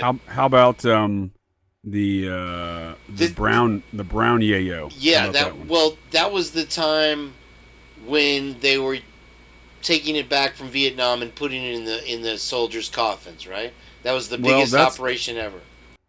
That's the initial onset of these activities. But what I'm saying, as we see depicted in the film Lethal Weapon, those same folks continued on these operations, and we see that real world. In 1981, those same operations, money laundering, was going through Nugan Hand Bank.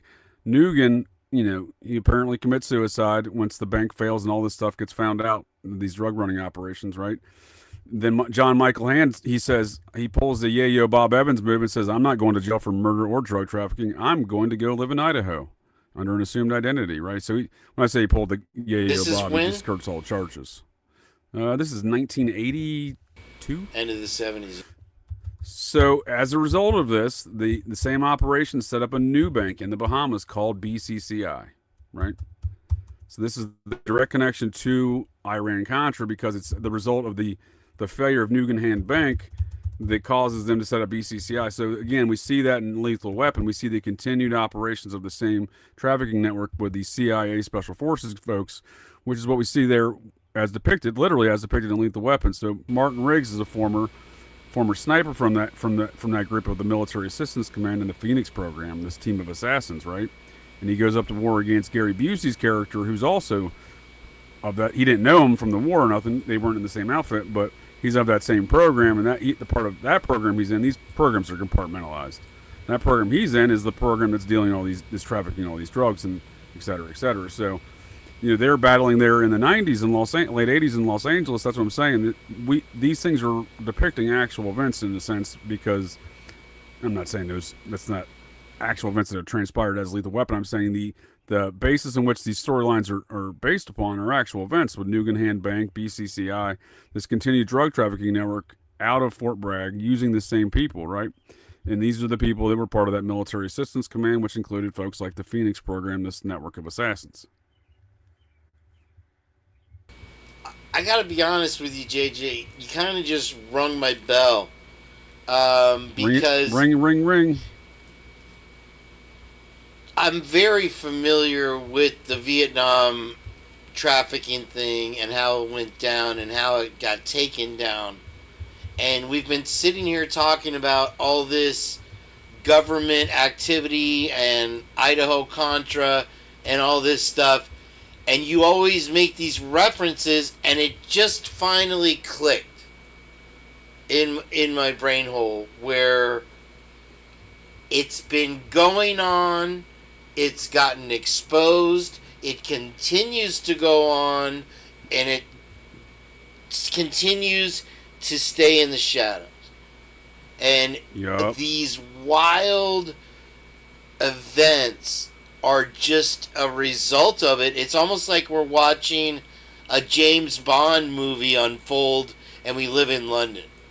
Oh no, nothing to see here, folks. Just move on. It's just another day where 17 people got shot up in Piccadilly Square. Just never mind that. Right. And I don't disagree. Wow, you really. Do you want me to take it up one more notch and connect to this Air America drug trafficking operation right back to Leon Black? Yeah, take it slow, cause I'm sore. Go real slow for you. Leon Black, Coomer Scott Green's buddy. The Kappa Sigma butt chugging champ of 1984. Yes, sir. So he's like I said, he was Jeffrey Epstein's buddy, right? Paid over $200 million to Epstein victims to avoid further litigations and troubles for his own misdeeds. So Air America, so Epstein's sole client on paper was Les Wexner. They traded houses. Wexner gave him the largest private residence in Manhattan for $1. So Good deal. It's a good bargain. Great deal. Fantastic. Right across the street from Bill Cosby, and shared a wall, bunked a wall there with the current Commerce Secretary Howard Lutnick. So Les Wexner on paper there, like I said, the only client of Epstein's as far as this wealth of billions of dollars that Epstein allegedly managed. His only client on paper was Wexner, who signed over his power of attorney, I believe, in 1997 to Jeffrey Epstein. So Jeffrey Epstein, on paper, legally speaking, made all decisions for Les Wexner. Les Wexner, in 1996 or 1995, purchases. And this is the time where Epstein's already doing White House visits. In 95, right? He's already been visiting Slick Willie in the White House a couple times. Chum with the fam. Got it. Yeah, if you recall, that guy who signed Epstein into the White House during his first couple years of the Clinton administration just happened to find himself hanging from an extension cord with a couple shotgun blasts to his chest. Oops. In an Arkansas forest, and the shotgun was 40 feet away. These things happen. Oops. So Epstein's already integrated into the Clinton situation by then. But before he takes on this alleged client of Wexner, him and Black are already friends by then, because Epstein ran the largest Ponzi scheme on Wall Street. I think that came to end in '89, and then Black was involved in the subsequent next largest Ponzi scheme on Wall Street, and that came in '92. So, and that was directly connected to Iran Contra. The Black one was. So, fast forward a couple years, you got Black and Epstein's. They're already buds, and Epstein's buds with Clinton, and he takes on this guy Wexner, right? Wexner at that very same time purchases Air America, that airline in which the CIA and this group of special forces folks from Fort Bragg were running drugs seemingly from, as you put, the caskets from Vietnam. In a large issue we know about, it didn't end there, it seems. And again, it seems to be depicted in fiction such as Lethal Weapon, but we see that falling out with the banks of Nugan Hand Bank in 1980 and BCCI in 1988. So we see these things that they do continue, right? And the person that purchases that airline that these things were being run on, right, is Les Wexner. You're talking about the after only it client was of Jeff exposed? Epstein, I'm saying that same airline, in my opinion, still runs today. So this same trafficking network still runs today. And Les Wexner purchased that airline, Air America, in 1996, and he moved its operations to Columbus, Ohio. Its headquarters of operations, Right by you. where his headquarters of operations are, right? So he's in fact, he's running the same routes as Air America was running for the drug trafficking operations, because he's running those routes for clothing operations to the same regions of the South Pacific and the Brown Yayo Triangle. Oops. So if the man's got the same airlines and he's running the same trade routes, why is that different? Yeah, somebody's overlooking something somewhere. Yeah, so when you asked before about the human trafficking, well, there you go, right? So we have Leon Black, we have him and old Jeffrey Epstein's buddy there and sole client for Epstein, Les Wexner. Yeah, so this is the epicenter of the human trafficking, right? And Wexner's purchasing the Air America plane and running the same routes as they were for Air America for the preceding decades, preceding the Lethal Weapon series.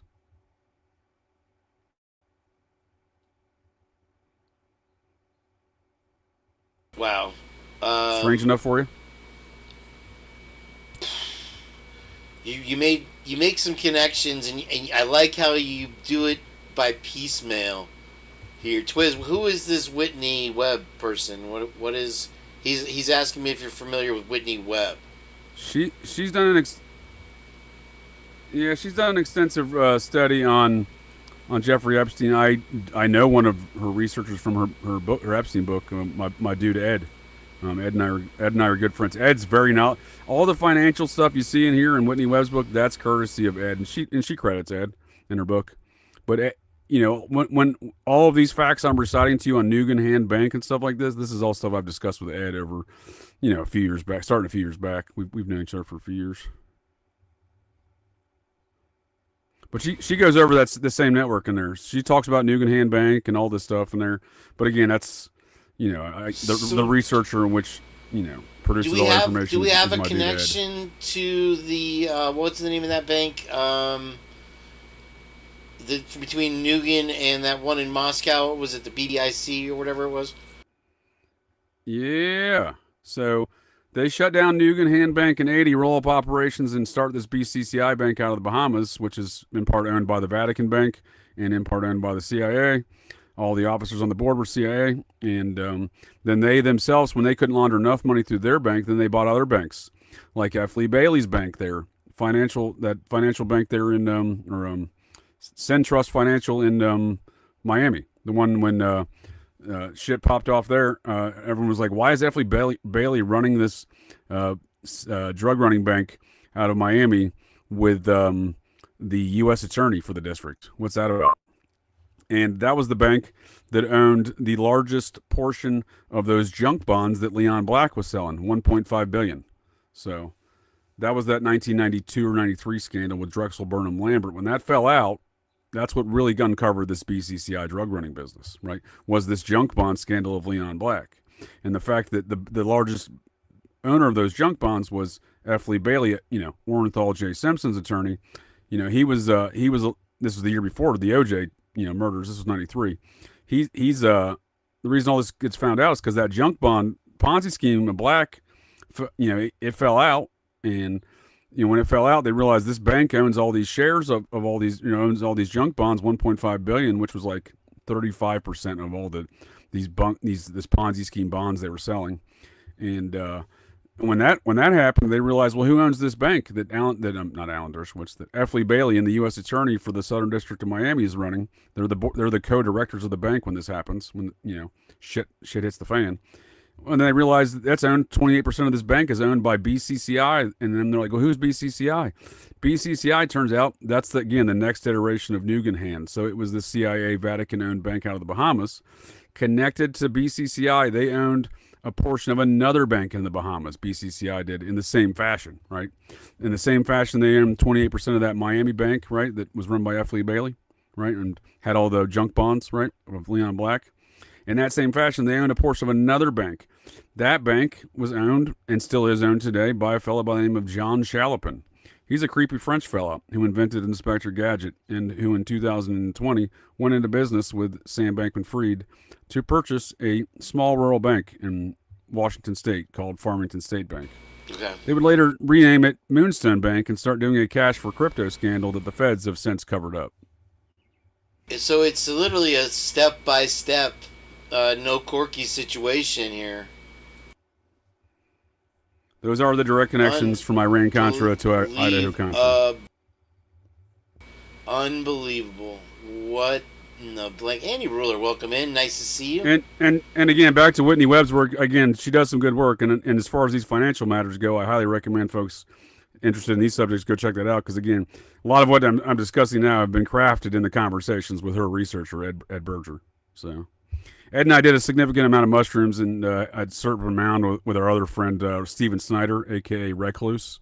He's the host of the Farm podcast, the Farm Mach 2 podcast. It's a weird experience. It was a good time. Ed was sober. He was the sober driver. Me, Recluse, and another guy did a significant amount of mushrooms at Serpent Mound. And then we had Ed drive us, and Ed was super frightened because he didn't know where he was, and we kind of ended up in a Hills Have Eyes kind of town in central Ohio, and he was freaking out. But Ed's a very knowledgeable dude when it comes to financial matters such as these. The Hills Have Eyes. Is that real? Don't tell me that's real. No, dude. So I've been to Serpent Mound hundreds of times. So I took these guys there on a tour, and we had a nice day planned there, we hike on the trails and that kind of thing. There's a group of us, right? And we're doing, again, ate some fungus.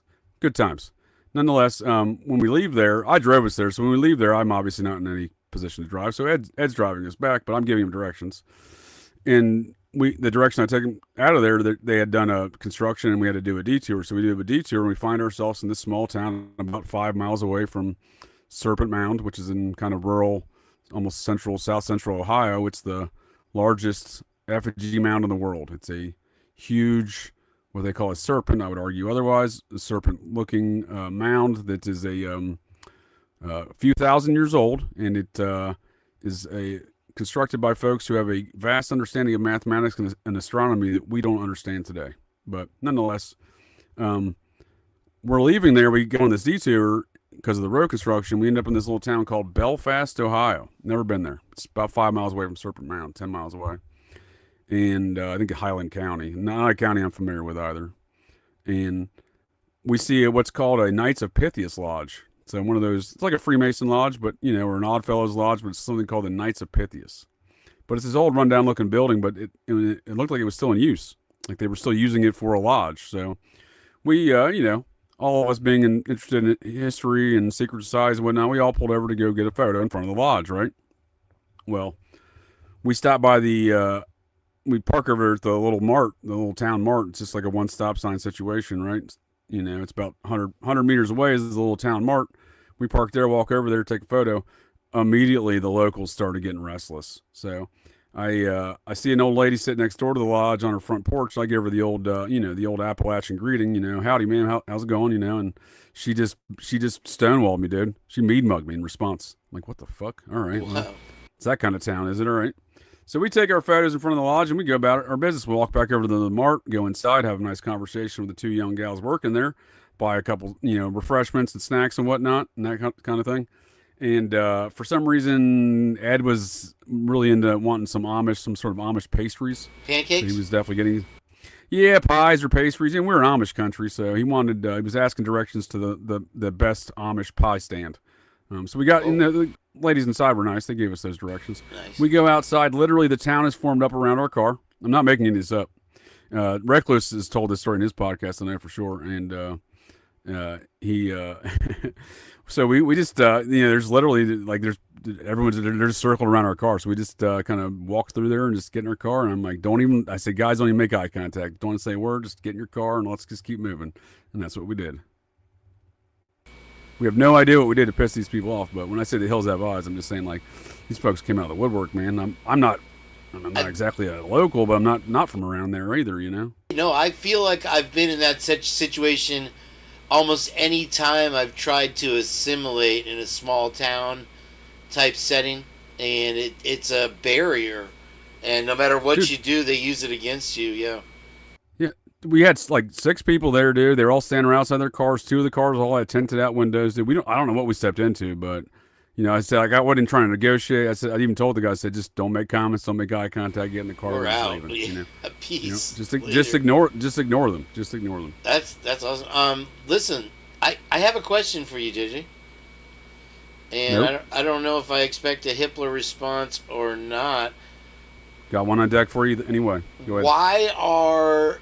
Why is Pennsylvania issuing summons in regard to the Brian Koberger case as recently as today? Oh, well, this is brand new information, or so yesterday. I wasn't aware of this.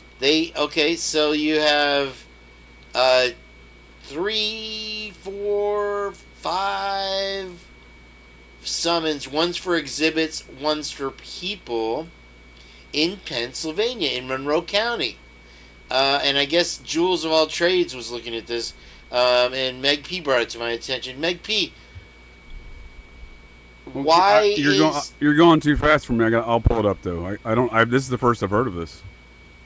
What on earth is? What do you mean? Don't dox these people? They're documents. I'm just reading a document. Why? What on earth, Meg P? Why are they filing summons in Pennsylvania right now over this case? This is long beyond their... Okay, so Exhibit A. Ooh. Certificate pursuant to Idaho Code. Okay, that's that Code 16 thing again. I'm looking at the filings too, and that reminds me, the Princess of Darkness pointed out to me that Hurwitz is using a Lasalle County email address as opposed to the U.S. I'm sorry, as opposed to the state of Idaho Attorney General's office email address. So it begs the question of who's paying this man to be there in the first place. What address is he using now? He's using a latallcounty.gov email address as opposed to Homegirl, his assistant, is using a Attorney General's office email address. Are you tracking? Yeah, his email address is dumbdickhead at latallcountyidaho.gov, and her email address is I'm a dumb whore at ag.idaho.gov. So why do they, you know what I mean? I am a dumb whore, and I'm Exhibit B. So yeah, I meant Madison Allen. I meant Madison Allen. Says that these documents weren't supposed to be released. So that even questions it more. Like, what are they summoning people to Pennsylvania for? That is crazy. I'm so lost right now. Thank you, Megs. You could have just said that. I would have seen it. Thank you so much, everybody that's contributed tonight to the show. That will definitely up the hula burger count on JJ's end. Always appreciate more hula burgers. What document are you reading? This is the exhibit one. It's about the fifth one down. And let me get to the top of it. Let's see what it's called here. It is, if you look at, it's the last June 4th, 2025 petition summons exhibits Vicio. So it's right here. Dude, I don't have that, bro. Let me put the link that I'm on. See, like I said, I was just going to say, I'm on the cases of interest, dude. Of this before it's Dude, download that shit, dude. Download that shit. Yeah, I'm don't see it. Screenshot the shit out of it right now. Hold on. I don't see it at all, bro. Cover up, bro. Why am I covering what up you got, names? What you got, friend? I need some of that. I'll email you the pics here after I get them. Yeah, wow, that's crazy. That quickly it was redacted. Let's do it's gone, dude. It's gone, ski. No way. Thank you, Meg P. That's a big one. I wonder what happened there. Whoa, my computer just went wackadacko. Hold on, there we go. Okay. Maybe Bill Gates is in there. Maybe he got you. Okay, I can just screenshot this like a normal. I don't know how this Windows one works. There we go. Okay. Yeah, the last one I'd read was on September. On June 2nd, it was the defendant's 23rd supplemental request for discovery. So I got everything else north of there I've not read yet. You know, Meg P, a lot of people underestimate her as being a quiet girl in the chat. But I'm going to tell you right now that she has delivered some of and sometimes at 5 in the morning we'll be doing an all-night purge or whatever, and she'll drop something like the Cast Viz report, which wasn't supposed to be released, and the details of let me save these to a folder here somewhere. Yeah, do what you gotta do, friend. Do what you gotta do. That it was a report explaining to the police how to not give up Stingray or whatever. Let me see where I'm going to put this here. Right. No, there's a lot of those things that go out, man. Whenever they have new technology like that, the Stingray is just one I've used as an example, because I know for a fact that I've seen letters where they were sent out to say you can't say it, talk about this shit, and prosecutions and whatnot. So I'm just saying, like, imagine whatever the newest iteration of that technology is, they're sending out letters telling folks you can't talk about this. Wait. Oh, what? Okay, hold on. Does that make sense to you? No, this report that she showed us was literally a step-by-step guide on how not or how to lie about it in court. That's what I'm saying. Yeah, they sent, well, of course they're going to send you an instructional guide, Kane. These people aren't brilliant. You know what I mean? I mean, dude, when that gets released, though, there's no repercussions or consequences, right? All right, let me. Well, there are for the people that release them. In fact, I can think of a U.S. attorney out of Baltimore that released some of that shit, and she got a lot of repercussions. That's the game, bro. You blame the whistleblower You know, and I wasn't gonna mention it. Failed to open. Apparently, we're not supposed to be showing these names. I'm hearing. I'm not sure what any of this is about, but I don't see why I should redact I see something I that don't is know either. already. It's giving me trouble too, by the way. Okay. I'm simply relaying the message that I'm continuing to receive via Twixter DMs now from Princess of Darkness. In my opinion, there is enough being redacted as it is, so I don't see the problem, unless it's going to get me in trouble in some way. Whatever, it's already up there. She's saying that Lucy Morningstar saying they're probably pulled them off because they forgot to redact the names, so they're going to redact the names and put them back up. Why should I redact anything in this case? Are you kidding me? I'm just saying you might get struck later because it's not. You're showing it now. You know what I mean? I'm just saying. I don't know. Is that what they're saying? To be clear, I don't care. Just to be clear, I'm just relaying messages. Yeah, no, I don't shoot the messenger, Kane.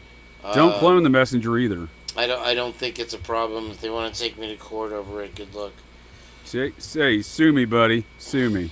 Come and get me. Ruby Ridge me. Let's see here. Boom, boom, boom, boom, boom. Yeah, I'm over everything being redacted. Why Pennsylvania is blowing my mind.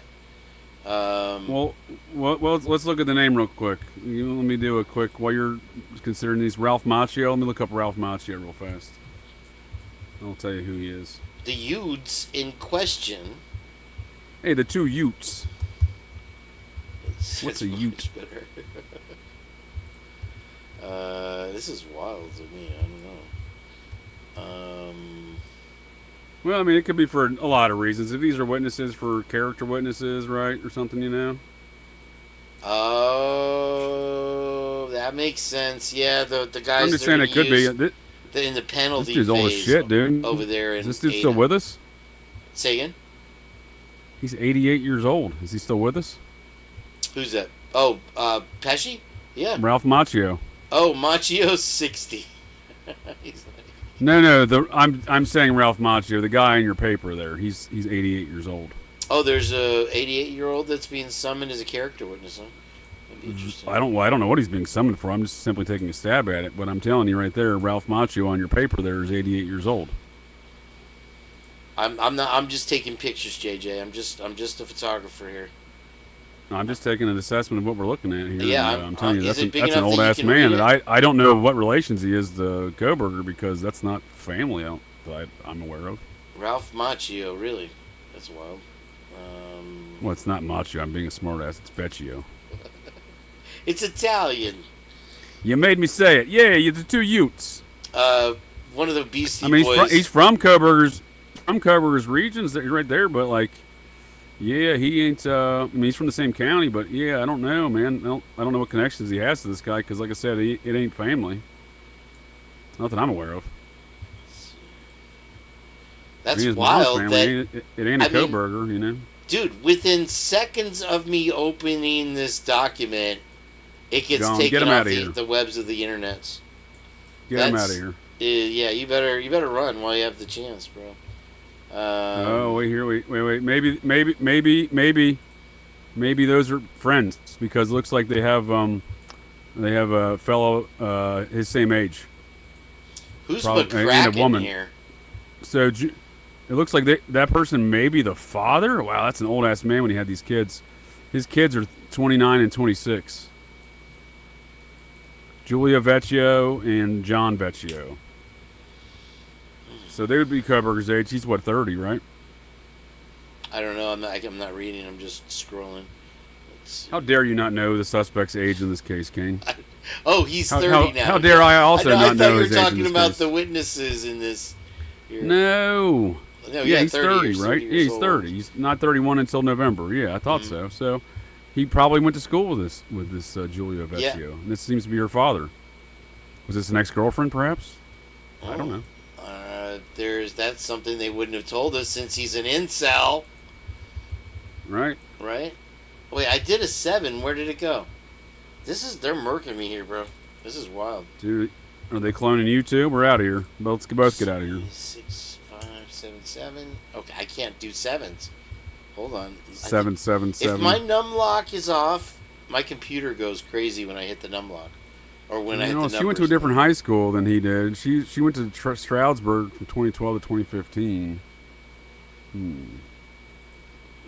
He graduated in 2013, so he'd have been 2 years ahead of her, and 4 years ahead of her younger brother. So I don't know. I think the all same the county, right? Same county. I mean, I'm just saying same county, but not the same high school, right? So I mean, it's certainly possible they know each other. 2 years apart, year and a half. Keep the play-by-play going. I'm just going to keep taking pictures here since. Well, here at Kane Bees the Purge is brought to you by Dead Air. Whatever's left over here in my Monster Energy drink, and we're out of Reese's cupcakes because Abner Boy's eating them all. Schindler's List, folks. Schindler's.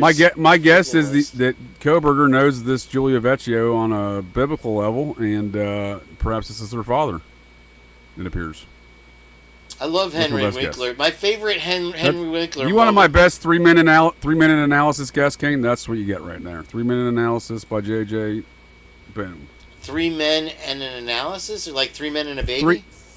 3.5 minute analysis. 3.5. It's time. You get 2 of them every 7 minutes. You know what I mean? 7 minutes are important. Right. No. We're gonna go to JJ's 3.5 minute corner now. So you understand the bit. Let's see here. Keep the dead air going. Keep reading whatever I'm not seeing right here. No, but that would make a lot of sense then, right? If this was an ex-girlfriend's father and they're looking for character witnesses, right? You know what I mean? That would make sense. I think that would comport. JJ, every other picture I try to take is getting blocked, which is just unusual to me. That's weird. Why can't you download that? I don't understand why you can't get it, because I'm on the same link that Meg P gave us, right? Is that what you said you're on? Oh, you're on the PA court website. Holy shit. Wait, did I just do all this for nothing? Dude, I'm new. I'm new. I don't know what to do. I didn't see. I told you I don't look at the chat very much, so I didn't see Meg P. You're kicked off of Thursdays after next week. Well, again, I resigned. You can't fire me. I've resigned from Thursdays. Okay, so here I was getting. I think smartly and I act dumbly. This is, forgive my stupidness here. This is the link that I'm on, JJ, and I meant to put it up there. You probably told me that before. I was just not listening. So I meant to put it up there early, and to my chagrin, I did not do it. All right, let's shut it down there, JJ. We're at about 4 hours. I get a lot of feedback if I go over 5 hours on this show. Let's do a recap. Let's start it. Start at the bottom. I appreciate the time, sir. Great purge there, Kane. Great purge, fellow purgers. Look forward to the next purge.